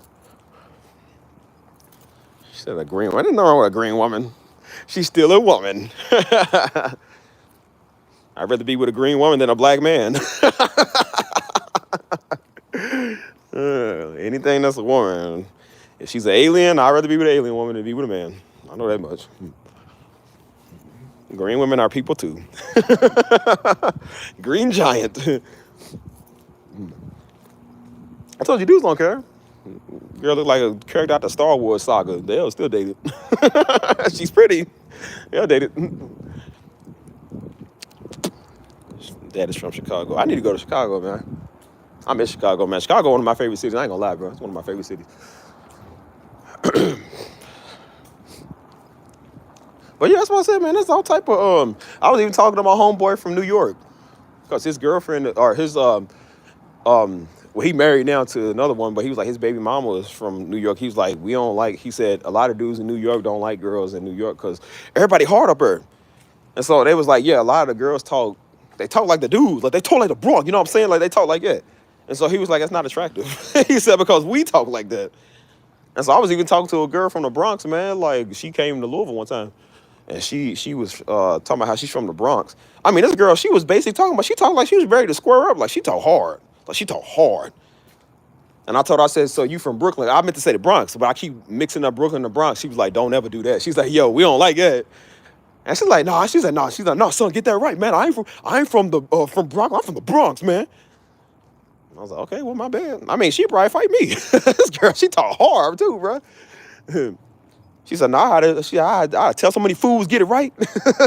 Like she talk like she square. I know she ain't grabbing her. She throw fists. I was like, yeah, I know she throw fists. And so I'm just like, I mean, in a way, it's like, okay, well, I kind of like how they talk. It's kind of attractive, but I'm just like, I don't think I really want somebody to talk like that. Because he was like, yeah, the Puerto Ricans talk like that. He said the blacks talk like that. The whites talk like that. Everybody in New York talks like it. Like they all have that mob type talk. Like, you know, he was like, yeah, we don't really like it. Ugh. But I don't know. I like all cultures. When people come with this, hold on. Look at this dog.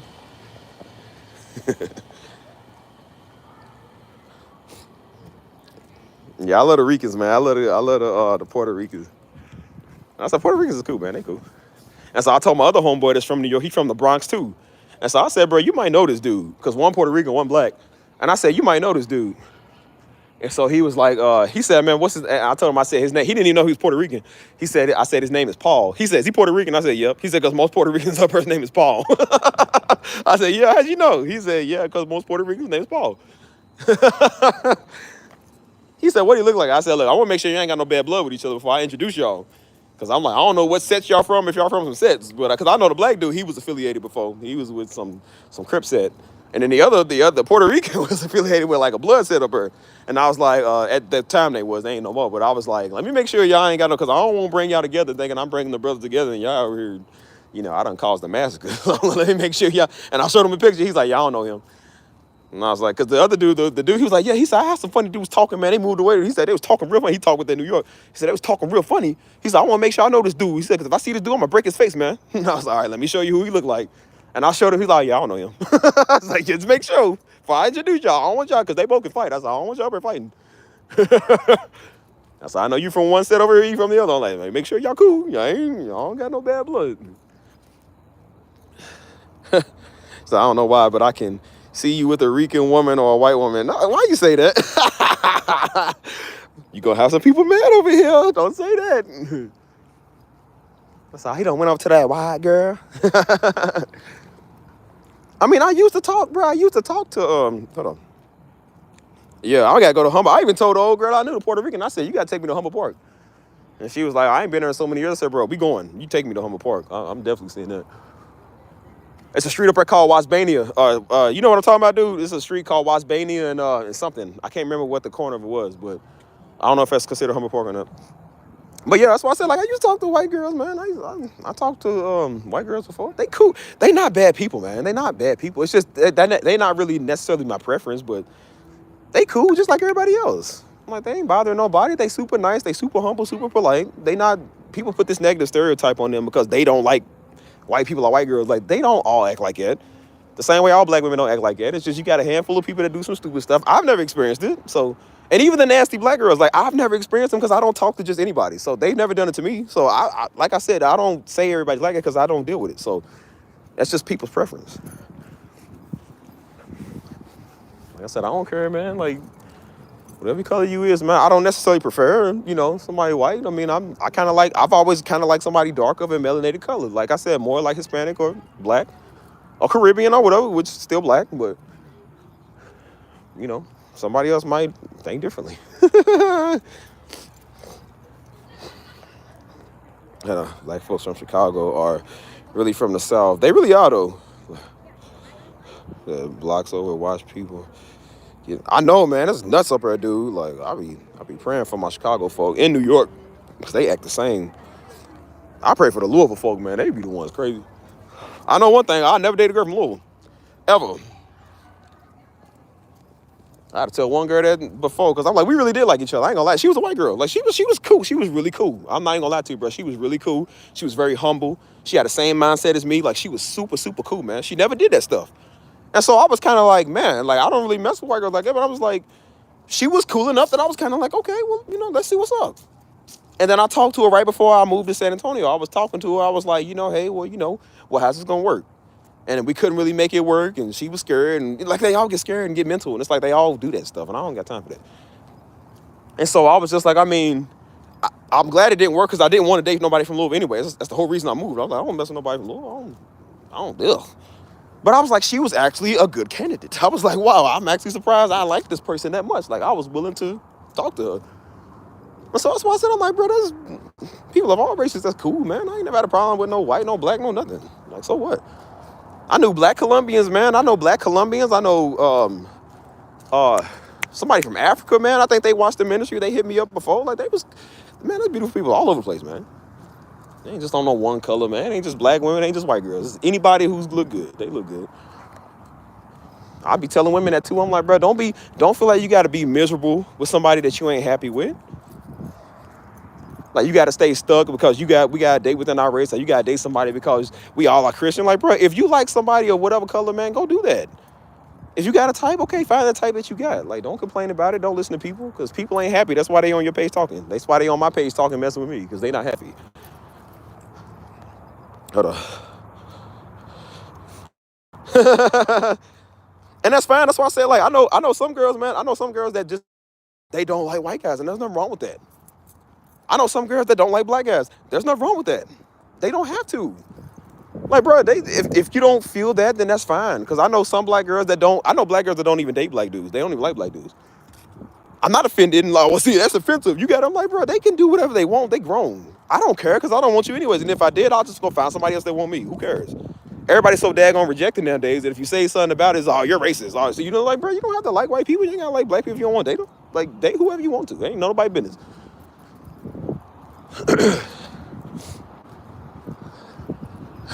I seen something where this black, it was something where this thing went viral with this black dude and this white girl. They was a couple, and they was just cool. They was just like dressing up together and matching. Of course, what's the first thing you did? You go to the comments because you already know. Oh, some people in here mad, and so here come people in there. Oh, that's atrocious. Like, I wonder if he thought about that. I wonder if he thought about his mom first before he did it. And everybody was like, why does he got to think about his mama when he's dating a woman? That's probably exactly the reason he went to a white girl, because he don't want somebody to remind him of his mama. Contrary to what you think, not everybody wants a woman that remind them of their mama. I don't. Believe me, I don't. You mean tell me I got to marry somebody, and then when I want to be intimate with this person, I got to think about my mama? No, sir. I don't think so. That is so weird. The last woman I want to think about when I'm married to and trying to be intimate with my wife is my mama. I don't know what type of pedophilic incest stuff they got going on, but that ain't something that Stevie wants. I don't want that. Yeah, ew. That's what I'm saying. Exactly. You're right. Ew. But that's what people think. And they say, well, did he not think of his mama and his grandmama? Why? Those are two people you don't want to think about when you are with a woman. People were like, what would your mom think if you died? I'm like, I don't care what mama think. Mama ain't going to do nothing about it. I'm a grown man. What do I care what she think? I will date whatever woman I want to. And if you don't like it, too bad for you. Because I had to tell mama that too before. I had to tell her that too. Because mama, we grew up, mama didn't like us liking white girls. I said, but mama, Steisha literally was talking to dudes that wasn't even black. You ain't have no problem with that. And I said, don't just get on your sons because you don't want them with no white. I said, no, make sure you be fair. I told mama, I said, mama, make sure you be fair too. I'm like, don't just do that stuff because people don't like it. I'm like, I don't care what you like. It ain't about what you like. You had your time to live your life. I'm going to live mine. I'm going to like what I want to. I'm not going to let my parents or nobody, Dr. Umar, no Negro, choose for me. That stuff is weird, man. I'm like, bro, people gotta stop this ancestral pedophilic stuff. That is so weird. He's not gonna lie, for me like my mama.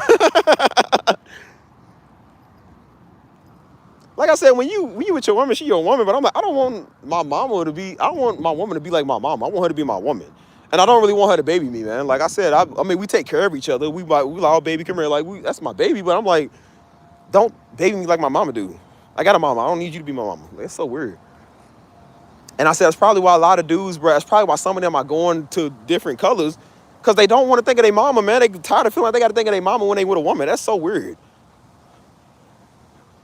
Like, they mamas in their ear talking about, you better not bring a white girl. You better. I'm like, why do you care what he bring home? That ain't none of your business. And that's probably what makes him not want to date a lot of women that look like his mama. Nobody wants to think about their mama when they with a woman. I don't, and I know a lot of dudes don't either. Maybe old buddy who can't get a woman, maybe he do. I don't. That is so weird. They be like, oh, well, mama got to approve. No, she don't. Daddy ain't got to approve neither. I approve, because I said so. And if she feel the same way, then yeah, okay, we'll see what's up with this. I told y'all on my other live streams, I had to have a conversation with this white girl, because she was like, well, I like black guys, and she was like, I like everybody, I'm cool, but she was like, some of my family doesn't agree with it. I said, who cares what they think? They all losers. Who cares? I said, look, my mama grew up with me not liking white girls, and I did not care at all. That is not what you supposed to do. You ain't got to worry about it. I like what I like. You ain't none of your business. And I felt like me and mama got into it. And she was like, we gonna make you marry. I said, how you gonna make me marry anyway? I said, mama, you wrong for that. Like, no, you can't make me do nothing, especially when I'm a grown man. You ain't gonna make me marry nobody. I'll marry whoever I want to. I don't want to get married at all if I don't want to. You ain't gonna make me do nothing. And that's when we got into it. And then the next day, Daddy had a conversation with me. He had a conversation with me about that. And Mama was trying. That's when Mama used to be. Mama used to be obnoxious. She's cool now, but because she learned how to kind of calm down. But I'm like, at first, Mama was, oh my goodness. And so she tried to butt in, and Daddy was like, Missy, go away. He said, Missy, go away. I'm talking to my son. He said, let me talk to my son. You go over there, because she was working it up. He said, go over and calm down. She just, Mama was so mad. Mama was mad, y'all. And so Daddy was like, he said, son, he said, look, you ain't got to do nothing. He said, but don't ever look down on your people. Don't ever look down on your women. He said, don't ever do that. He said, whoever you marry is whatever. He said, don't be conditioned to hate your people. And I said, okay. And then after that, never had no problems after that. And I said, okay, well, if I like somebody, and that's why I said after that day, I never told them who I talked to. I never told them who I liked. Because I knew it's going to go right back to how she acted. I said, no, I'm not doing it. No, that's my business. You got yours over there, I'm going to have mine over here. And so that's why nobody knows to this day who I be talking to, because I never tell nobody. Hold on. Yeah, that's why I said I know a lot of Hispanics do that too. Like, a lot of Mexicans do that too. Like, they want a woman like their mom. Like, no, man, I don't want no woman like my mama. Because they do the same thing we do. I'm like, no, I don't like that. Like, some of them just don't like black women because of their mama. And I think it is true. I really do think it is true. A lot of dudes don't like black women because of their mom, because they won't deal with their mama issues. And I'm like, look, you can't base all black women just because your mama was a bad one. That's why I try to tell old buddy with his big old Mexican girl, but he's talking about black women. But I'm like, dude, your Mexican girl acting worse than one of them. But he's mad at his mama because he got mama issues. He's like, oh, man, see, my mama, man, she's a black woman. You're not a black woman. You can't tell him nothing. And I said, you can't even tell your girl nothing. She Mexican. So I'm like, it ain't the women, it's you, Negro. You a weak, feminized man. That's what it is. That's why I said I heard a lot of black girls talking about white girls. And I'm like, and then, of course, because I grew up off of that. And then when I looked at the white girls, I'm like, bro, a lot of these white girls are cool. They are literally cool, dude. They are not messing with nobody. Because I kept getting told, they was like, be careful, they're going to lie on you. And I was like, lie on you about what? And then I would get around them, and I was like, bro, these white girls, never did it. Never have done that. I know plenty of black dudes that mess with white girls, they have never done that. And I said, no, whenever a person wants to be an idiot thing, they're going to do something idiotic. Because they was listening to these stories of how some of these college girls or somebody lied on somebody and said, oh, well, they did this, they assaulted me. And I said, you can't take one, just like y'all don't want one person taking what black women do, what one black woman do, and put it on everybody. You can't do that with one person. You cannot do that. That's like, well, white girls are gold diggers. They're going to play you. And then all the white girls I got around, they was independent. They worked. They was like, we don't want nothing. And she was like, I got people mad at me because I dated a black dude. She was like, I didn't even did nothing.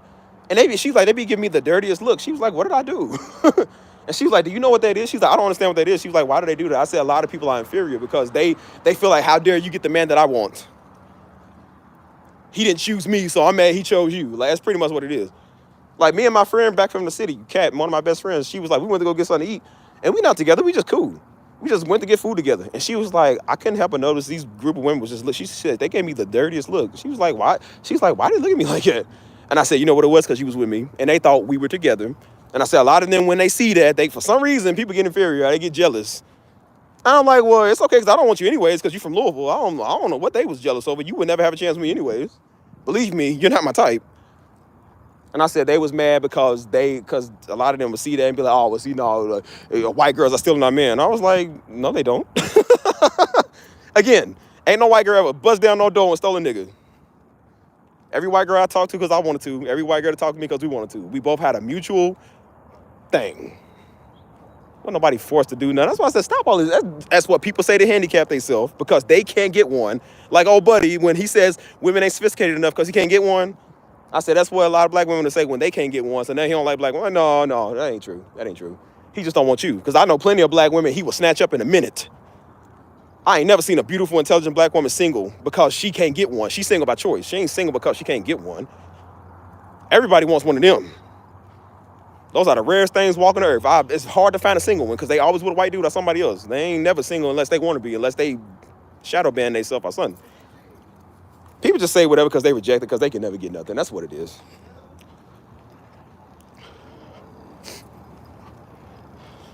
He said everything else be off. But that's why I said the white girl I knew, man, before like I even moved out of town, bro, she was literally cool. She literally, bro, we literally had real deep conversations. And that's why I said I like talking to people who don't know about God, who don't know, because then you get to talk to them about him. And she was dealing with issues she was feeling some type of way about God. And she was just like, she said, I remember being, on my knees as a kid crying out because she was abused by her father. She was like, I remember crying out to God, just like, God, why you let this happen? She's like, God, where are you? Show up. And she was like, I feel like he didn't show up. And I told her, and I started having a simple wasn't no deep nothing. I had a simple conversation with her about what she's feeling, about what that is. And I said, listen, I did the same thing when my father passed. I said, but sometimes God has things in order for a reason. And I said, notice how you still here? You ain't take yourself out when you wanted to. You still living, you still kicking it, right? And we was having deep conversations. And I said, and I even told her, I said, listen, I know you don't understand about God all the way right now.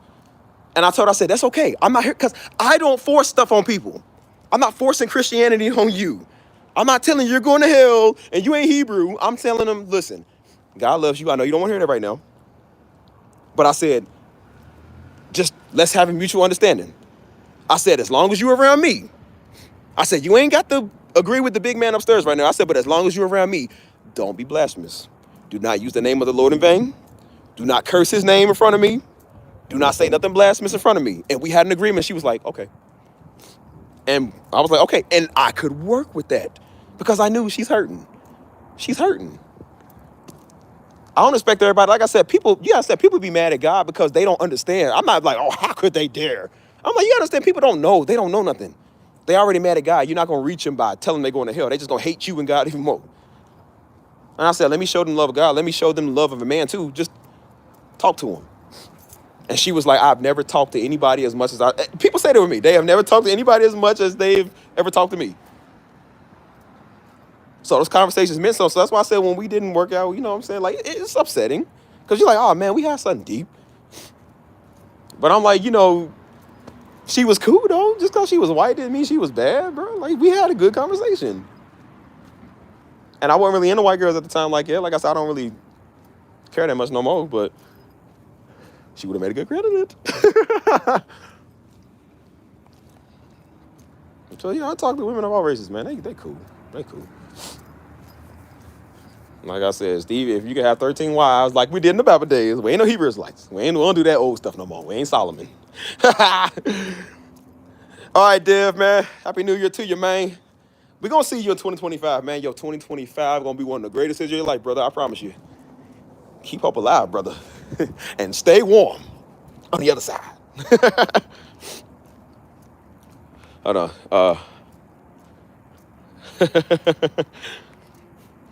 But it's all a respect thing, man. That's why I said, like, it's a respect thing. So that's why I said, like, bro, I was even telling people, the brothers at my church, man, we went to go get breakfast. I told them, I said, bro, like, because we have Spanish-speaking services at church. And I told them, I said, I've been to a Spanish-speaking service before in Costa Rica. I said, Stisha took us to this church. I ain't understand a word they said. Not a word. It was back in 2015, 10 years ago. Never been to a Spanish-speaking church. Didn't even know a word they said. And I said, I knew that we still loved the same God, bro. It's almost like I understood him because we love the same Jesus. We love the same Jesus. Salute, brother. But I'm like, we love the same Jesus, man. And that's why I said, like, it was like, yeah, family. It was like we were a family, man. It was, you know what I'm saying? The only words I understood was like Chicago because they said something about, I think they got a ministry in Chicago. But I'm like, the praise and worship, I'm like, bro, it was bringing tears in my eyes. And I'm just like, I thought this was only an American thing. And then you go all over the world and it's a people who love God thing. And so that's why I told him, I said, if y'all need help during the Spanish-speaking services, let me know. I don't care if I don't understand or nothing. And my Spanish is getting better, so I've been understanding. I'm like, oh, man, Stevie turned the Papacito. Stevie turned the Rico Suave or something. Yeah. Stevie got that sauce now. I said, Stevie going places. Stevie going places, looking good. Mm-hmm. Shoot.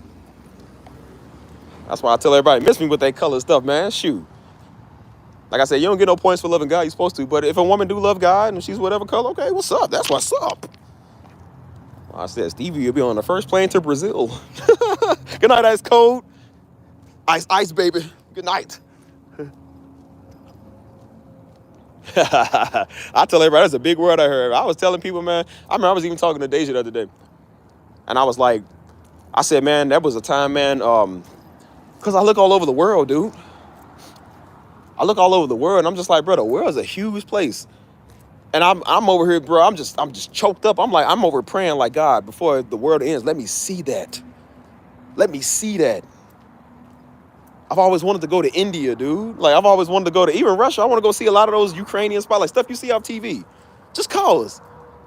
London, Paris, maybe Tokyo. No. I want to see all of that, bro. Like, Stevie trying to go all over the world, man. I said, God, let me see that before everything the whole country go to hell. Let me see that. I want to see it. And that's why I said in due time, man, in due time. Stuff in the world we ain't never seen. That's why I said the world bigger than Louisville, man. It's even bigger than, like I said, I love San Antonio. San Antonio might not even be my final resting spot. I might go somewhere else. I might go to across seas. Who knows, bro? The world's big. So you got people all over the world love God, man. That's why I said I sing Indian women. They beautiful too. Afghani women, Saudi Arabian women, they are beautiful. When they ain't got to wear the turbans, like they look good. That's why I tell everybody, man, get your mindset out of this small, you got to stay with somebody because y'all the same color and because y'all got to be married. No, you don't. You can do whatever you want, man. It's a big world. Care about nobody, what they think. Steve ain't. That's why I said I'll turn this phone off and go do whatever I want to. I said, boy, please. Somebody was in my comments mad at me. They was like, you better get you a Hebrew one. I'm like, why do you care? Why do you care? They be like, your mama ain't gonna be. I said, that's exactly the reason why I would get somebody else, because I don't want a woman like my mama. When y'all gonna stop this ancestral stuff, dude? Stop doing that. That is so weird. Shoot. All the women in the world, I gotta get a woman like my mama? I don't think so. I don't think so. I said, I'll be single then. I would literally be single.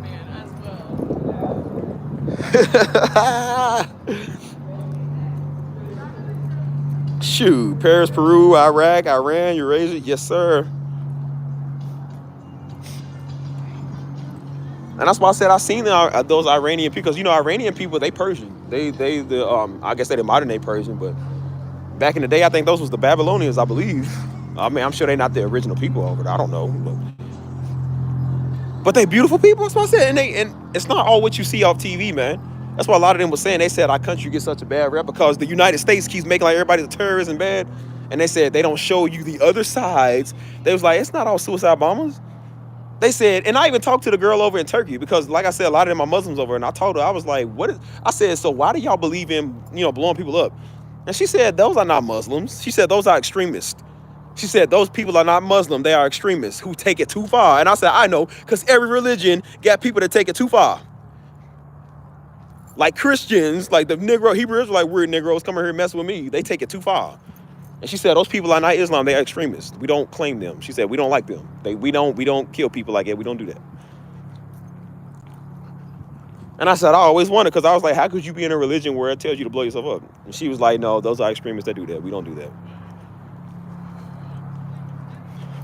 Like I said, it's just every Catholics do it too. That's what the conquistadors was. People they take it too far, man.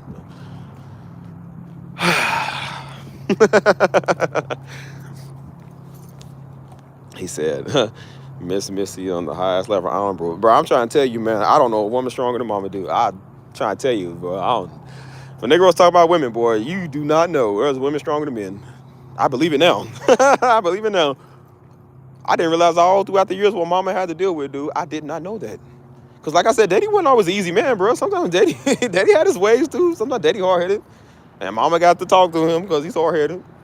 And mama's hard-headed, and Daddy got to talk to her because they both hard. Like, mama stuck through it, through thick and thin, boy. I would never know the pain of birthing out babies. Because when mama was doing that, she was still working. She was a correction officer. She was still working. And then after she had Joe, that's when she stopped. She stopped working. And that's when her and Daddy got married. Or they got married a little bit before that. But I was like, yeah, man, the dude. I used to think a lot of women would talk. Because sometimes women do talk, man.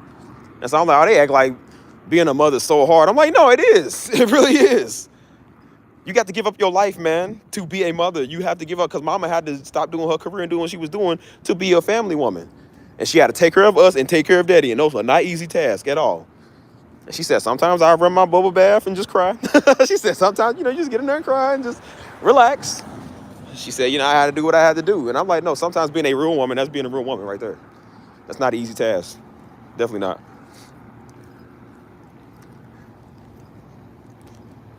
And so it's because of who she is. That's how Daddy was who he was, because Daddy had to acknowledge her. He had to acknowledge her because of who she was. And, oh my gosh, bro, y'all should have seen his face. Oh my God. Oh, I told it before, but I want to clarify it. You should have seen Daddy's face. Oh my goodness, bro. When they didn't check on mama and be concerned, oh my goodness. If you ever want to be scared of Daddy, do something to his wife. Oh my goodness. Daddy was so mad. Bro, the look on his face, I remember that too. Because mama she was sick that day. And she was in a lot of pain, man. She was sick for a couple of days. And she had just got through checking up on some people that were sick too. And nobody even thought about her to even check up on her. It's back in 2010. I remember that, 2010. Oh my goodness, emergency meeting at the church. Daddy was fired up. Yo, I don't think I've ever seen Daddy that serious in my life. And he brought me with him too. He said, come here. He said, I want you to come and just meet with me. So I said, okay. So we went to the meeting. And all the people on the membership, he told them, he said, we sat downstairs in that fellowship hall on that table. He said, look, he said, look here. He said, look here. He said, I'm about to shut this church down. He said, I've never been closer to shutting these doors right now. He was like, y'all didn't even check on my wife and she's sick. He said, some of y'all was sick and she did that for y'all. He said, y'all didn't even check up on her and make sure she was okay. He said, you niggas is ornery. And they was like, yeah, Pastor, you right. She did. He said, y'all better respect my wife. He said, if you can't respect my wife, I'll shut this down. Won't be no more church. And I was like, oh, Daddy wouldn't really do that. Yes, he would. Yes, he would. I didn't understand why Daddy was going off at that time. I said, I understand it now. And he preached that. He said a lot of pastors' wives are depressed because the dude won't stand up for his wife because he's trying to impress these Negroes. When y'all gonna learn to stop impressing Negroes? Niggas are the dumbest people on the face of earth. I'm not impressing you, Negro. You done. You think I'm gonna choose you over my wife? Man, please. And that was a dude's church that we used to go to that we did we did a couple of conferences at before Daddy's name was Big. And he told him, he said, y'all gotta understand. He was like, his family left this dude. He said they didn't die. They left him because he kept putting the people over his family. And Daddy said, that ain't gonna be me. Oh, he made it very clear. That ain't gonna be him. He said pastors are getting divorced because their wife cannot take dealing with this dude, won't take care of her, but he's taking care of the people. He said, that won't be me. Oh, he meant every word of that. He meant every word of that. And after that day, all them people got right. And that wasn't too far away from the time, that wasn't too far after the fact he told me if I ever do something to mama, he gonna put a bullet in me. That was when he told me that. And then that's when I realized, Daddy's serious.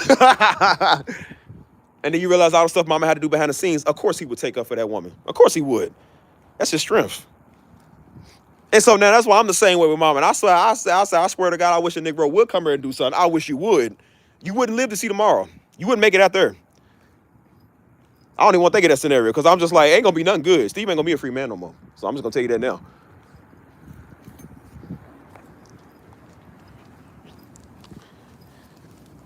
Por mi familia vivo. Por mi familia mato. Por mi familia muero. If you know what I said in Spanish, you understand why Steve's saying it the way you do. I know Jose knows.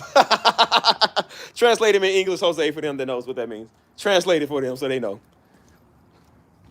It's a little saying I learned off a movie. He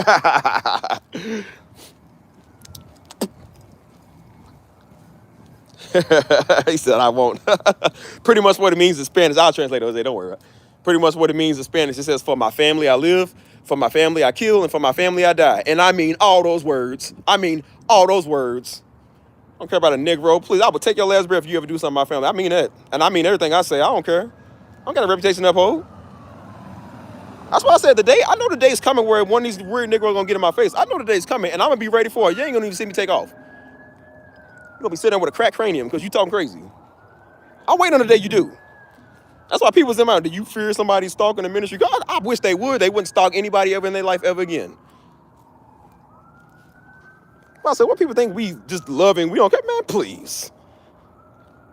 We ain't soft. I care about my family more than I care about the ministry. Negro, please. I say, these niggas are dumb and they done. You ain't got nothing going on for you. I said, God, use white people to use your ministry every day. Make them more mad because they ain't gonna do nothing with it. So use white people.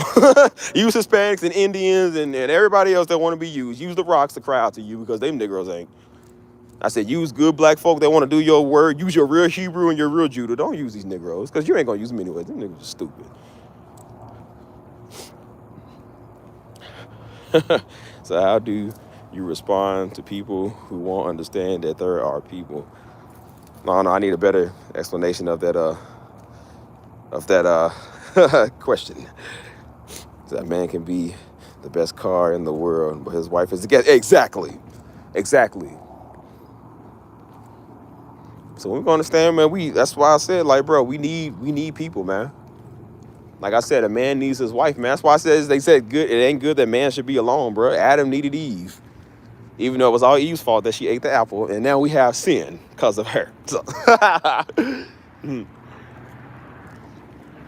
but like I said, I mean, like I said, as much as women get on your nerves sometimes, I'm like, bro, I would never trade them for no man. I couldn't live in a world with all men. I could never, never, never, never, never. I would take a headache every day before I live in a world with all men. That is not it. Because now I'm like, I used to be around, like I said, growing up, I was always around the dudes. And, you know what I'm saying? You get older, try to get out here. You're like, okay, well, I'm going to talk to some of the girls, be around them. And then they get on your nerves. Like, I'm just hanging with the brothers again. And I'm like, no, I'm back on hanging with just people that got common sense, men and women. Because now these dudes act like they can't act right. People just weird. So, yeah, like, I'm serious about my family. We're all serious about our family, boy. I don't play that. I don't play that at all. And that's why I said I learned that from a movie. And like I said, I was with my ex at the time. And so I was like, what's that mean? And she told me what that means because she's Mexican. So she told me what it means. And I said, oh, I like that. I'm taking that. I said, I mean that.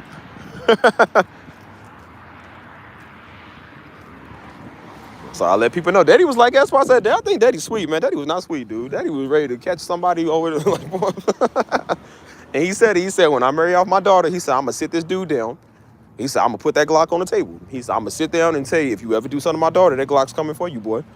He said, I'm going to tell him that right there. And I was like, Daddy, you hated it. He going to scare him off. I was like, no, that's the whole point. To let him know, you bet not, fool. You bet not.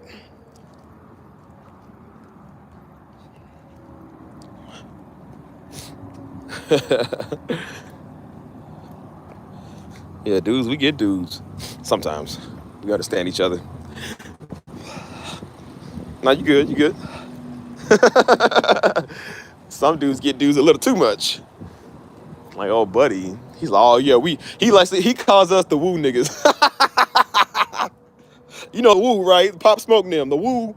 He's like, oh, yeah, we the woo crew. I'm like, no, we not. No, brother, don't say that. That might be some chos lurking over here. We don't, like, brother, I don't affiliate with that. Like, my two buddies is from New York, bro. We don't know what set they from. They might not like that. They might go off because you said that. I said, brother, you got to understand what you're saying here. I said, don't say that out loud in public because there might be somebody down here from Cho. It'll be like, somebody from Woo be like, what set you claim, cuz? And then he already started. So they go like, oh, yeah. Come get this DP. Like, don't do that. They out here doing fireworks again, bro. What are they doing? Oh, now they won't stop. Okay, fine. Stop. Nah, you good.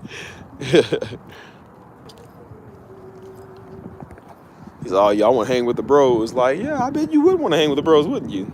Of course you would. You hang with the bros because you can't get the woman. Well, that woman ain't coming in handy, is she? It's funny because me and my friend was making him, we was doing it on purpose. We was making him mad. So my friend is married. So, of course, he goes home to his wife all the time. He's like, yeah, man. He said, that's the best feeling, man. He said, you go home to your woman. He said, it'd be a rainy day. Y'all get to lay with each other and just watching movies. And he's like, y'all eat snacks, man. And y'all just be loving on each other all day and stuff. And Buddy was just sitting there just in awe. And I told him, I said, yeah, man, sometimes it's nice to have them come over and they'll cook for you, you know what I'm saying? Y'all lay on the couch and watch movies and, you know what I'm saying? Y'all eat popcorn and then y'all go on dates and go do this and stuff. And he's just like, oh, man, that sounds nice. I said, yeah, I bet it do sound nice. So we just be taunting him all day. Just taunting him all day about what is nice too and what ain't nice. And we went a step further. I said, oh, man, that hair smells so nice. He was so shocked. He was so shocked. He didn't like that. I said, oh, man, that hair smells like strawberries. Like, we just trolling him at this point. He's mad because he don't know what it's like to be that close to one. I was like, yeah, bro, I'm telling you. But, all right, bro. I said, hey, man. But I told him, I said, hey, man, if you like to, just be to yourself and not try, okay, well, you'll never know that feeling.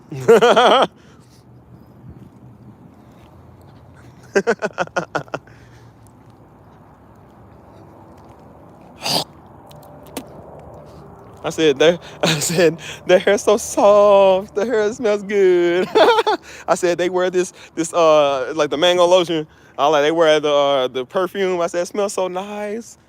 I said, y'all go on dates and y'all get all dressed up and y'all look good together. I was like, yeah, what you know about that? He was quiet.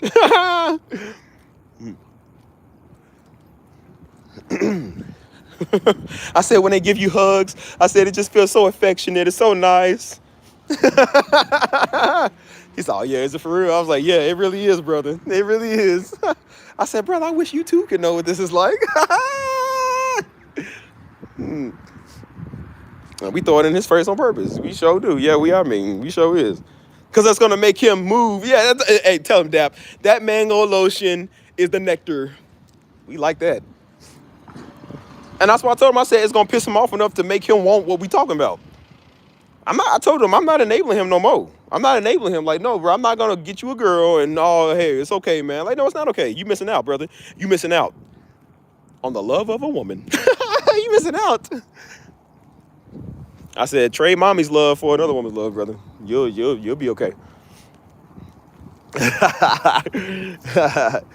I said, bro, sometimes y'all just, I told him, I said, bro, sometimes, I said, women love guys with beards, right? I said, sometimes y'all just be sitting there and she'll just touch your beard. She'll just be rubbing on your beard. I said, oh, how soft her hands are. Hey, bro, we done made this dude so mad. I said, y'all be holding hands. Her hands are so soft and so small. And then she'll take it and do your beard like that. He just be sitting there looking. I was like, yeah, brother, you missing out.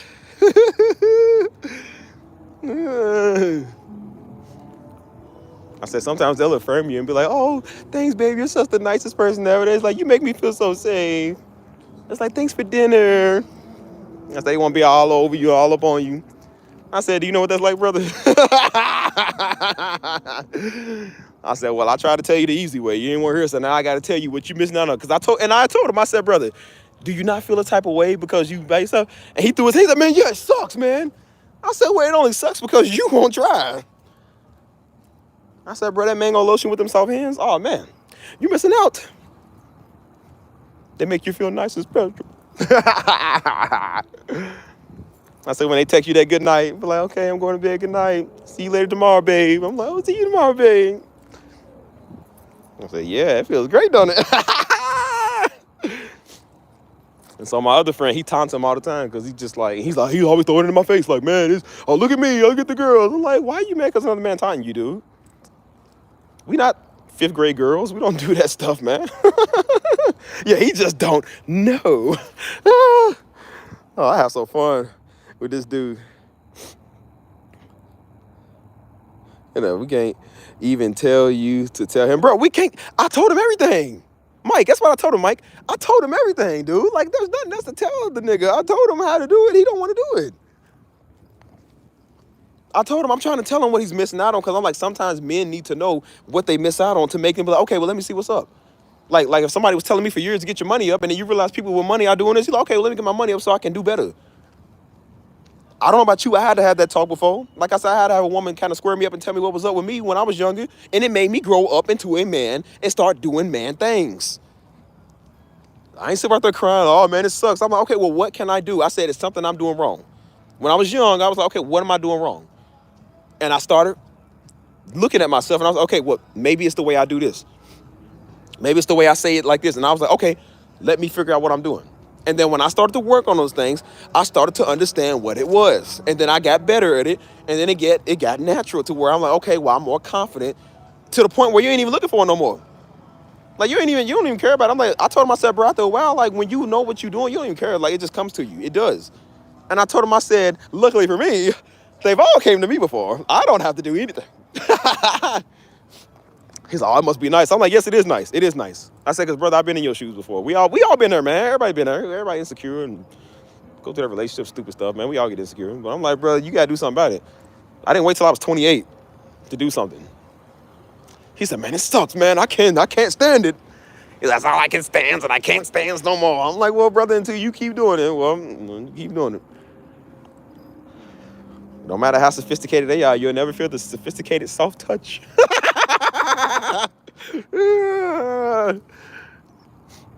Buddy really said that. Now, he ain't a Rican. He's a cheap man. That's what he is. He's a sad little boy. Believe me, there's more Ricans that can get women than him. There's more white boys or more anybody that can get more than he can. I told him, it's just how I wanted to, because I wanted to make him feel real bad. I said, brother, you got women out here pulling women. How can you not? Have you seen some of these girls? My brother, they are butch ugly. And they are pulling women. How are you letting them outdo you? And you a man. I don't know about you, but that would make me feel really bad if I was a man. Like, how dare you? That's how bad you are.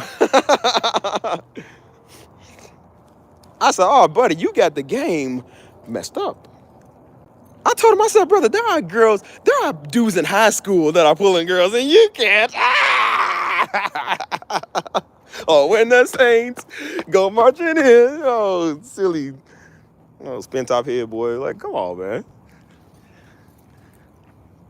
How in the world? I said, bro, you got kids. We did that stuff in kindergarten. Like, oh, I like you. I think you cute. I had a girlfriend in kindergarten before you do. Oh, my God. I'll be doggone if I let somebody outdo me. I said, brother, middle school is outdoing you, boy. I cannot believe it.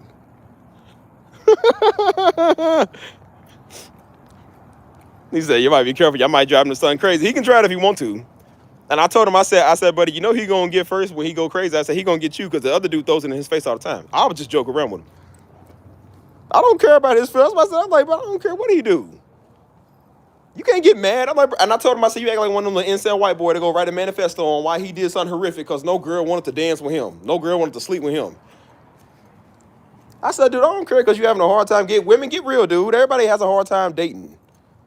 And I told him, I said, dude, you the lucky one. You are the lucky one. I said, because that's why people can't function in this world, because they can't get over a Negro or a girl that they was messing with. I said, you do invest your time in somebody, and then if it don't work the way you want, then you frustrated, you upset. It takes you off of your calling, off of what you're doing. And I said, dude, you don't have to worry about that.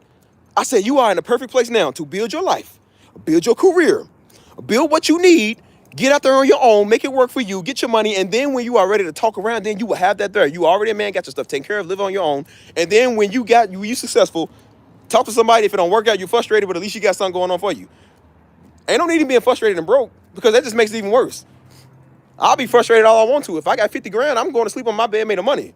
I will cry myself to sleep with Benjamin Franklin, and then wake up tomorrow and go do something new. Ain't no need in crying when I'm broke, because that's going to make it worse.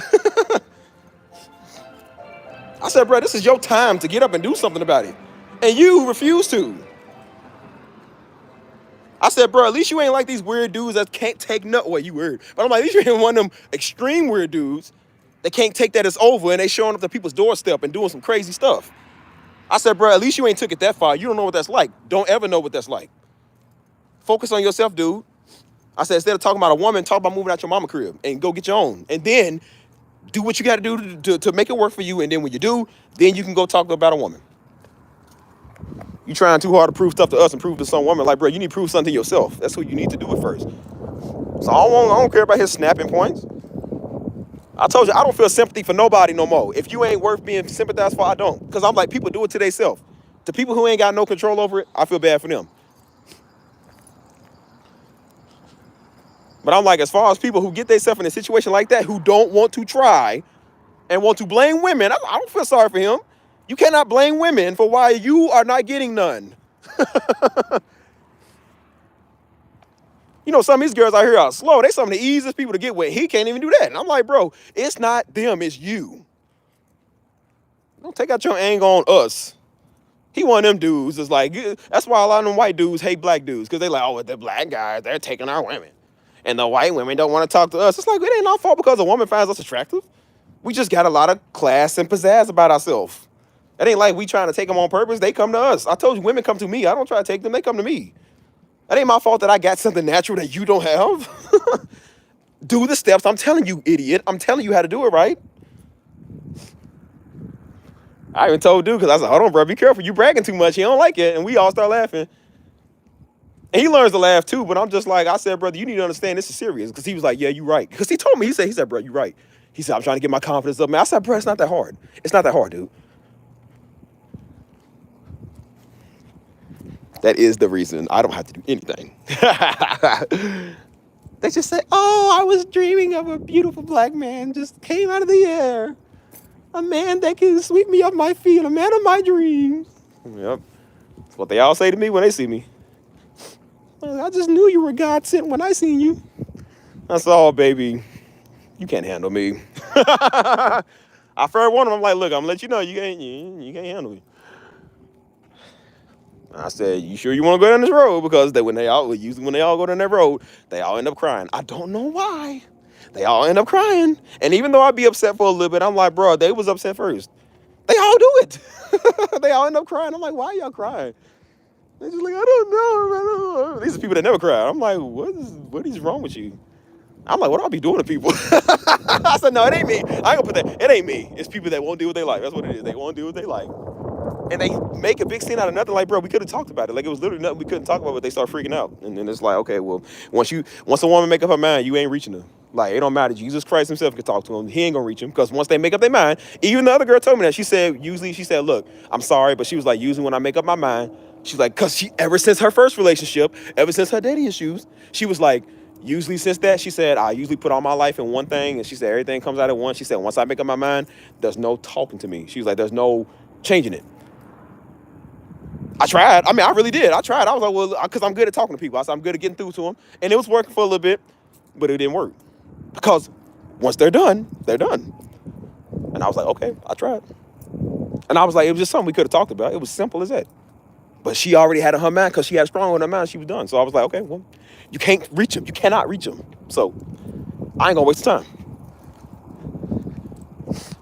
That's why I tried to tell Buddy, I was like, bro, just be glad that you by yourself right now. Just be glad that you don't have to deal with any of that. I said, bro, just be by yourself and figure out what you want to do, dude. Like, stop trying to compete with us, because we got something that you don't have. You just ain't good like that. What exactly is going on? I don't know. These are not for real. Put on is the way. I was saying they like black men for other reasons. Oh, we all know the reason, Ari, okay? You don't have to just phrase it. We know it, okay? And even I talked to some of them, and they was like, no, that's not true. They was like, that's not true. I even told them, I said, I told white girls that, I said, if you can be with a muscular white dude, or you can be with a scrawny, skinny black dude, who would you be with? They said the scrawny black dude. I said, why? They said because a lot of black people, she said, y'all understand, a lot of y'all have class. Like, y'all, the way y'all give off y'all vibes, they was like, it's good. They was like, a lot of stuff they dealing with they white men, they was like, they dealing with them thinking that they property. They think that you're supposed to take care of them, and you're supposed to be their mom too, because white they do it too. They think you're supposed to be their mama. And I said, it's just like, you can't escape that in any race. All the dudes do that. Like, stuff that black men usually never really do. I'm like, well, now they doing it too. So I'm just like, oh my goodness. Like, so she was like, yeah, because I mean, honestly, truth be told, a lot of black men growing up, in our culture, usually the men never really tell the women what to do. Like, they usually the most freest form, because, like I said, a lot of men didn't really care, But white men, of course, white men, they like telling their women what to do all the time. And then, I heard Hispanic women would say that about Hispanic men. They don't like dating them because they was like, they always trying to control them, and they act like the white dudes. And so that's why they went to black men, because they was like, a lot of black men don't do it to us. They was like, they don't do it.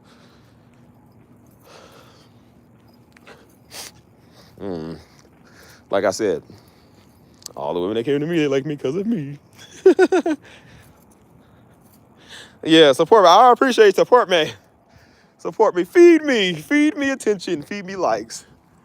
Like I said, I can be fed with literal money or attention. Like, I'm still hungry.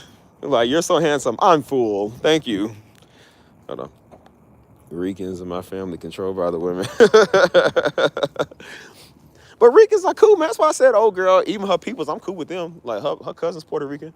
And she's cool. She's real nice, man. She's cool. She don't act like it. And even though, girl, she's not a bad person, man. That's why I said she wasn't nasty to me. She was never nasty to me. It's just we just didn't have a understanding. You know what I'm saying? So it wasn't like she was cussing me out, talking crazy. She never did that to me. Like, we would joke around with each other, but she never, like, was nasty. We just couldn't see eye to eye. And usually when I'm talking to somebody, we never nasty to each other. It's just like we just couldn't see eye to eye. So it's like, okay, they're not a bad person. They just mental right now, you know. So I try to give them time to think and breathe. But like I said, once a woman make up her mind, you are not changing them, bro. They are done. And so I knew, and that's on me, because I knew I should have just been like, all right, bro, whatever, leave it alone. But I was like, no, because I kept thinking I can change people. I'm good at what I do. I can reach them. No, I just need to talk to them. And I even told her, I said, bro, I ain't gonna lie, this is tough. Because I said, usually when I talk to people, you can, and I said, that's your problem, Steve. I said, Steve, that's your problem. You think you can control everything. Stop being a control freak. Maybe they saying that for a reason. Stop thinking you can control everybody's mind, dude. Stop doing that. Leave them alone. And I had to learn to be like, okay, well, they right, leave them alone. Because I was like, well, no, I just need to, because I always got to get my point across. That was my problem. I was like, nah, see, they just need to hear what I got to say. No, they don't. Leave them alone. And I said, maybe that was God trying to show me, like, dude, you don't need to explain nothing to them. You don't need to keep trying to win. There ain't nothing to win. Leave it alone. I was like, no, God, I can change. No, see, no, I got. If I say it this way, if I talk to them this way, I know they're in there. I'm like, they gone. They're gone. They're done. You're not helping them. So stop. So I learned I won't do that no more. I only did it because I do care. Like, I do care about you. I'm not like I said, I'm not no jerk. I ain't just gonna be like, all right, I'll drop you off and go get somebody else. Like, I really do like you. If I invest time in you, I do like you. So I'm just like, okay, well, maybe they just mental. Maybe they just need some help, you know. Yeah, ain't no winning with some people. So I was just like, it's okay, just leave them alone. You know, it's okay. Again, I said, look, you ain't no J-Lo, so whatever. You ain't ugly, but you ain't no J-Lo. I am going to find me a J-Lo, the best Rican woman I've ever seen. So J-Lo, boy, I thought J-Lo. Stevie needs one. She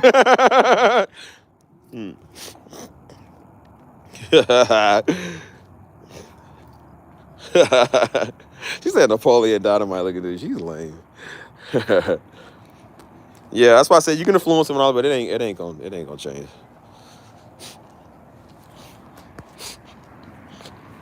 But like I told her, I said, look, like, it's okay for stuff not to work out with people. And that's why I keep trying to tell Buddy. I said, bro, it's okay to be rejected. It's okay for people to say no. I said, bro, everybody's been told that, but you can't take it personal. That's why I said everything in my life, I don't take it personal more. I'm like, it's just business now. Like, it's whatever. People gonna have their opinion on me. People mad at me on here, I ain't even did nothing, bro. I literally have not even done nothing. And they mad at me just because I'm more successful than them. It's the niggas. I keep telling you, it's the niggas, dude. Ain't no white person doing this. Ain't no Hispanic doing this. It's only niggas, man. They get over here and think that they care what you think. And they can't stand that you're doing better than them, so I'm going to insult you. Nigga, go insult your mama. Tell that old nigga to make me a sandwich and shut up. Everywhere you go at, man, it's going to be niggas give you problems, bro. It don't matter if you cool white people or not, bro. This niggas going to mess with you all the time. Man, at you over what, man? Like, boy, stop being a nigga and make my sandwich. I'll have y'all working in my house like the help. Have all y'all wearing uniforms. Much as they talk about white people, I said, boy, I will put you on the back of the bus personally myself. I will make you feel that low, because that's what you is. Please. Oh, well, they came and kidnapped us. They sold us into slavery. I said, dude, I would sell you into slavery. And you my people. I can understand why some of the Africans probably sold you. If you act like that, I can see why they sold you. I'm ready to sell y'all. You can laugh, now laugh at it. Laugh. Ain't nobody bother me, man. That's why, and I used to get mad at these dudes for saying that, man. That's why I said I don't listen to everybody. But I remember years ago, I think Kevin Gates, I said that before. And they're like, why don't you like the Black Lives Matter? And he said, dude, the only people I really had to deal with in my life is Negroes. He said Negroes was praying on my downfall when I made it. Even though he's crazy, he weird, but he's like, Negroes the one trying to take my life. They mad at me because I get some money. And I said, well, ain't that the truth? So I said, I stopped talking about all that. Like, look, okay, we know racism, but we ain't dealing with that right now. We dealing with Negroes. I don't got no white people on the space bothering me. I ain't got no Puerto Rican, no Mexican, no nobody. It's only Negroes that come over here trying to tell you something because they mad at you. And be the same person when somebody white go upside their head and knock them out. They like, oh, see, that's racist. See, man, we just love that. You can't even stand to see your own daggone people make it. We can all deal with them tomorrow. And if one of us make it, you're going to try to kill us because we got more money than you. That's what Louisville's known for. Louisville and Memphis is definitely known for that. You stunt harder than them. You got more money than them, and they'll kill you just because they don't like it. Just because you shining them. That's why every rapper that comes from there got to move out that city. If they don't, they're going to get killed. That's what happened to that dude, ESTG, the one signing Yo Gotti's label. He had to move up out of there because he was still living there. And I mean, he was doing stuff, but I'm saying it was before he was really doing stuff. They just didn't like him because he was getting signed. And they came and shot his whip up. Dude got shot 5 times along with his brother. He still lived. But then he learned, I got to get out of Louisville. Because they didn't like him just because he was signed to a record deal. That's how great tripping it is, right? Tripping.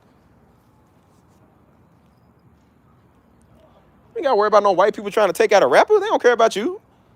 No Hispanics trying to take you out unless you got beef with them. I said, bro, the people you got to worry about the most is your own team. Young Dolph got killed by one of his own niggas, dude. Dolph got killed by one of his own niggas.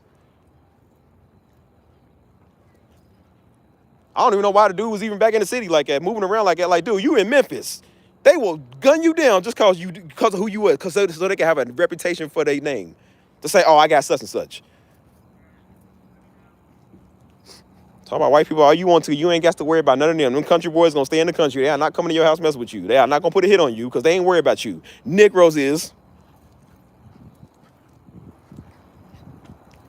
Talk about crabs in a bucket. Yes, sir. Definitely crabs in a bucket.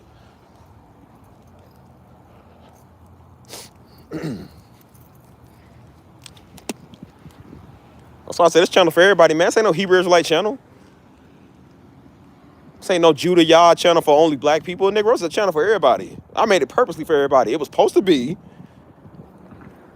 Now I got a couple of thousand of them dumb niggas over here. I gotta get rid of them now. Now I got to purge it. I got to purge it now. Hey. Don't worry, I ain't gotta look at niggas no more. Got to purge it, man. Niggas come over here talking crazy.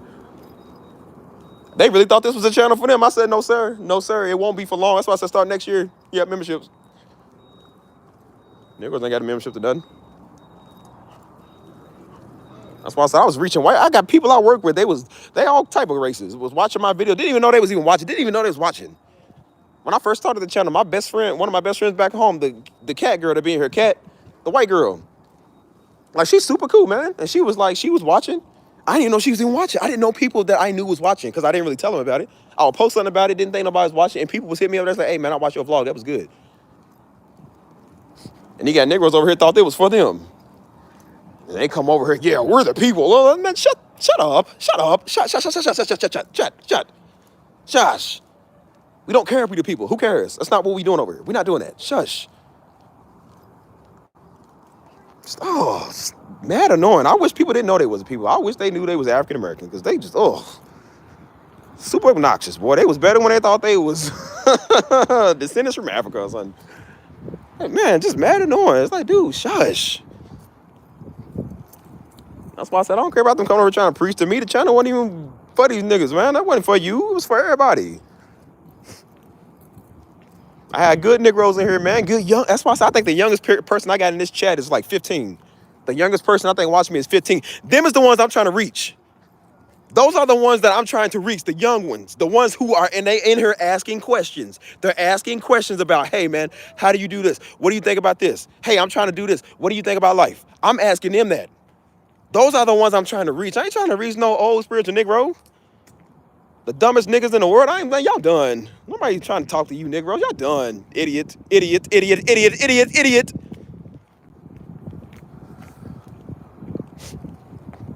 Ugh. Worst people that walk God's green earth. Them.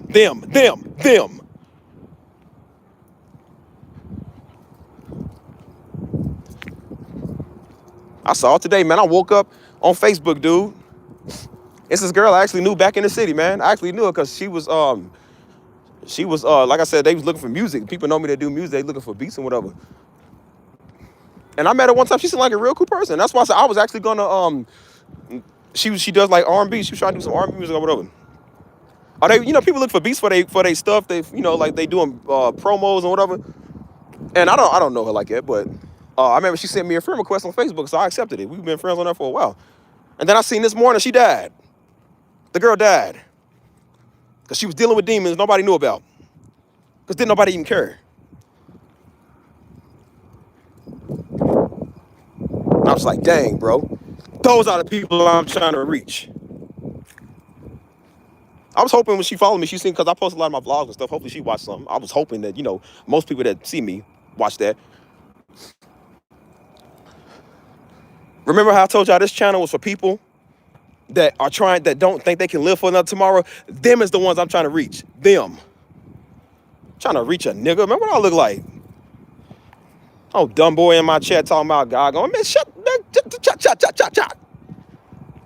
If I could literally shut you up, I would wire your mouth shut. I would sew your mouth shut forever. If I had the power, you would be holding the earth for an eternity, boy. I would make you hold the earth up for eternity. You talk too much. And then people like that are dying every day.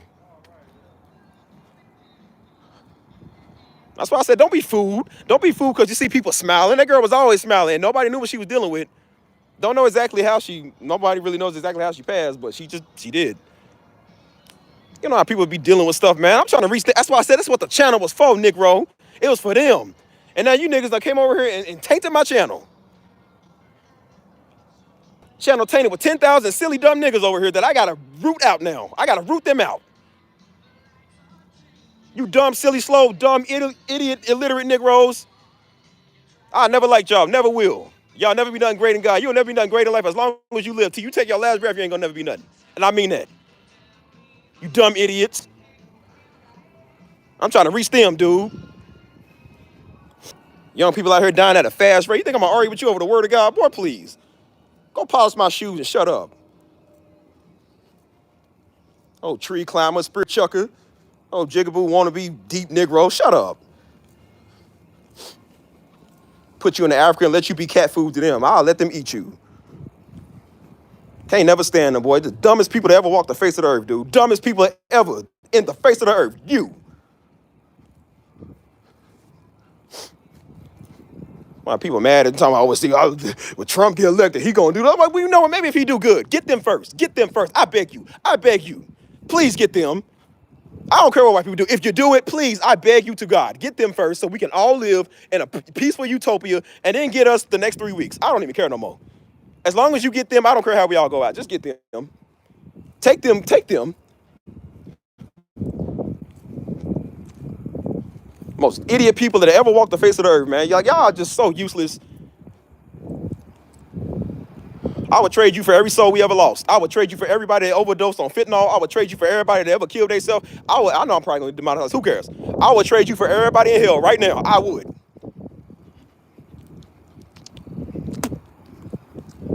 You are worthless.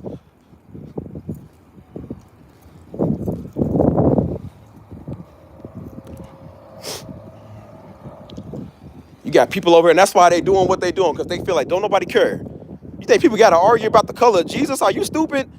Save a life, nigga. Dang.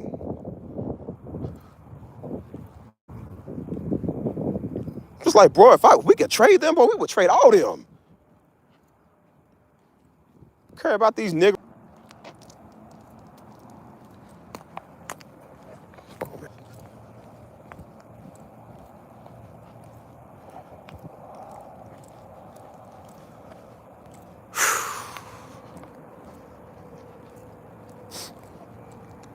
That's why I left my comments on, man, because I wanted people to hear what I was saying. I'm trying to reach them.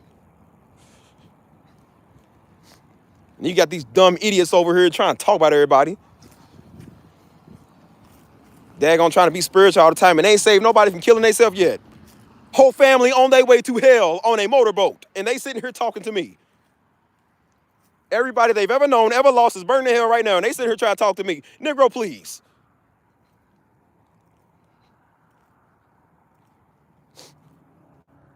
Y'all think I'm playing? When the time comes to report them, I'm reporting every last one of them. Every last one of them. Get them. We can all agree on one thing. The people that don't like us black folk and us, we don't like niggas. So I can tell y'all where some niggas. If y'all want them, take them. The motorcycle gangs, come get them. Drag them out of here. We don't want them. And y'all don't want them either. Mean what I say. I'm tired of that, dude. And I sat there and asked myself, how many people cared about that girl? How many people cared? How many people knew her? I didn't know her personally. I said, how many people knew her personally? And didn't even ask to see if she's all right.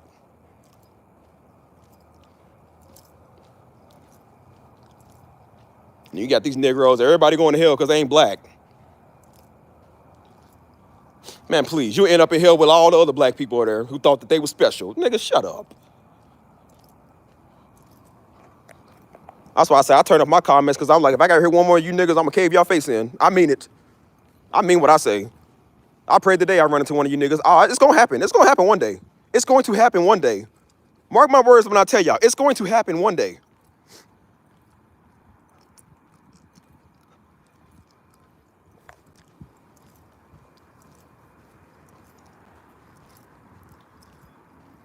Mental illness is really a real thing, man. Like I said, people dealing with their demons for real. We got to do something, man. And that's why I said these same Negroes, they won't get out here and preach. But if they did get out here and preach, they ain't helping nobody. Nobody want to hear God from them.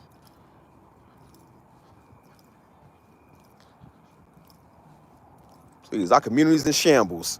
They scraping up dead kids every day. And a Negro trying to argue with me, dude, I will put you under the earth if you come over here wrong. You come over here threatening me, I'm going to do something to you. I don't care. People, that's harsh. Yes, it is. I don't care what I say. I don't. I don't at all. You don't care about this life, boy. I don't. I almost lost it several times. Do you think I care now? I don't. Can't stand that, boy. You hollering at white people all day, and look who's doing it to us. Look who's doing it to us. We got to scrape up kids every day because Negroes can't act right. That's one thing I like from Dr. Umar, what he said. He said, some of y'all going to sleep for good. We got to take our community back. He said, I can't psychologize all of them out here. He said, some of y'all going to have to go to sleep for good. I said, I'm okay with it. You don't care about a child. You don't care about a child, but you care about your life. Man, please, please. Along with you, go there. Go on.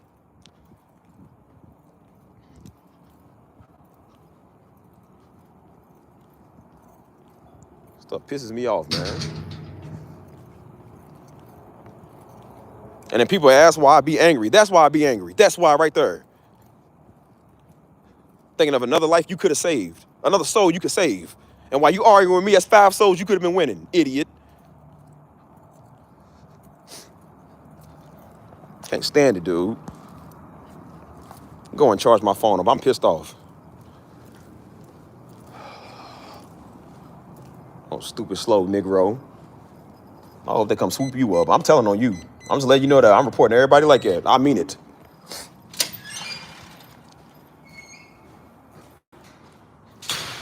I'm going on the elevator. Service might mess up. Who cares? I'm going on the elevator. It got me mad.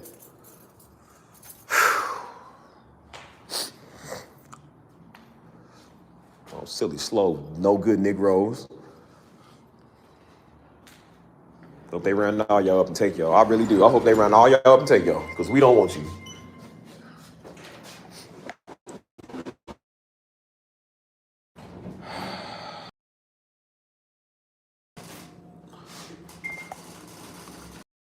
Hold on.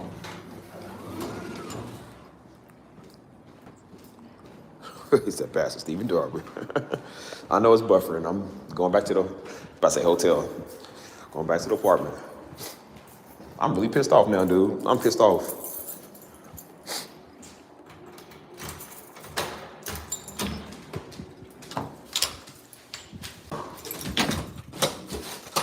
But why do y'all think I say that, dude? Why do y'all think I say the stuff that I do, man?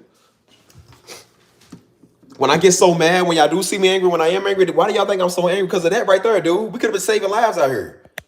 And the people that I'm trying to reach, man, the audience that I'm trying to reach, I can't reach because of these stupid Negroes over here.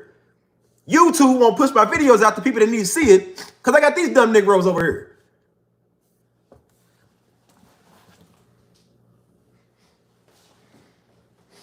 And the people that it was once affecting, the people that was reaching when I first did it, those were the ones I was trying to get. And now I can't reach them because it's pushing it out to these daggone Hebrew Israelite Negroes. These no good, stupid, silly niggas. So now I got to resort to posting it on my page, on my social media. I got to go tell my friends to tell people about the page. I got to tell my friend back in Louisville to post it and tell other people who need to hear it. Because YouTube won't post it to people that need to see it.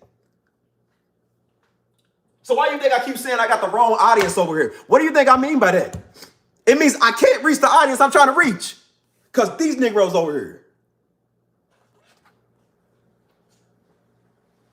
That's why I be mad.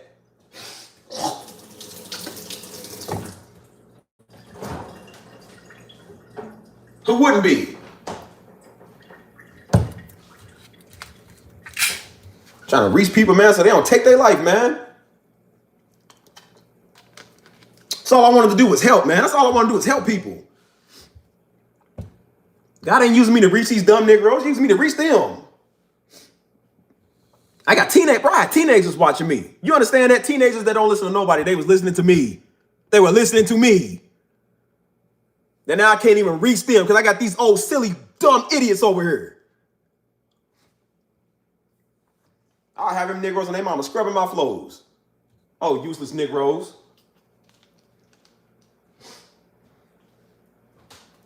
And now I got to go make another channel where don't nobody know I'm on. Why you think I keep saying that? I got to make another channel where don't nobody know I'm on so I can reach them.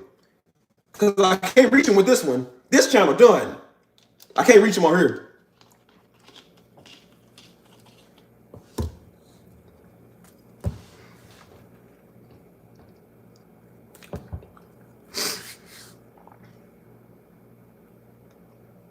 In San Antonio, we are here doing community work. Backpack drives, giving out to the kids, giving out to the homeless.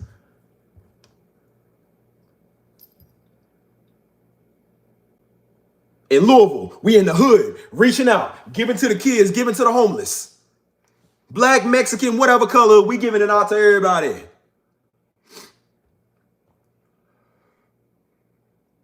Yeah, you read old controversial Negroes. Can't even reach the people I'm trying to reach, man. Can't even do what I'm trying to do on my own daggone channel. And then that's why I said I got to censor everything. Until I can purge it, I got to censor everything now. So now, since I can't be for the target audience that I want, now I'm making it the target audience that I want. Now everybody got to have exclusive membership to be over here.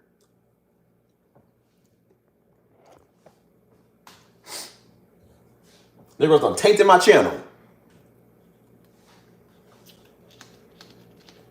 Not you, Tank.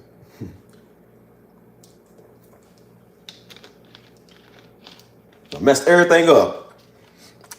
I'm tired of seeing that, man. I'm tired of seeing that.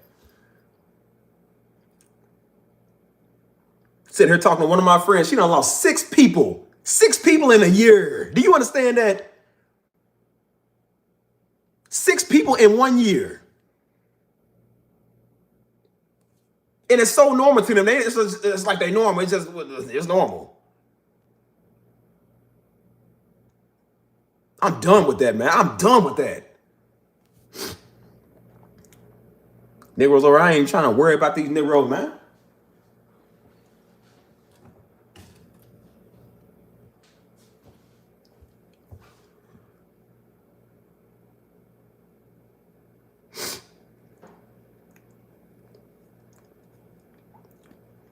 You know, some people ain't gonna change, man. It don't matter how old they are. That's why I said age don't mean nothing. That's why I said these Negroes be in their 40s, 50s on my page and still stupid as the day they came out their mama womb. Still stupid.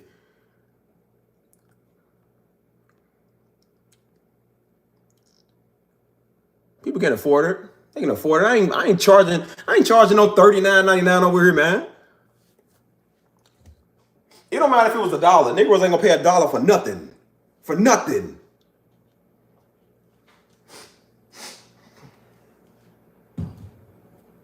It's not about who can afford it, man. It's about trying to purge my audience first. Because everybody over here ain't even over here anyways. I ain't got 10,000 people tuning in. I got 10,000 people tuning into the live stream.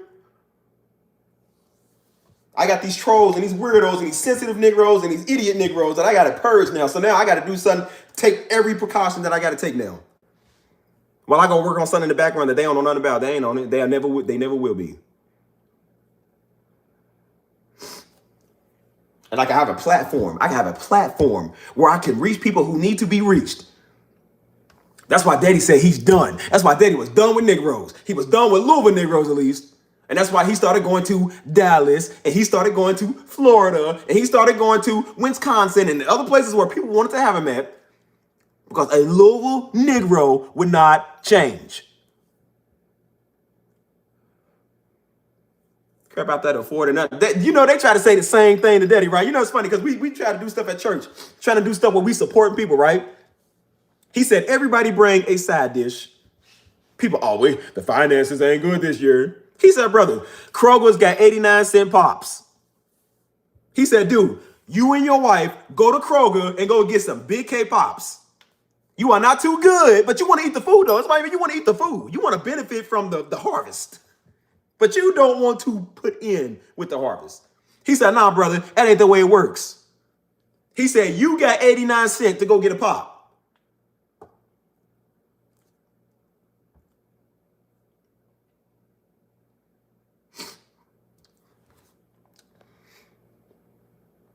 There's only 16 watching. And that's why I said it'd be 30 people in here watching, only 10 people active. And the rest of the 15 to 20 people probably be the ones in here trolling, waiting on you to say something they don't like. And where you think they be coming from? They be in here watching the whole time, waiting to snipe. And so then I have my fun. I'm just like, all right, well, Thanos gonna have his fun. I'm gonna have my fun for a little bit. And then when I'm done, get this nigga out of here.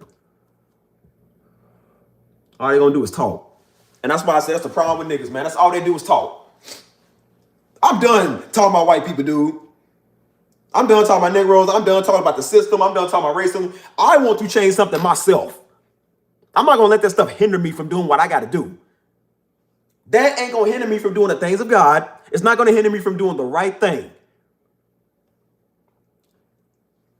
We've had our moments talking about white people. I'm done talking about white people.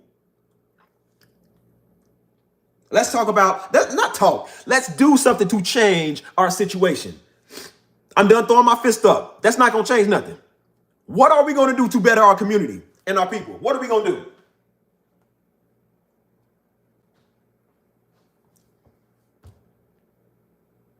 We are really proud people. We talk too much. That's the problem. We talk too much. And then notice when the people of God went into captivity, what did they do? Nothing. Deliver us. They sitting there crying and talking. Ain't nobody rising up fighting. God had to raise a warrior up to get these Negroes out of there because they was just sitting there taking it. Because they ain't going to do nothing but talk. Like the Negroes in my chat, they going to talk. And then think they can pray for you and think they talking to God for you. That's all you can do. You think you helping me by praying? Negro, please.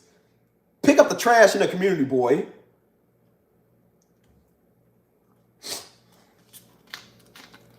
And then every time something happens, then when white people come about the community and throw them out, now we sitting here screaming, oh man, gentrification. But all the money in the black community is going to stupid stuff. Daddy said we spend billions of dollars on the stupidest stuff. But we ain't got no money to buy nothing. We ain't got no money, but we spend billions of dollars on weave, cars, drugs, stuff that we don't need. But we don't got a couple of grand to buy up the property up here. When are we going to start taking accountability of our situation? On hair and drugs. We don't take the necessary precautions to respect our own communities, but we want white people to. And then when they do, they're culture vultures. It's always a mind white trying to take over everything. So you're screwed if you do, you're screwed if you don't, you're screwed if you're in between. You can't win. And I said, you cannot win with Negroes. So I am done dealing with stupid, silly Negroes. And I told mama, go on vacation. We done dealing with niggas. We done. When they decide to change, they will change. I'm worried about saving their life. I don't care about you. I care about your feelings. Man, what I look like? People take their life every day, and I care about what you think because I didn't say what you like. Nigga, I would knock you straight out cold, dude. I'll tell you what, I'll trade you your life for theirs. I'll trade you, let's do a trade. I'll trade your life for theirs. They just a product of their environment. They're a product of their environment. You are like that willingly because you want to be.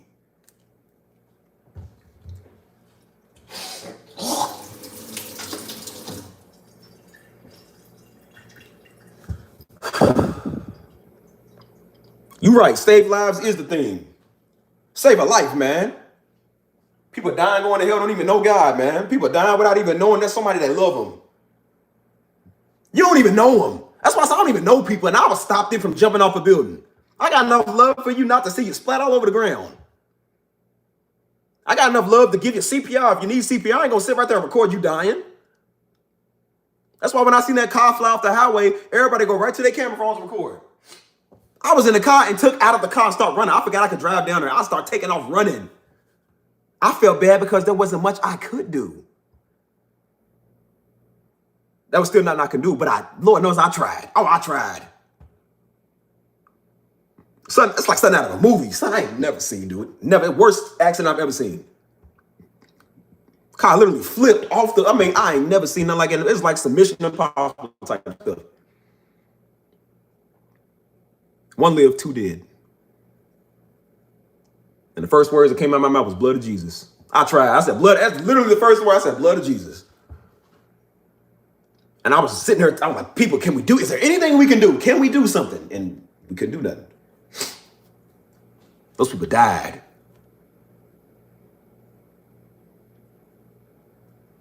And guess what's the first thing I did? Called up mama. Called Joe. Love y'all, man. Love you, mama. Y'all be careful.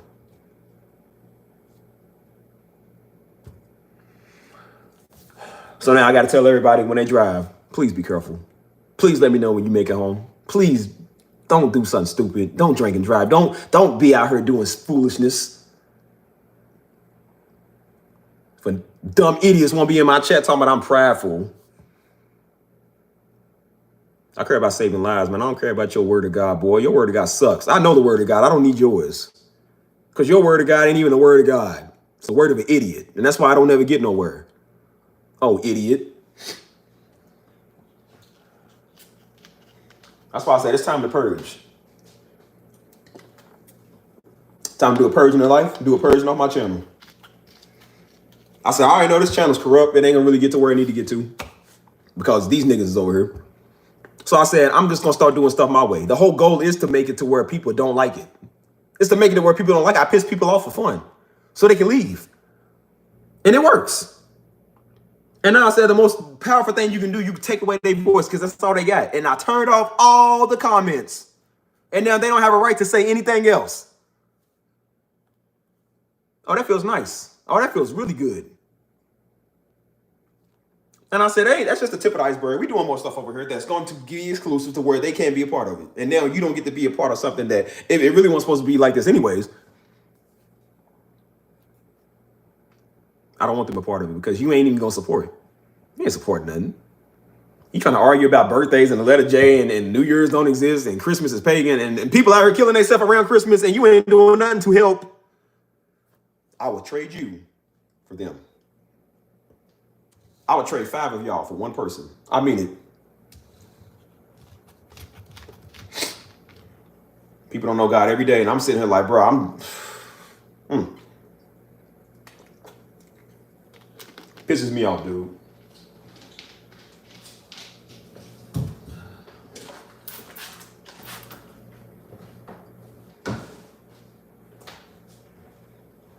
Please. I sleep better knowing that night that I helped a couple of 100 kids with Christmas supplies.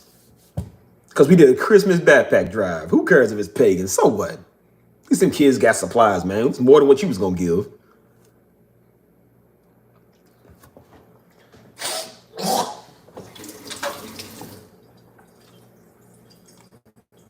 Every time I turn on daggone social media, it's that such and such is facing backlash because they do. Who cares?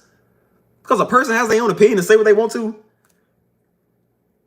You got one of the richest white men I've ever seen, Mr. Beast, took his $1 million money and went over to Africa and gave them people clean drinking water. And they called the nigga a culture vulture. They called the nigga a culture vulture. Because he's a white savior. He's only doing it for views. I said, well, these people been drinking dirty water for hundreds of years. Where have you been? They got these charities on TV all the time. Where is your donations going over there? And a white man take his hard-earned $1 million money and giving people clean drinking water. And you still got a problem with it. I can see why some of these white people don't like y'all. I don't like you. So if you don't do nothing, you're not supporting. They did it with the card. You're not supporting the Black Lives Matter. You're not doing enough. And then they go do something and they call them culture vultures. I'm done. That's why I said, don't help them niggas no more. Don't help them no more. Go back to your $1 million mansion. Go live your life and do what you got to do. Niggas is done. They done.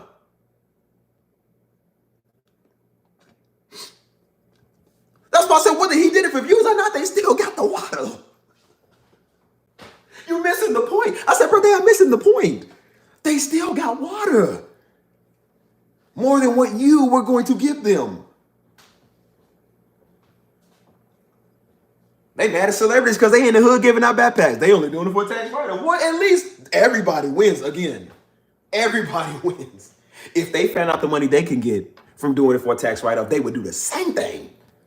Because obviously their money's too precious for them to donate.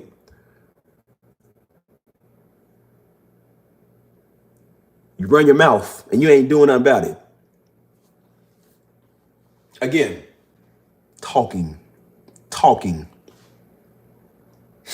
That's why I say them type of people wouldn't even know the takeoff. When you take off on them, they won't even see it coming because they talking. They think you just gonna talk with them. Like, no, I told you I'm done talking. I'm done talking. Actions are being done now. Actions are being done. Everything I do in my life is action. There's no talking. I'll speak it and say, okay, I'm gonna do this, and I go do it. Actions are being done now. So I said, the day that I run into one of these Negroes, won't be no talking. Won't be no talking. Actions are gonna be done now. I'm done with you floozies.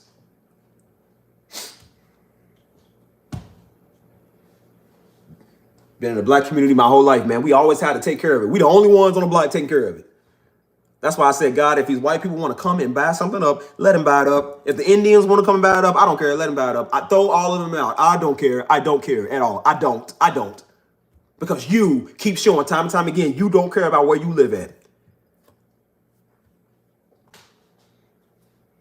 It don't take no white man to pick up no trash, dude. It don't take no white man to clean up your community. It don't take no white man to get the graffiti off the wall. It don't take a white man to keep your kids from breaking people's glass. We had to get them off our property because they was breaking our stuff. So yeah, when it comes time for them to throw you out, throw them out. Build a big snack room. I don't care what you do. I told them, I said, I don't care what they do with the property we use on. Do whatever you want. I don't care. I don't live here no more. Let's help out the good people that live there that want to have something like. Let's help them out. I'm done with these other Negroes. They done.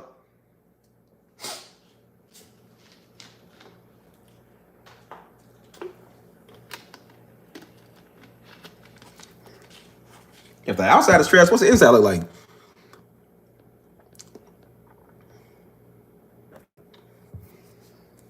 I told you, they sit here mad at white people, and then they sit here mad at your own people when they make it. So nobody can make it. Do you understand that? Nobody can make it. The white people can't. The Mexicans, they copying us. Everybody copy us. And then we do it, and they hate us for doing it. They hate us more.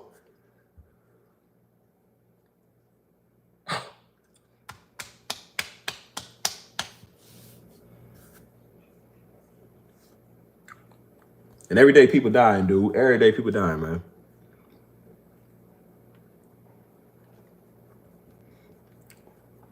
Y'all don't understand, man. My heart goes out to these kids, man. It really does. My heart goes out to these children, dude, because they don't know.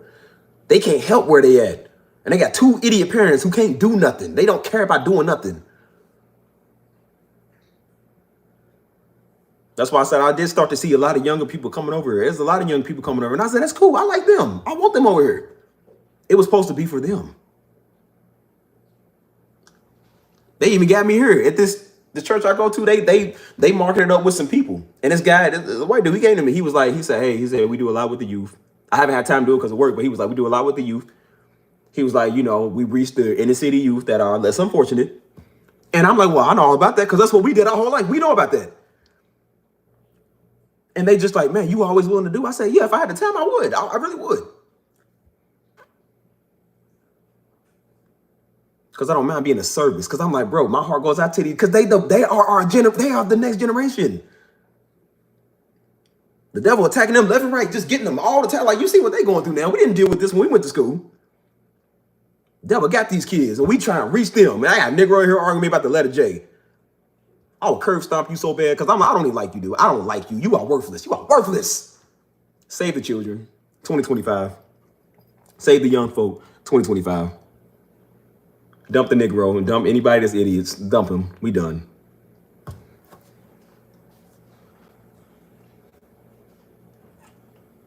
People be like, well, you mad all the time. Yes, I am. Yes, I am. I'm extremely pissed. Yes, I am. That pisses me off. Because now we got another life gone. Another life gone and nobody even cared. The girl mama had to get on her and tell, because they was like, yeah, her mama had to take over her Facebook and was like, because people was on her just nagging her, keep on messing with her. People being disrespectful.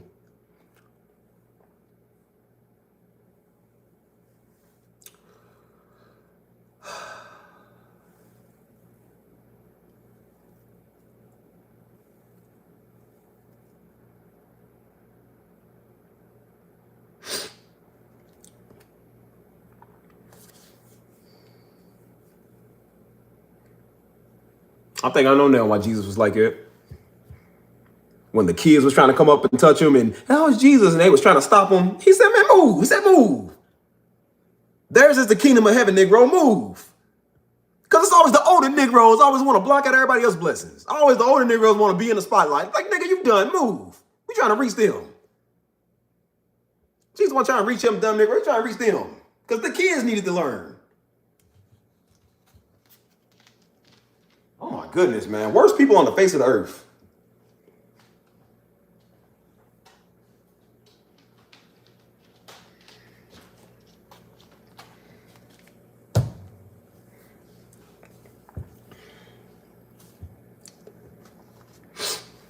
That's why I got to get on here and tell men now how to talk. I got to get on here and tell people like, bro, it don't make you a punk because you talk. Go get therapy, man. Who cares what you think? Who cares?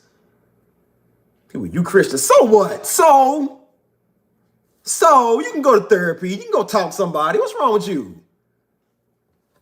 You know the level of PTSD and stress people got. You can talk to whoever you want to. And the same Negro telling you they can't stop smoking weed because he can't get over his PTSD. Stop talking to the Negro. He runs to the word of God because he don't know nothing else. He think that's going to save him because he know his word. He don't even know the word. Quit listening to him.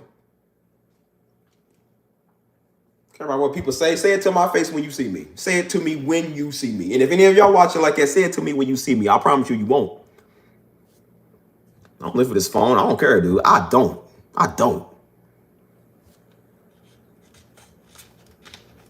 said, I don't care if people can afford it, can't afford it, whatever. I turn off all my comments. Can't nobody got no right to say nothing. I don't care. If you can't afford $10 a month, you shouldn't be talking crazy. That's why I keep telling people you shouldn't be talking crazy. And it be the main people that be talking crazy, can't afford nothing. They talk crazy. Care about people's feelings? So what? Everybody has to do this. Every content creator got to do this now. You would think, who would be negative trying to help kids? Who would be negative trying to help people that need it? You got those out there who are. We tried to do a church conference in the hood one time. Daddy tried to do a church conference in the hood one time. And the Negro across the street didn't like it. This is our church territory. This is where we set up and do ministry. Well, where your ministry at, Negro? Where is your ministry at when they got to scrape up these kids off the ground, dude? And Daddy blew him off. He said, man, whatever. And so, you know what the nigga tried to do? He tried to go to one of Daddy's right-hand men and talk. And Daddy said, bro, don't talk to him. He said, bro, don't talk to that dude. He's weird. He's done. Leave him alone. That's why the community the way it is, because of you, Negro. And guess what Daddy said when he was out there preaching? He said, I want to reach the kids, because the kids were listening. And the kids were down there praying, saying the sinner's prayer. He was reaching them. He didn't care about these niggas. He cared about them. That's what I care about now.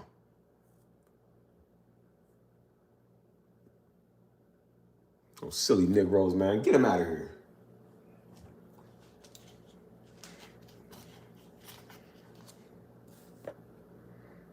Get this person out of here. Get him out of here now.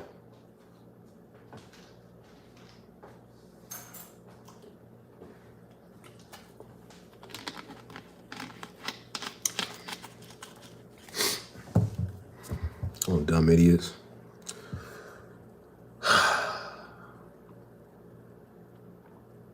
So I made it very clear for 2025, man. saving lives, reaching kids.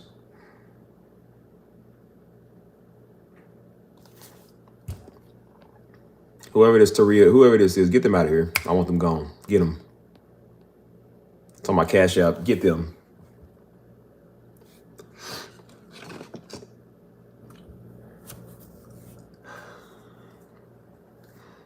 And that's exactly why I'm making memberships. So people keep coming here trying to troll. You won't troll no more.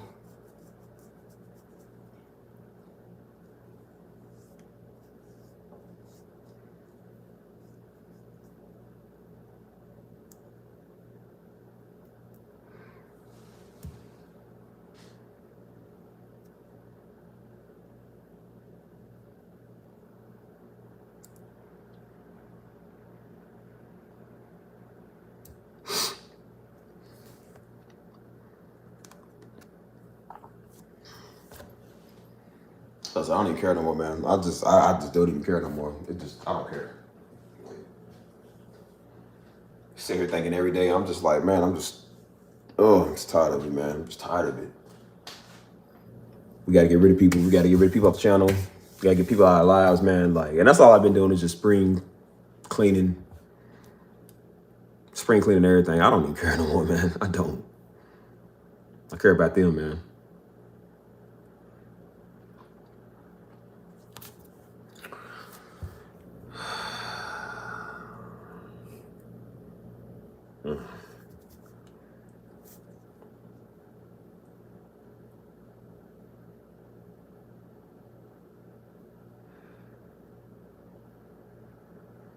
I'm just tired of seeing it, man. Like, I'm being real genuine right now. I really am. I'm tired of seeing it, dude. Like, I'm just tired of it. So all we care about is our boyfriend, girlfriend issues, and she did this, and she did it, and our married issues and all that. Like, bro, what about people who don't know nothing? What about people who need to hear? Let's reach them.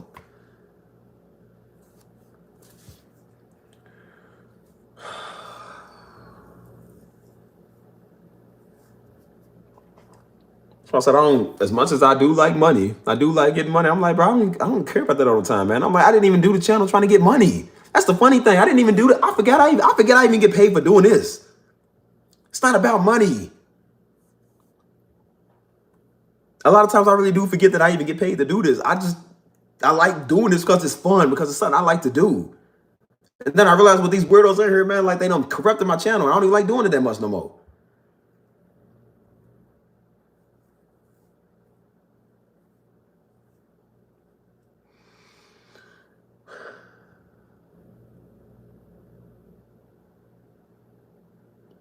It was fun in the beginning stages.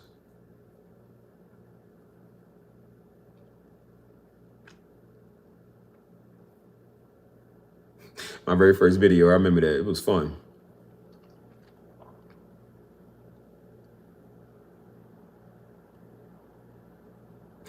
Y'all want to go walking and talking? I want to show y'all something. Y'all want to go walking and talking?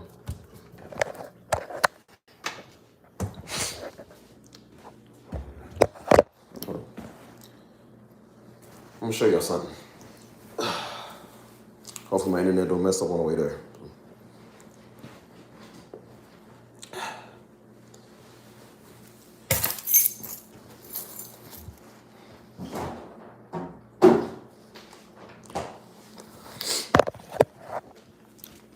Like I said, usually I'd be like, y'all got to forgive me for going. I'm like, I don't care no more. Forgive me, I don't forgive me. I don't care. Say what I want. Tired of this.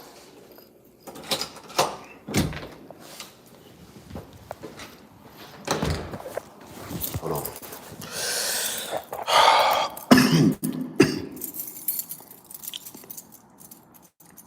I want to show y'all something related to what I'm talking about.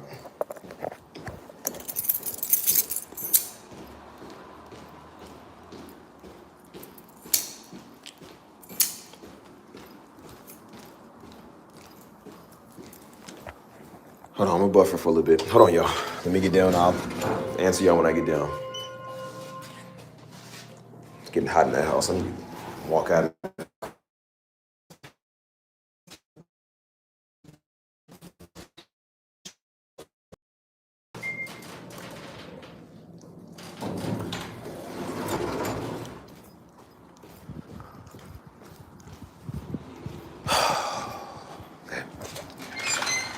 Y'all can still hear me, right?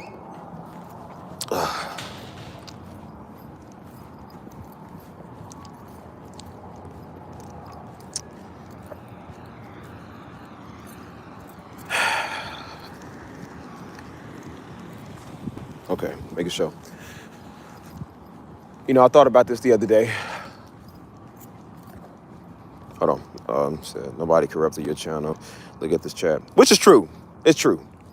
Like I said, I like y'all. That's why there's a lot of good people on here, man. But my algorithm is corrupted, man. It's corrupted because of these Negroes. And everybody has to say that on YouTube now when they do these videos. Videos are not getting pushed to the correct audience. So YouTube is not really promoting their stuff. So that's why they got to tell people to tag it and make sure you like and comment and subscribe. That's the reason they tell you to do that. Because YouTube will not post it to people who are like them, who are trying to reach the video. And then when I got a whole bunch of weirdos and conspiracy nuts and daggone Hebrew Israelite Negroes on here messing with me, all it's going to do is push it out to more weird Negroes like them. And the people who need to hear what I'm saying, I can't reach. So now I got to resort to going to TikTok. I make a faceless channel now. I got to go make a faceless channel that ain't nobody on. That's the reason I ain't told you about the other stuff that I'm doing, man.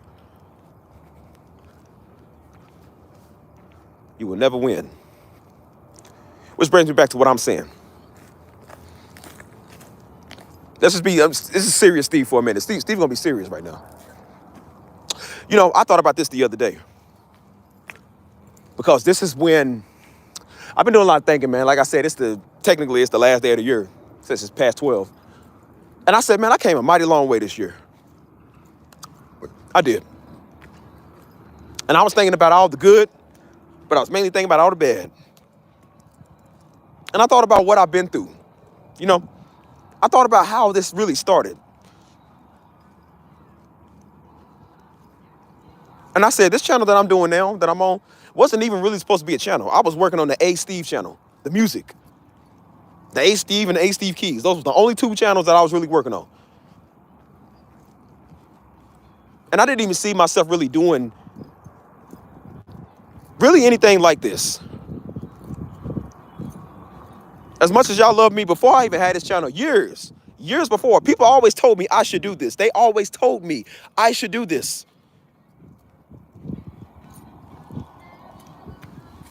For years, people have told me. For years, they said, hey, Steve, you should be a motivational speaker, man. You should be somebody that you know, really uplifts people and encourages people. And I'm like, man, nah, because I talk. I love to talk to people. I love to have a real simple conversation.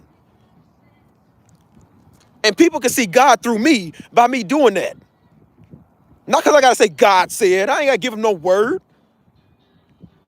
I treat them to how the Bible says we're supposed to treat everybody. And I can win them. While some of you Negroes can't shut up every 5 seconds talking about Jesus, Yeshua, Shareem, all of that, you ain't reaching nobody. Ain't nobody trying to hear none of that.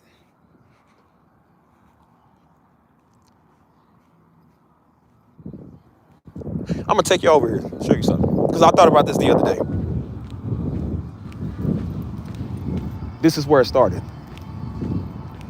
I thought about it and I was like, you know, when I go live again, before I even went live a couple of days ago, I said, the next time I go live, I'm going to do it. I said, nah. And I'm like, no, I feel like I want to, because let's bring out the new year. Let's show you where this all started.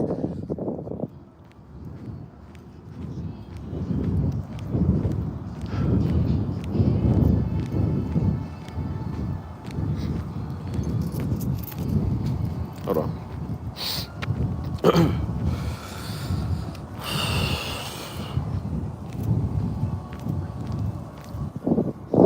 I'm sorry, man.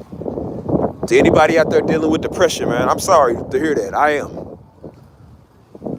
That ain't no joke, man.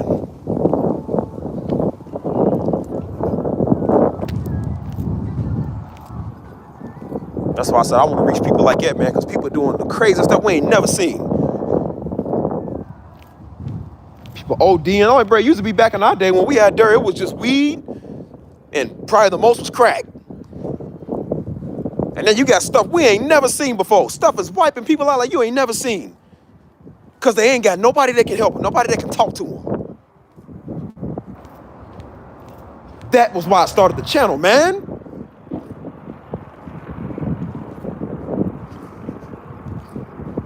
We almost there. Hold on. I really thought about this, man, because I really want to show y'all this. Because I walked past it the other day when I was just on my nightly walks like I usually do. And you know how you just sit there and reminisce? Like how you just go to certain spots that you was in a couple of years ago, a while back, and you just like, man, I remember when I was in, I remember being in this spot. I remember what I was doing, where I was, how I felt, what I was going through. That's one of these spots up here I'm gonna take you to. I'm gonna show you.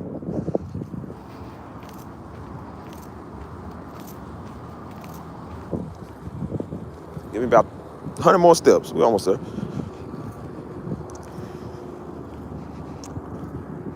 You got these Negroes on the corner, man. Anybody listen to them garbage niggas? Next time I see, because they do it here in San Antonio. I've seen them. They do it. Next time I ride past, I'm throwing a can of tomatoes at them Negroes. Anybody trying to hear you? The whole can of tomato sauce on them. Shut up. Purge yourself from that skunk smell, idiot.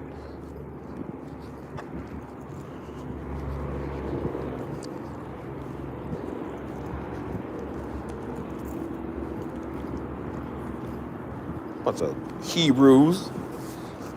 Ain't Hebrew, boy. Ain't like a bunch of Shebrews. I'm gonna show you something. Look at this.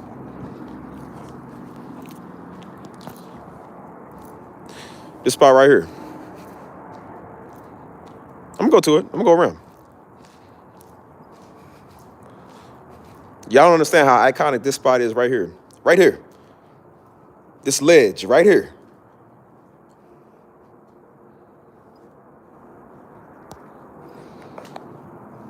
I went through some stuff over here. Because as again, like I said, when I first moved to San Antonio, this was my first job, working here. Literally, my first job was working at this Lowe's. And I stayed here for a pretty good minute, made me some pretty good money. And there was times, man, like I said, when I came to San Antonio, it was good, and times I came, it was bad. And I used to come right over here in this spot. When I wanted to have my meditation with God, or when I wanted to just sit there and talk and think, this is where I came at, right here. This is where the channel was formed, right here. This is where the idea for the channel was formed, right here.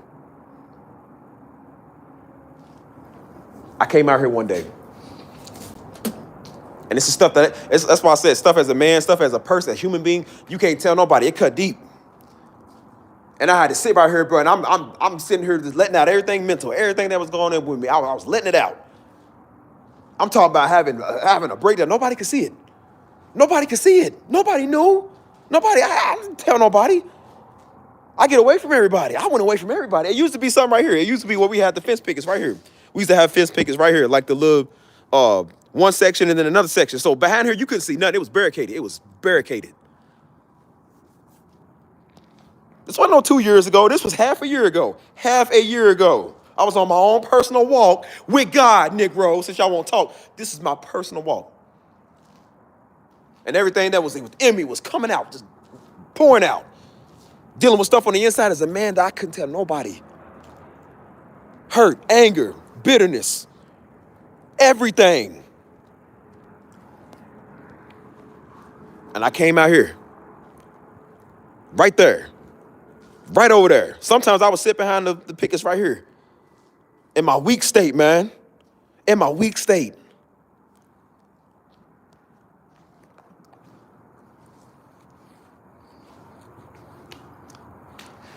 That was one day I did. One day I did. And I used to come to work with my AirPods in. And something popped up on my timeline. Maybe because it was somebody I needed to hear. Maybe YouTube knew I needed to hear that. But it's a brother.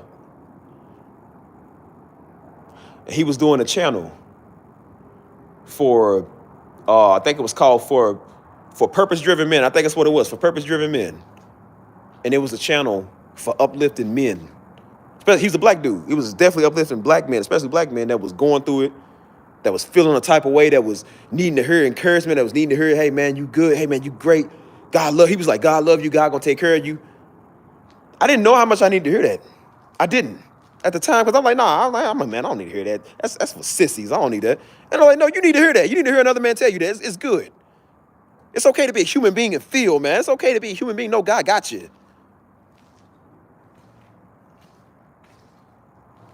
If it wasn't him, I was listening, it was Pastor Darby, but I'm like, really, it was, we grew up Pastor Darby, so like I said, we know, but he popped up on my timeline, and I was listening to that. And he kept saying, trust the process, trust the process, trust the process, trust the process. It's just stuff I already knew, but I'm just like, it's good to hear somebody tell you that. Like, it's good, because I never need nobody affirmation. I never need nobody to tell me nothing. But I was in my weak state. I'm just like, I know God dealing with me. I know I'm going through it for a reason. And I said, Steve, this is your opportunity to do something like this. I said, Steve, this is your opportunity to do the same thing. And I said, well, nah, I'm not a motivation speaker. Nah, man, I ain't doing, I ain't preaching, I ain't doing nothing. I was like, it don't matter, Steve. Tell your story. I said, Steve, somebody need to hear your story. Tell it.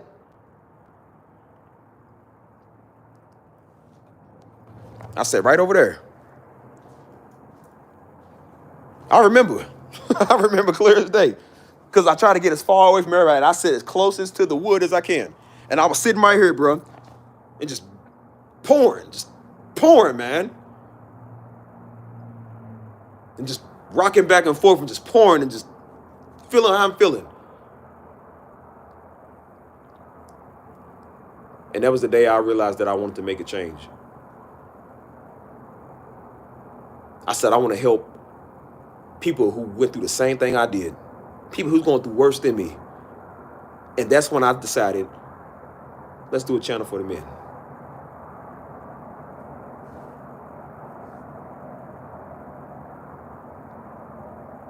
And then I was like, you know what? Although that is a good idea, it's not men I'm just trying to reach. It's everybody. Everybody needs to hear Christ, man. Everybody needs motivation to do better.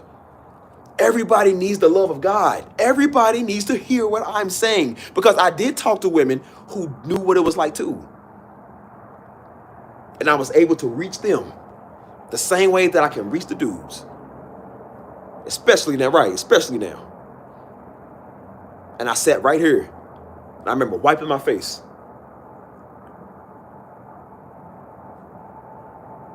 Still didn't tell nobody. Nobody knew. And nobody knew.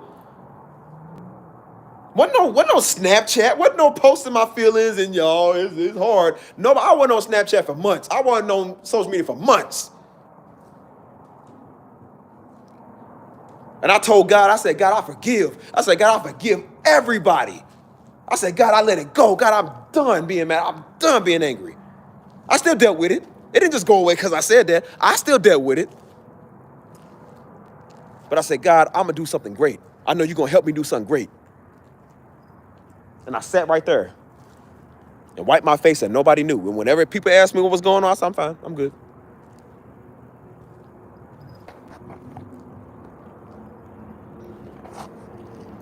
Channel was started over there.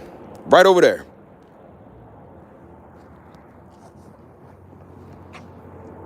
The next day. I believe it was the next day. That's when I took my first vlog. Because I could already see it. I knew it was going to be something. I knew it was going to be something big.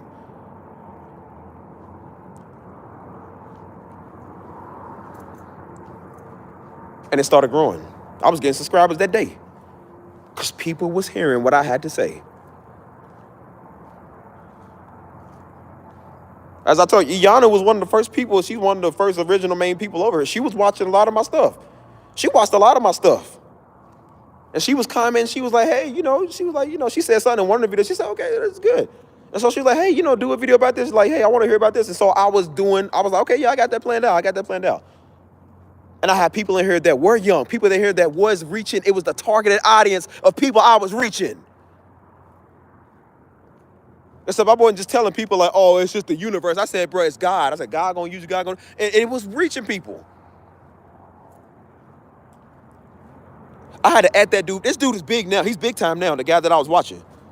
He was still kind of big time when I watched him, but I had to add him. I said, brother, you don't know how much this video encouraged me. I said, bro, thank you for that. And he added me back. He said, bro, I appreciate it, man. Thank you. And I see his channel pop up all the time, and he's getting 450-something, getting a couple of 100,000. He's doing real good. And I said, bro, like, he don't even understand. He motivated me to do some of that. That was where the birth of the channel came from.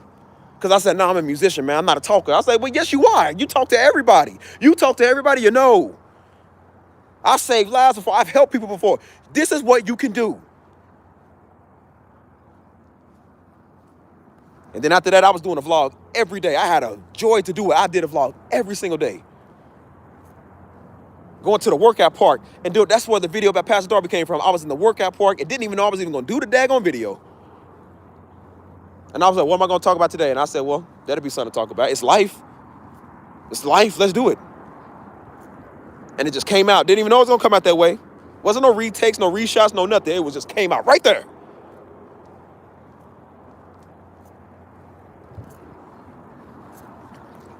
And then right before I uploaded it, somebody was like, hey, you know, they was like, because there was people that didn't know that. And they was like, there was somebody like, hey, you know, are you going to do a video about your father? And I was like, it's funny you say that because I just took one. I said, I just took one. I think I took it like the week before. I said, I just took one the week before. I said, I'm actually going to post it tomorrow. Posted it, went off. First 24 hours was kind of, you know, slow. Next thing I know, I get on there, it's going off. Just,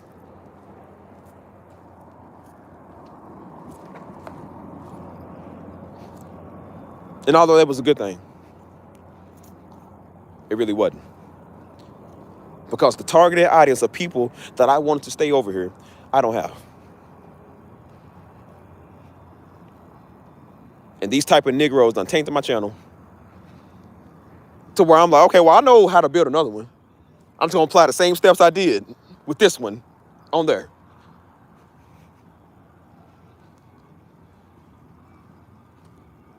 And then when I am trying to do vlogs to reach people that need to hear it, here come these Negroes. The last vlog I did, I was like, bro, look, I don't care about no pig or nothing. I said, I'm helping people. I love people. That's what we're going to do. And still niggas in my chat, no, but dude, you don't understand because all the other niggas are pig. And it's like, well, nigga, the channel wasn't even meant for you. It wasn't even meant for you. I don't even want you here, Negro. I had a vision. I'm going to fulfill it. Whether on this channel or somewhere else, I'm going to fulfill it. That's why I said, don't worry. I'm going to do it. I'm going to do it. Because God did it. So who cares?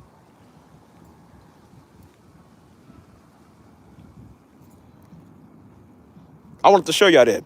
Because even I had to kind of check myself too. I was just like, man, like it really is where, I forgot that's where it started. I forgot. And I was like, bro, I remember when the channel was such a good place to be.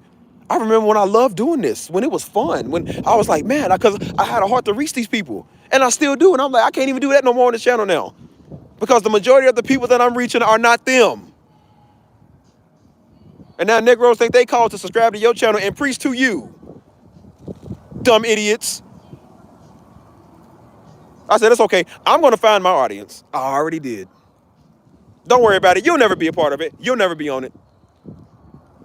You can rot, Negro. Rot with your rotten word. Nobody cares about you. I care about them. I never care about you, ever. I love everybody in God's way, but I don't care about you. Never will. That's what it was all about. And if you go back to my earlier videos with the earlier comments, people was like, hey, man, that was great. That was a dude on here. He's still on here to this day. He's cool. He was like, hey, man, spot on. I like that, bro. That was good to hear it. My friends was watching. Didn't even know my friends was watching it. And they was like, bro, they was like, I never knew you had a channel. They said, till I checked it out. They was sharing it in the group text. And they said, bro, I never knew you. They was like, bro, that was good to hear. Some of these people are not even Christian. They don't even know it, but they was like, bro, that was really good to hear. They said, I didn't even know you did this. And I said, I should have been telling all y'all about it first before I told these Negroes. Because once they seen Steve Darby Jr., oh, I know Darby Sr. I really want the video. Oh, yeah, I'm going to subscribe. Yeah, let's come over here. No. And then people, oh, you got 10,000 subs. Ain't you happy? No, I'm not. No, I don't. I don't want 10,000 Negroes. I don't. That's why I said, I don't care who get offended. I don't care how my energy, how I say stuff. You ain't my audience.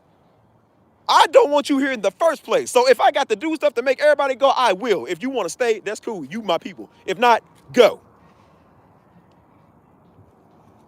I dream of a day where I can get rid of everybody I don't like and have the people that I want. And it's going to work. Don't worry. It's going to work. one way or another. Let's reach souls, man. Let's save people who need saving. Niggas is done.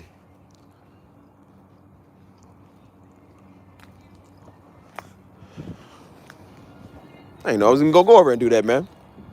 It's nice to know. It's nice to retrace your steps. I said, well, we ended out the new year. We might as well end it out right. Might as well end it out right. That's where it started. Now, not 3 years ago, 6 months ago, barely even 6 months ago. Right over there.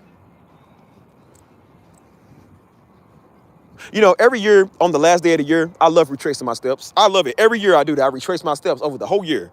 Where I was, who I was with, where I'm at, the stupid stuff I did, the stuff I learned from, all of that. And I'm just like, man, next year, I'm going to be better. And I literally told myself last year, on the last day of last year, I told myself, I left the house to go to that little party thing. And I said, I took a video of the house. And I said, next year, I said, when I come back in this house, I said, Steve, when you walk back in this apartment, it's going to be a new, further, better you. I'm taking the last glimpse of 2023, and we walking back in this house in 2024. And now I'm doing the same thing with this one. And I said, you are going to be so much further in 2024 than you was last year. And guess what? Further. So I don't got time for a little namby-pamby boy who can't get a girl crying on my phone, and Buddy can't deal with his big baby mama because he's in his feelings, and Negro can't stop being polygamous. I don't got time for Negroes who've been stuck for a year, Negro. We ain't here for you. You can join the rest of the Hebrew Israelite losing Negroes, and y'all can go somewhere and catch a boat to Africa and do whatever you want to. I don't care. I don't care. Steve on the way helping people and saving people. That's what I want. I want my targeted audience, and I'm going to do everything I can to get my target audience. I don't care at all. I don't care at all.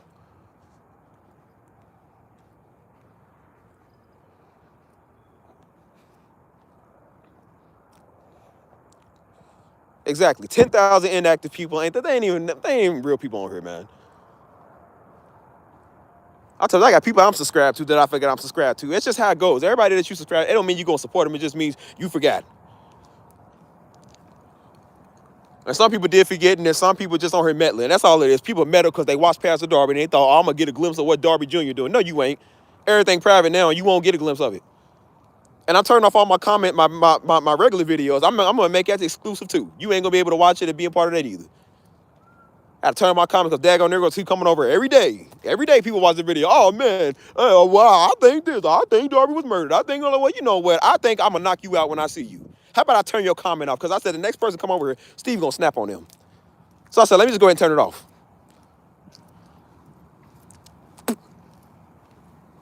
And all I do, you see what I keep telling y'all? All I do is keep showing y'all what God going to do on my lives. All I keep doing. Remember how I found that money on my live stream? I said, I let people talk. Because all I'm going to do is show you what God going to do. I don't care what they do. I care what God do.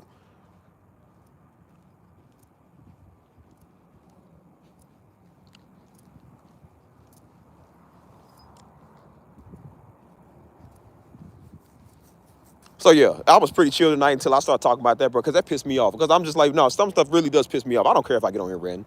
I don't care if I get on here for 4 hours, 6 hours, 10 hours. Who cares? I'll say whatever I want whenever I want to. You ain't going to do nothing about it but talk. You can't talk no more because I turned it off. Now, go talk to the Lord. You got all the time to talk to the Lord because you ain't talking to me. You got plenty of time to talk to the Lord. Believe me, you got plenty of time to work on your relationship with him because you can't say nothing to me no more.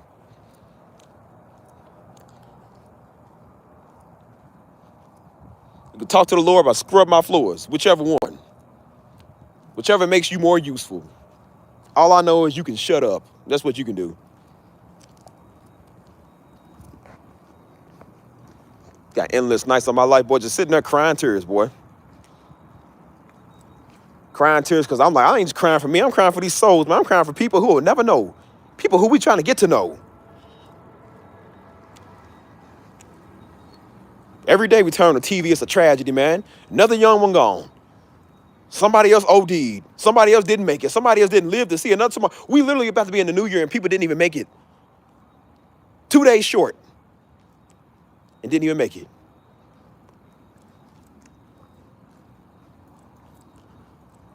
Every year Louisville getting worse. Every year Louisville, Kentucky, my hometown, getting worse. This is the 4th year we are in triple-digit homicides, Negro. Triple-digit homicides. And you think I'm going to sit right here and care what you think? And the majority of it's coming from our people, like it is every city. It's coming from our people. Do you understand triple digits? Do you know what that means? Those niggas want to hate on the police. I said, well, they got to show up and scrape up these bodies. Somebody got to do it. Somebody got to do it. Because you ain't. Remember no snitching, right? Remember no snitching? Remember that? Because you ain't going to do it. But let's holler at white people, though. Let's holler at white people. Okay, yeah, okay.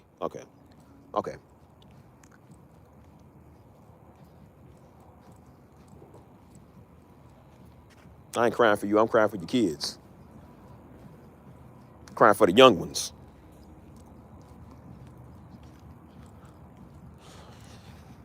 Like, nigga, you ain't his people. They his people. They'll be something great in God. You won't.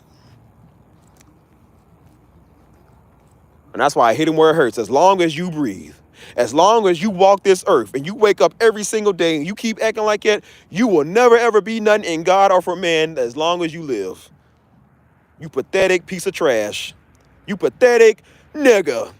You pathetic, wasteful human being. You are no better than the racist white people. You are no better than the skinheads. You are no better than the prison idiots. You are no better than none of them, bro. They have more word and revelation than you will have because they are getting saved, because God is still using them.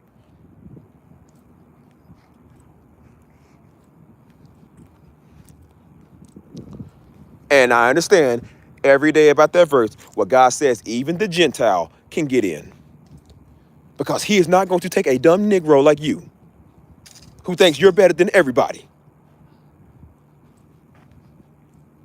There's going to be a lot of white people that make it into the kingdom. Oh, there's going to be a lot. Oh, heaven is multiracial. Oh, yes, it is. I love to see it. Oh, they reaching the world. They reaching the world. Keep on reaching them. I say, God, whatever color your people is, whatever color, if you want to use somebody black, use somebody white, use everybody. Who cares? Keep doing your will, Lord. Keep using people to do your will. Whether it's me, whether it's somebody white, whoever, who cares? Use somebody to do your will. Just don't use, you ain't gonna use them, so it don't matter. You ain't gonna use them Negroes. They done.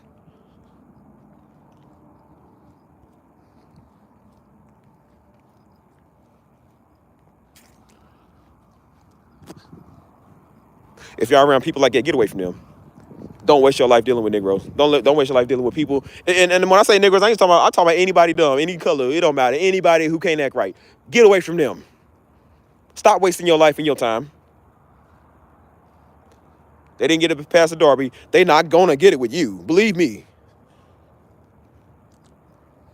If they didn't get it with Jesus, the Most High, do you think they gonna get it with you? What are you gonna do differently? Can't no celebrity reach him. Jesus Christ can't reach him. We can't reach him. Daddy couldn't reach him. So who do you think you gonna reach? Like, you ain't gonna reach him. You are as stubborn as a mule. You ain't gonna reach none of them. So leave them alone.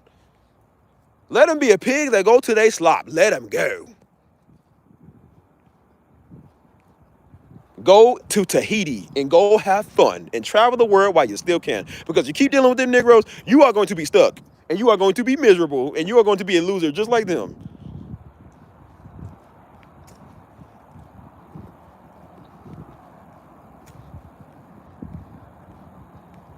Y'all do that. Go look at the stuff in your life. Go look at the areas that you was at in your life. Yeah, let them be accursed. Go back to certain areas in your life this year where you was at when you was on your face crying to God, or when you was going through it, you was having a better train of thought. Go back to them places before the end of the year. Before the end of technically today, go to them places. I advise all y'all to. Whether it's your bedroom or whether it's somewhere at work or somewhere that you was talking to God or somewhere where you was feeling some type of way, go to that place that day, today. And look at it and say, God, thank you for bringing me up from that. Thank you. I'm so much further than I was when I was crying about some man or some woman. I cried because I was depressed. I cried. Like, you saved me. You helped me. I love doing it every year. I go to the places where I didn't like, where I was at my worst. I love thinking about the bad times every year. At the end of the year, I do. Because I'm like, man, those were some good times because it made me grow up. It made me be better for the next year. I don't know about you. That's what I do. Because I said I'm leaving it all behind next year.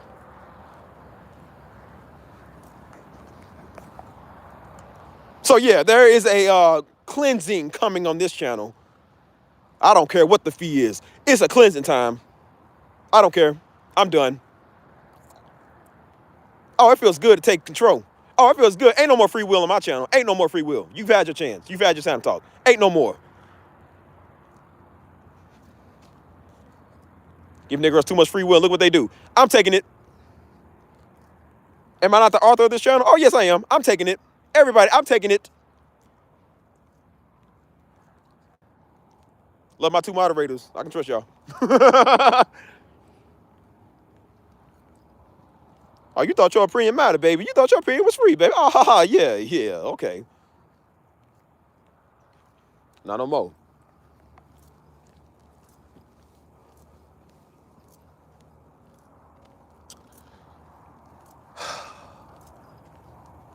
So yeah, sometimes Steve got a rant, but it ain't even no rant, dude. That's not a rant. That's just real facts. That's real straight facts. That ain't no rant. That's the truth. Somebody got said to these dumb niggas. Somebody got said to somebody. I'm done. Tired of seeing dead children, man. Dead everybody now. Like nobody cares no more. Nobody cares. And then the minute somebody white do something, that's the only thing we talk about is some color. That's the only thing we talk about. We only talk about it because we mad at some color. We don't care about that person that lost their life.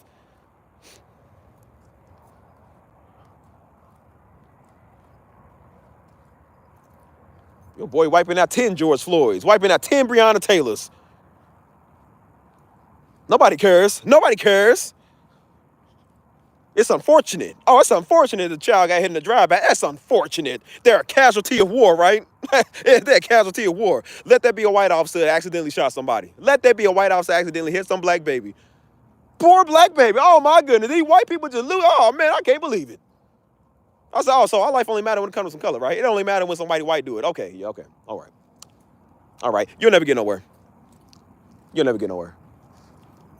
Let's save them. Let's save the children. Save the innocent. That's why I said I ain't even mad at the young ones doing what they do, because I'm like, they only a product of their environment.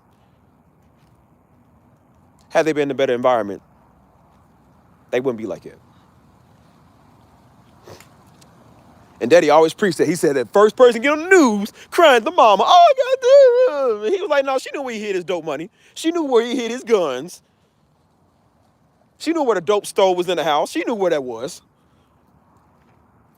But they swear to God up and down. I don't understand why. I don't know. Oh, man, I just can't understand it.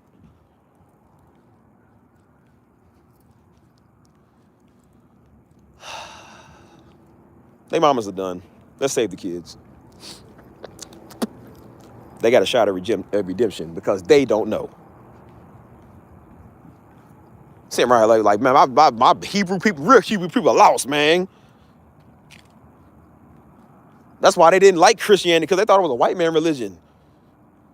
Sitting here, I'm like, have you ever seen that? Is it just me or do I look at that? I'm like, bro, I'm looking at my Hebrew people. My Hebrew people in the slums, man, in the hood. And they don't even know they're people of God, man. They don't even know they're the people of God, dude.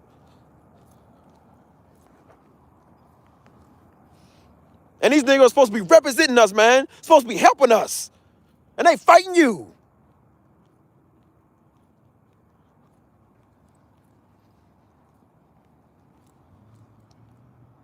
Crazy. Ridiculous, dude. Beyond pissed off.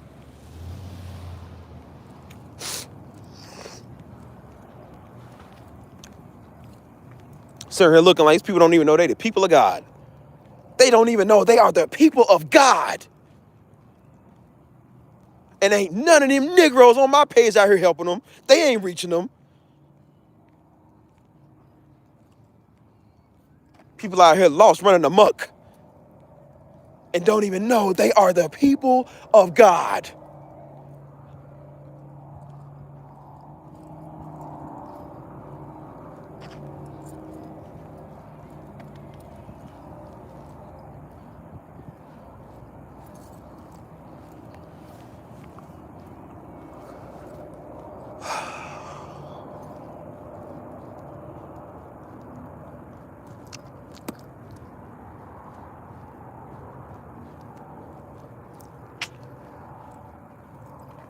I done said about everything I can say.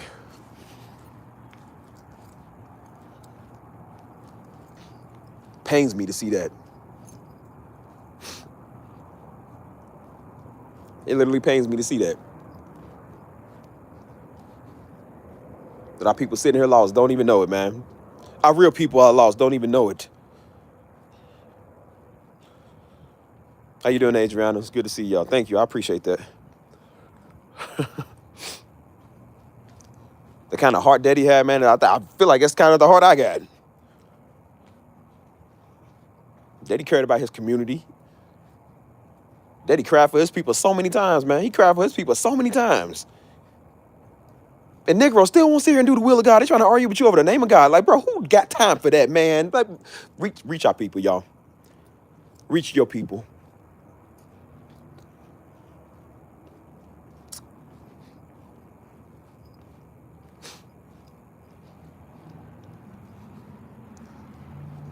That would get to me, man. That's why I said Daddy be preaching on the Hebrew on the Negro land. Who are we? And he be hitting facts, and I'm just like, man. He was like, they don't know that they are the people of God.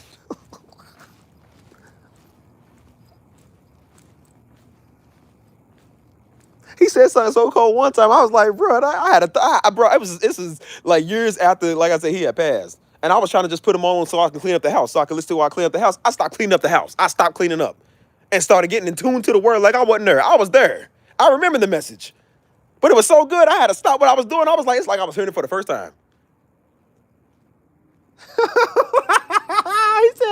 he said something so cold. He said, you will be a bad word to the nations. He said, you know what that word is, nigga? I was like, oh, it was cold. I threw the phone. I was like, oh my God, that was cold. Oh, he preached it so good. I was like, oh my God, I was there. But it was like hearing it for the first time.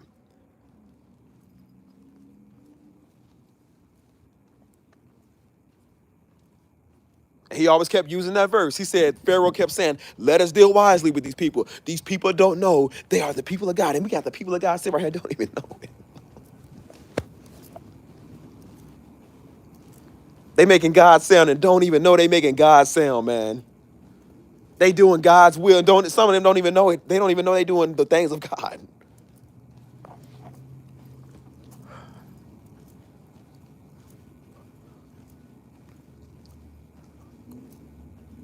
Nothing break me down more. Like I said, you hear everybody sing. Nothing like a black singer. Oh, nothing like a black woman singer. Never heard one better. Never. I could listen to that for hours, hours, hours, hours. You hear God in that. People say, hey, listen to my music for hours because they hear it, I guess.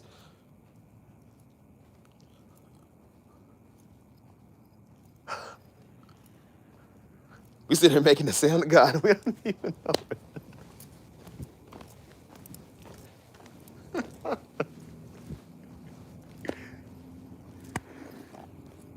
Oh, man. What are we doing, people? What are we doing? He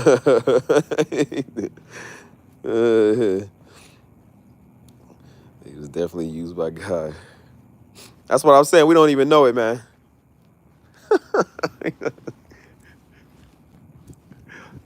And that's why I stopped sitting there looking at my people lost, man. Don't even know it, man. They don't even know they doing the work of God. Don't even know it. Man. I don't know what to talk about now, y'all. I done said it all. I keep topping every live stream. I don't know what else to say.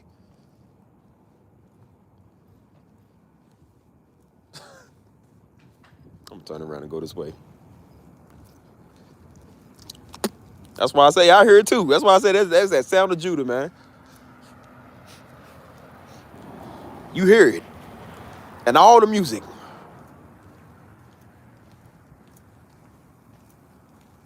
It sound like us, man. That's why I said one of my favorites is Old Mississippi Choir. Or Old Mississippi Choir, whatever their name is.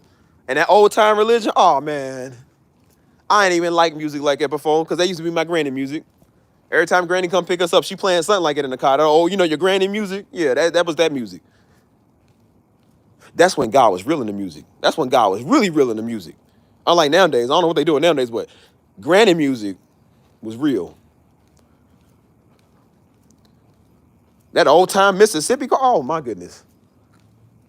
I'm talking about y'all. I told you at my job I was having a hard day. That's how you know I'm having a hard day, when I'm bopping old school gospel in the car. That's how mad I am. Mississippi, that's what the Mississippi Mass Choir.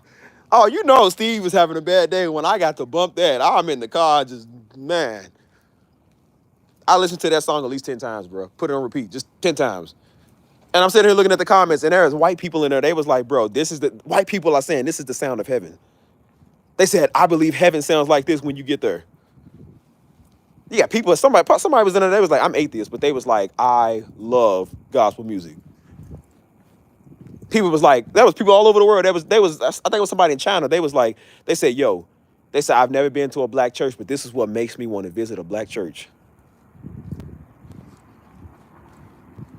Sound of heaven. Oh my goodness. I'm talking about, this is back in the 80s now. And the people didn't even know they was the people of God. They didn't even know. They didn't even know they was making the sound. And some of them still don't. And I'm talking about, it's beautiful, man. It's just, I'm like, I really believe that's what heaven sound like, man. That's why I said, take me back to the old school, man. Take me back to the old school. I don't like this new stuff. Daddy always said it's the new Negro. It's the new Negro.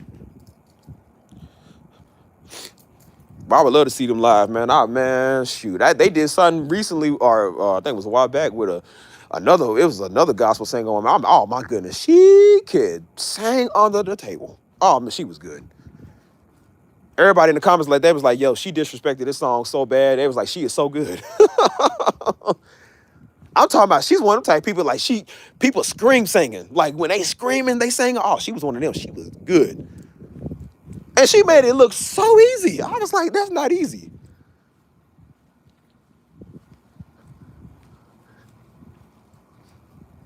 I love church. Ain't nothing like a black one, though. Ain't nothing like a black church. Don't care what you say. We all love the same God. Yeah, we do. But ain't nothing like a black church. They used to say back in the day, ain't no party like a Holy Ghost party. Because a Holy Ghost party don't stop.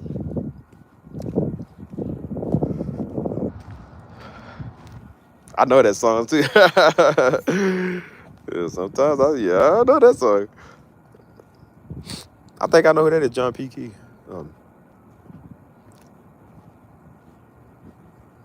I'm like, man, take us back, man. Take us back to, like I said, that was back then, man. Like I said, the old Fred Hammond and all of that, man, was anointed. They love God, bro. Everybody love God.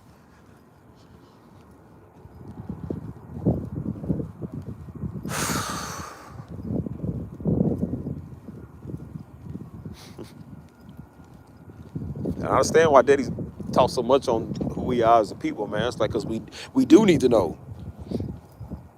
But people got to stop taking that out of context, man. They got to stop thinking they better than everybody, man. You ain't no better than the white people when they did it. When they took over to Christ and made them white and think they better than everybody, you doing the same thing they doing.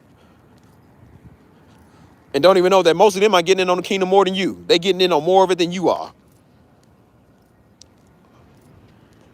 And I said, all God gonna do is use anybody who is willing to do his will. And there are white people who really are dedicated to the Lord and love him and will do whatever God said, and God will use them mightily. Because everybody will see, they don't know what color Christ. Who cares if they know or not? They love the Lord. They don't care. They love God. He's going to use them. That's what I'm saying. Whatever color he was, we loved him. I loved him when I thought God was white. I wouldn't care today if he was white. It don't bother me. It never did. Do you love God because he's black? I love God because he's God, man. And that's why they ain't got no victory and power in their life, because Negroes think he's black and he's with us. He ain't with you, Negro. And when you go before him, he gonna say, what'd you do with your life? What'd you do? Instead of hollering at people on the block all day, talking about every white person going to hell, what else did you do?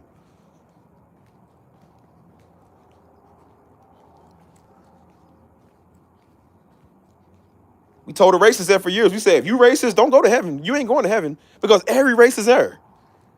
And Negroes, if you think that all white people going to hell, don't go to heaven because those white people up there. You ain't gonna escape white people. And white people ain't gonna escape black people. So you best to get to learning to love and get with the program because you ain't going nowhere.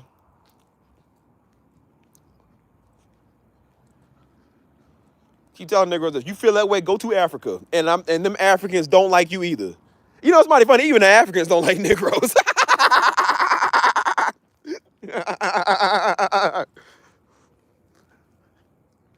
They don't like you, boy. You ain't one of them. They will tell you ain't one of them. You ain't African, Negro. You ain't Hebrew or African. You just there. You just exist. That's what you are. You exist.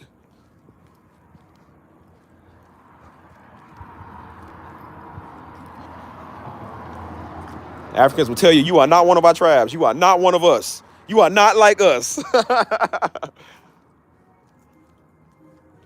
I care, man, about your, man, please. Please.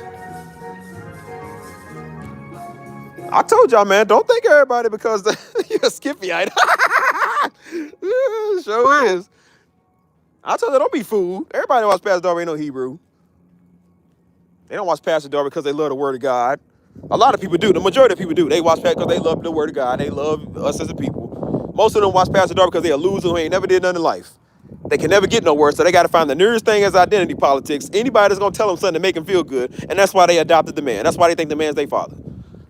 Because they ain't never had nobody in their life that likes them. I can tolerate them. And if they knew Pastor Darby in real life, he would not like you and tolerate you either.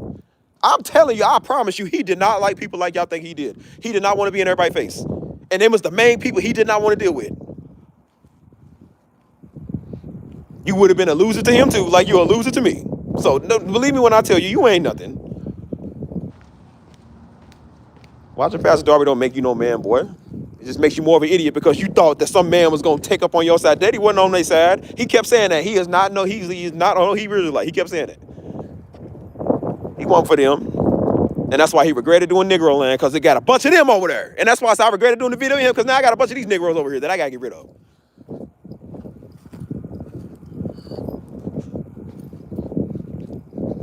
Oh, spicy beef dip head, boys.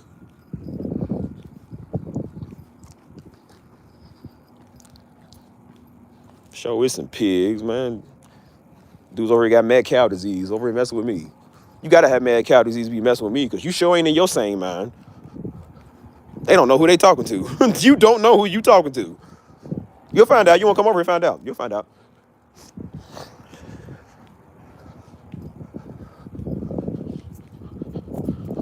Oh, blackened tuna. Blackened tuna on rare popper nickel looking. Please. Everybody trying to hear what they gotta say.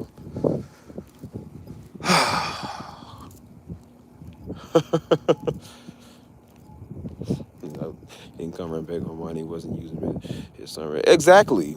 And that's why I said he was, like I said, Daddy was humble. He was humble, but he also understood that there was programs that had to be set in place. That's why he said he started making exclusivity.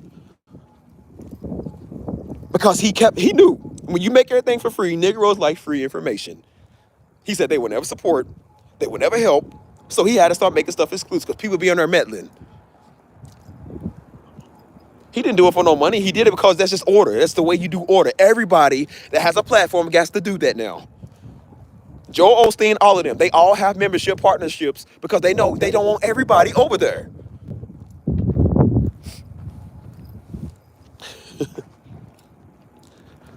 Folks, man. Daddy was as humble as you gonna get. I don't know a man more humble. Not even me, not nobody else I know. But even he had his limits. He was like, no, I'm not doing everything for free. Daddy knew it. Because he knew as long as you let Negroes let you think that, they're going to keep doing it. And that's why he was sitting up there hurting a lot of times. He was in pain. A lot of times, he had something, man, going on with his foot. All these years, man, he had something going on with his foot. His foot was always swollen. He had like a lot of gout or something going on in there. And nobody knew because he would get up on stage preaching like nothing happened, like nothing, everything was good. And when he get down, he's in pain. I mean, it was so bad that he had to lean on me to go to the bathroom. People don't know that. He had to lean on me to get up and walk. I had to stay home from school a couple of days and help him. What they don't know. And so he was like, yeah, I'm not going to be doing this for free no more. He's like, I'm not going to be sitting here giving my life and my left foot for a Negro. No, no. And he told them Negro, he said, listen, he said, if y'all can't take care of me and my family, I'm done with y'all. He said, I will go pass it to somebody else who's going to take care of us. He said, I'm not going to do this. And guess what? They started taking care of him. They started taking care of mama real good. Because daddy didn't care about him. He cared about mama. And if anybody, God help anybody disrespect mama, I was more scared to disrespect mama than daddy. Because I knew daddy don't play about mama. Oh, y'all should have seen the face. Oh, you should have seen the look. If you ever wanted to see a lion, look at a lion straight in his eyes. That's what daddy looked like. That's exactly what daddy looked like. Wasn't no jokes. And there was people that was in there. They was like, "No, Pastor, you right." They said, "Pastor, you right. We should feel bad." They said, "We should feel bad." They said that's wrong. They was like Minister Missy did take care of us. They did look out for us. They said that's wrong, Pastor. We sorry. And they took accountability, and then they knew, because they knew they want that fresh word. They want that fresh revelation. Where's they gonna go? So they took care of mama real quick. And daddy meant that. This great mega ministry wasn't built overnight. Man, please. Daddy had to put in some work.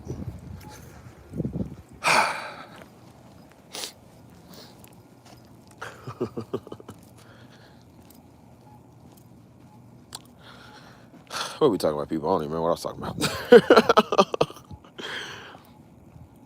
Yeah, daddy was humble, man. That's why I said, like, I'm that same way too. I don't want people money.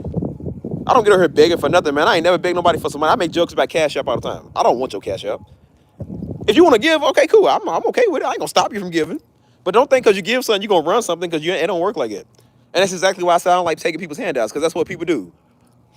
And that's why everybody got a platform like these politicians taking people dirty money, and now they got to do what that person tell them to, because they took dirty money. So I'm like, I would rather just go. That's why they mad at Trump, because Trump got his own money.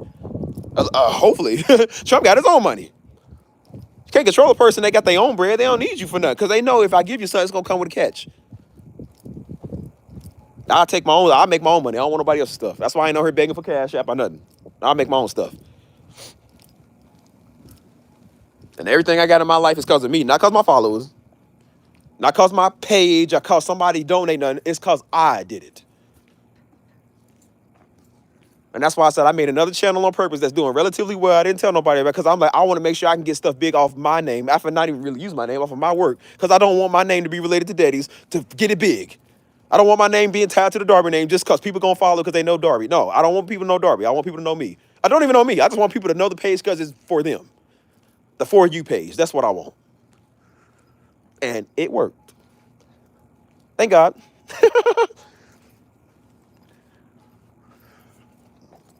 Oh, my goodness. I respect all that, the Darby family. I appreciate you, Dad. We definitely appreciate y'all, man. We appreciate y'all support, dude. Y'all have no idea what we had to endure these couple of years. That's why I said people talking, just disrespectful. You have no idea what we had to endure. You had to walk a day in hell, in hellish shoes. Yeah, you would be very quiet. That's why I said it's all fine and dandy. I told you, it's okay. Let people talk. Because then if they ever have to bury their loved one, they remember what that feel like when somebody mocking them and talking crazy. Talking about God took out Pastor Darby. If he took out Pastor Darby, what you think he gonna do to you?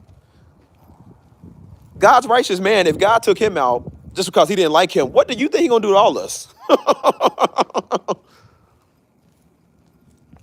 It's mighty funny niggas want to talk, and I said that's probably why he took out all your homies too. That's probably why he took out everybody you know that you had to bury. He probably took them out too. But since you want to talk, at least we know where he is. We don't know where your people is.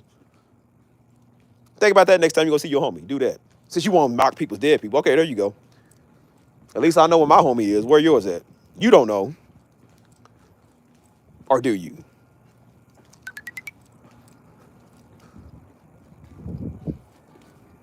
People say anything. It's because they mad. That's what it is. And I said it's all fine and dandy. Say it on the internet, because when you see me in person, I want you to know who it is in person, because they're not gonna say it. I promise you they're not gonna say it. But if they did, oh yeah, it's ground zero. Of course they didn't think that, dude. They don't think because they niggas. They Negroes. They don't think. They just do.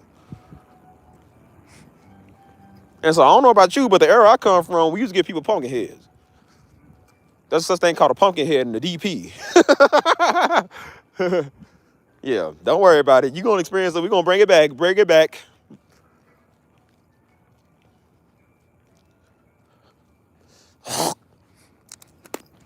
That's why I said it'd be the same. It'd be them same people running their mouth. I was like, yeah, okay, keep running your mouth. One day you're going to run into one of these Mexicans who don't care. Because you know Mexicans are just as savage as us. They don't care. Boy, the Mexicans going to do stuff to you ain't never heard of. Go talk crazy to them. Oh, we got some Mexicans down here like it. And they cool as all outdoors. But I said, you get on their bad side, they just like niggas. They do the same thing. They ain't no different. They ain't sweet. They'll do the same thing. They gonna run into one of them big old white boys. Big old white boys who can beat up everybody. They gonna run into one of them. Hebrew Israelite gets stomped out by Irish gang member. Yep, sure did. I'd love to see you do it to the Russian. All the Russians can fight. That's why I said, don't think everybody white came. Man, please. I've seen more white people that can fight than anybody else. You gonna run into one of them one day. And they gonna beat the brakes off of you. Yeah. And then like, man, look at, he's supposed to be Hebrew. Like, he can't even represent us because he got beat up by somebody. Yeah, okay, look at him.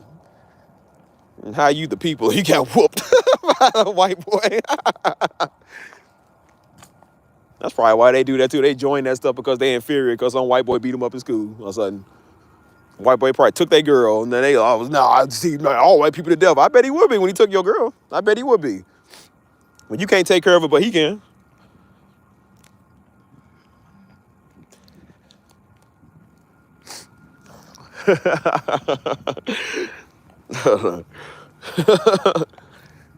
I love my Irish people, bro. I love Irish people. They are so cool, man. I met some Irish people. They are so chill, man. They are super chill. Like my crew guy. I stand with the people. I love how they talk. Steve, not to get that deep, but I do think celebrating someone's birthday is a form of idolatry. Wasn't sure I would tell people I don't want to celebrate my birthday. What's up to people if they do? I don't think that. And I can care less if it is. Like I said, celebrate life. My life could have been gone many times. So again, when I tell you, I don't care if it's pagan or not. So what? Celebrate the day. The Bible says celebrate the day the Lord has made. This is the day the Lord has made. I'm going to celebrate every day. I don't care. Like I said, birthdays are not. As long as you ain't worshiping yourself and you ain't super self-cocky, whatever. Like,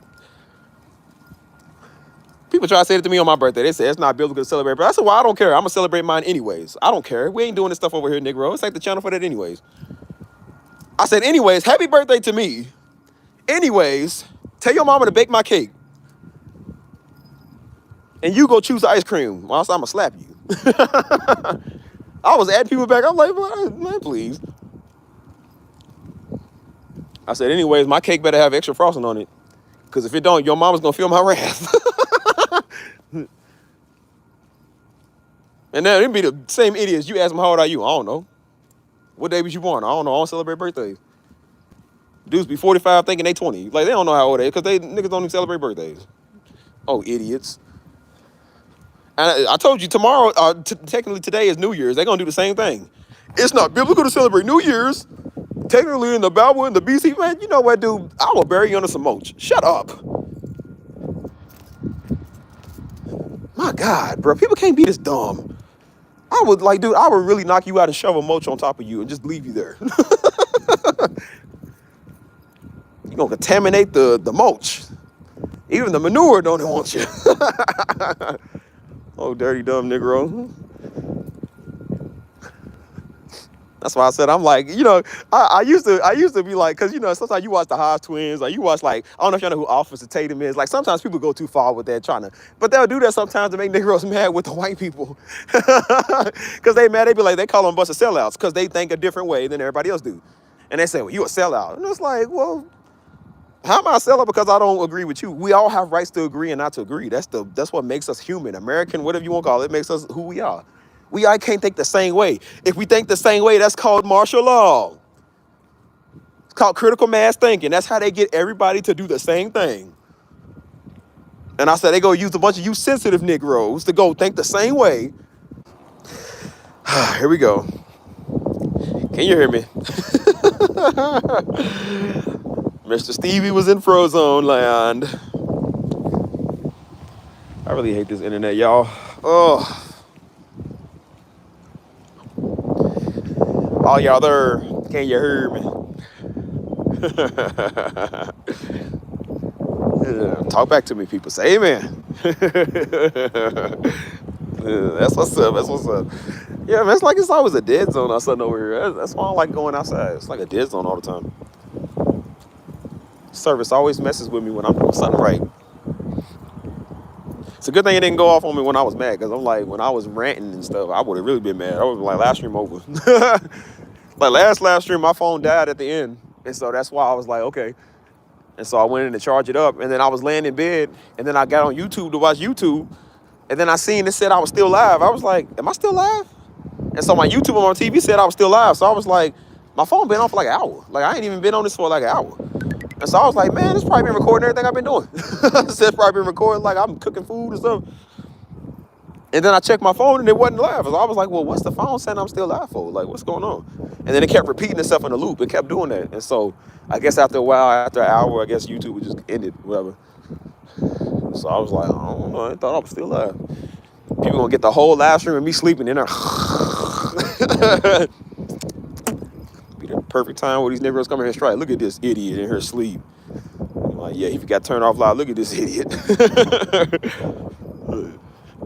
I'll probably go viral for like 12 hours of straight of sleeping on YouTube.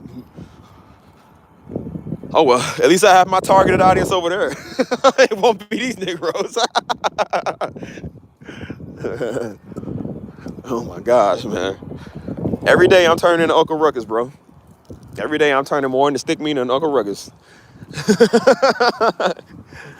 Don't trust them new niggas over there. I understand why Uncle Ruckus is the way he is now. I understand it, Uncle Ruckus. Like I said, we got mad at him. He ain't wrong.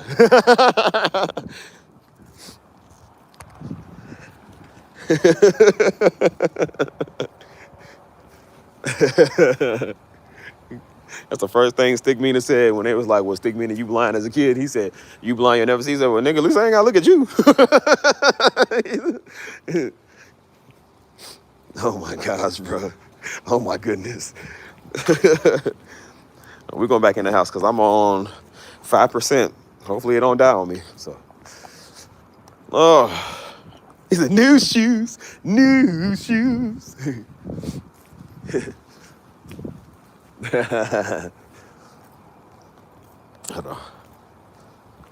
Oh my gosh, dude, what is up with this thing? This thing ain't freezing now. I feel like the internet's buffing now.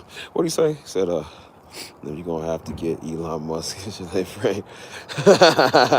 Hey, I might have to get some Elon Musk technology. Yeah.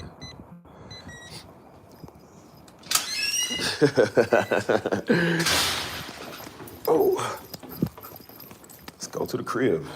I think I want another cup of hot chocolate. I'm thirsty. Where do I live at again? I don't even know where I live at. Hold up. What percent we on? We on 4%. We gonna get some more hot chocolate. But then it says I have 8% battery life. I don't know. Oh, I got 2% now. We gotta go, people. Come on. Pray for my strength, people.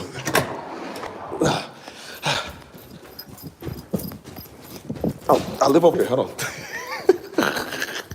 I think. No, I live over here. Look, oh, Lord, I forgot where I live at. Oh, Jesus, have mercy.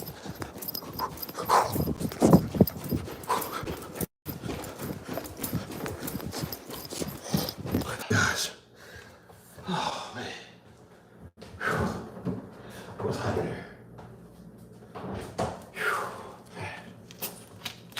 Yeah.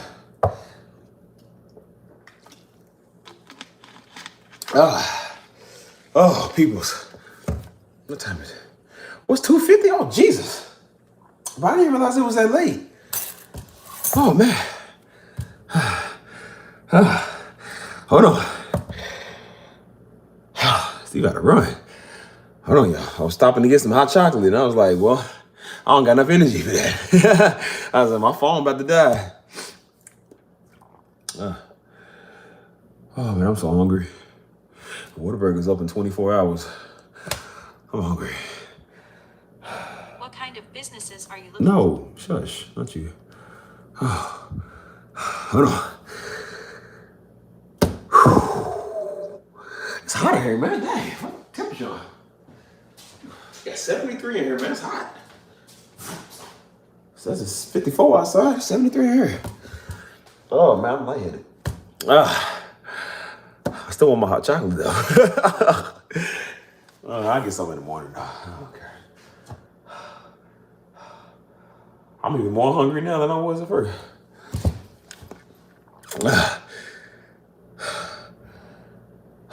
It's crazy because I just went running earlier today. Well, I'm out of breath. I just went jogging for about an hour earlier. Man. Maybe because it's hot in there. We got to eat. I mean, 3 in the morning ain't much. Hey, he said a church man. No, I'm gonna get Granny's big old spoon. Just Granny's big old wooden spoon. Oh Lord. Oh yeah, y'all. I give y'all 5 minutes, man. I'm about to get up off here. I didn't realize it was almost 3 o'clock. I'm still thinking it's like 11 o'clock. Time be going by quick. Somebody asked me how long, or check how long the stream is for me, because I never know. Whew, man. New shoes, new shoes, new shoes. New shoes, new shoes, new shoes.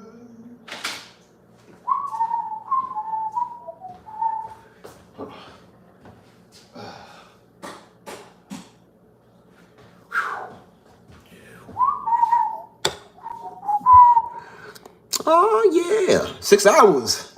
Man, I feel like no 6 hour stream. Whew, Steve be working.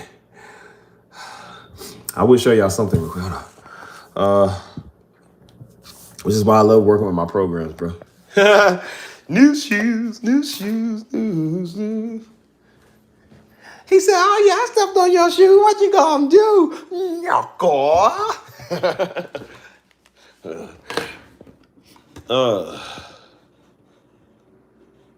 Hey, remember the end of the Boondocks episode after they was harassing Robert, and then they all got locked up, Stick Meaning's crew, and then they was singing a theme song. They're like, ba ba ba ba da ba da ba da ba da ba da ba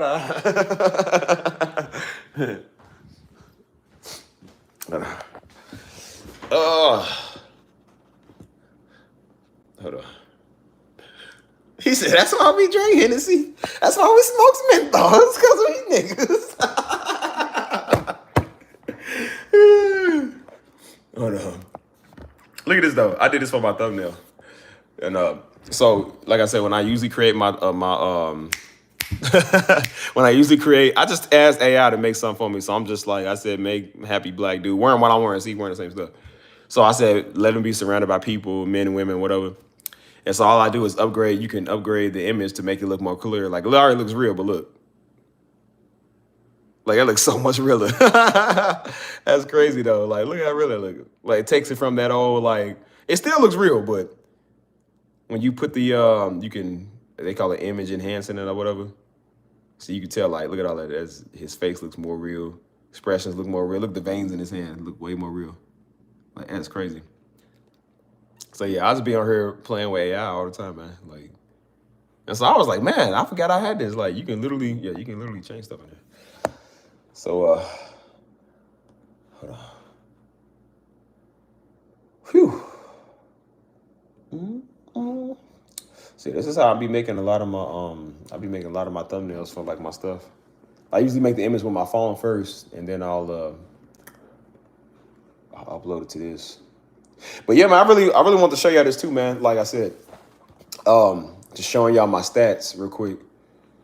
The rain after New Year, man. I even posted it today on my social media, and I was like, just to show off the stats. But I reached, what is it? Hold on, how do I find that? Because this is always the hardest to find, man. Like I said, I used to deal with comments. I don't know more. I just turn them all off. That's nice. So basically what I did was, hold on, let me see if I can find it. No, it's always hard to find this thing, man. I don't never know how to find this. it gives you the whole rundown of like see, you'll see some of my streams. It'll see what, like, say what I did in the last 28 days or whatever, how much you get on that. How many people? Like I said, I can see all that. I can see how many people was in here. Like, it's the most people that was in here at one time. So 36 people was the most people that was in here watching at one time. You know what I'm saying? So yeah, all these other analytics, I don't really study too much. I'm trying to find that one where I can show y'all, like, because I posted it today, where it was like, it showed how many people over the last, not even years, 6 months, man. 6 months I've been doing this. I always forget how to find it. I think this is it right here. Yeah, this is it. So look at this. Nah, this is YouTube Studio. It shows you all this. So look, this is what it does. So look at this. So this is the last 28 days I did this. Let me do the last, let me do all of 2024, because, you know, half a year is half a year. So 2024. Look at this. 4.3 million people was affected by the channel. So it's at 75% of YouTube recommended your comment, your content. It tells you where people found it from the homepage, recommended, the watch page, viewers seeking, stuff like that. So this says January 1st of this year. Keep in mind, I didn't have his channel till like, I mean, I had it, but I never used it. I really started using it back in June. So all of this came from June's. So this is just 365 days. So yeah, 4.3 million people was affected by that. Through the 4.3 million people that it was affected through, I think 209,000, I think, was the main ones that was viewing it. And then impressions, like I said, impressions, it doesn't mean people that watch. It means that people that was interacting with the video, like they might have saw it, they might have scrolled past it, they might have recommended it, it might have popped up on their timeline. YouTube is showing 4.3 million people your stuff, you know what I'm saying? So, like I said, these are some pretty big stats, you know what I'm saying? And then I can check my audience. Hold on, this is for, let me do last 365 days. So it's still saying it's like 10K, which I don't know if these stats, I don't really check these. I don't really know what's up with those. The content you can see, yeah, you can see all your, this is from Livestream. I got over 66,000 from Livestream. Hold on, my bad below. Shorts is 38-something thousand. And then views on videos, this is not even the right number actually. So it's a little bit more than that. I think it's a little bit more than that. So yeah, overall, man, like I said, it's, yeah, you see your numbers is pretty big, you know what I'm saying?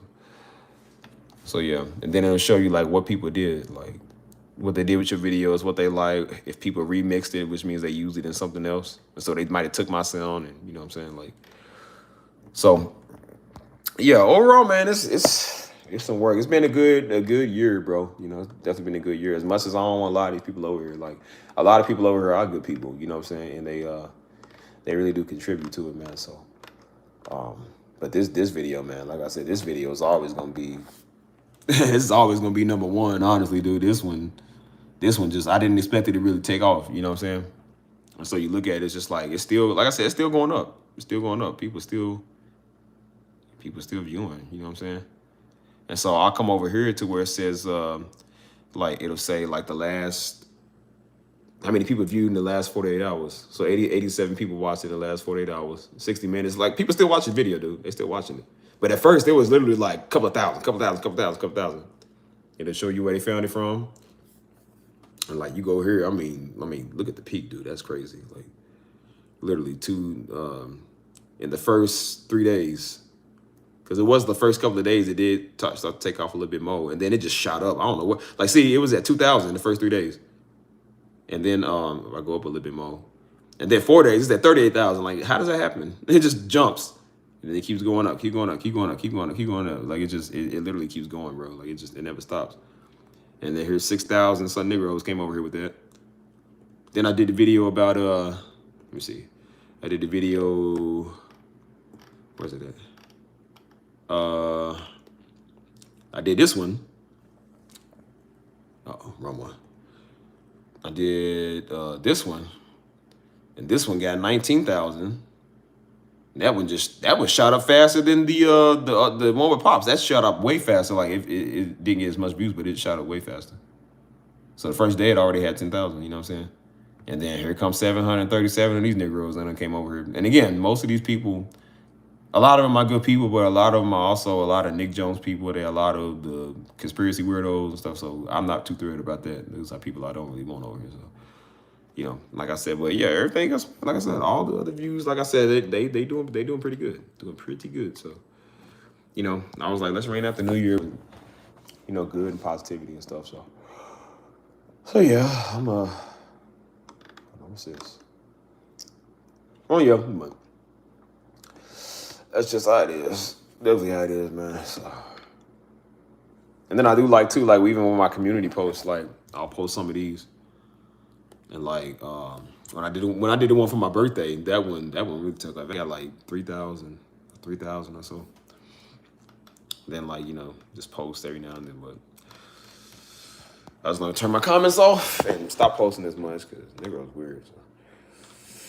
But yeah, man, it's definitely been a good year, dude. It's been a good year. So, you know, I'm excited about next year and what's up with that.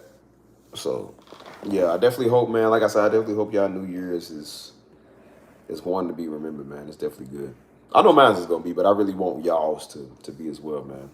And so, you know, I'm glad a lot of y'all listen to me when I talk. You listen to me when I'm saying stuff, because, you know, it's the reason I'm saying stuff. And so just know, like I said, next year the channel gonna be different. It's gonna be bigger. It's gonna be better. We gonna do what we want on this channel, and that's why I said it's not just with me. It's y'all, the people. Like we, the people, literally. Like I want y'all, cool ones over here. You know, so we gonna figure out what's going on, man. But that's what I know, man. Like I said, it's 3:03. I didn't even realize it was 3 in the morning, man. I'm starving. I need to go eat and relax, man. I definitely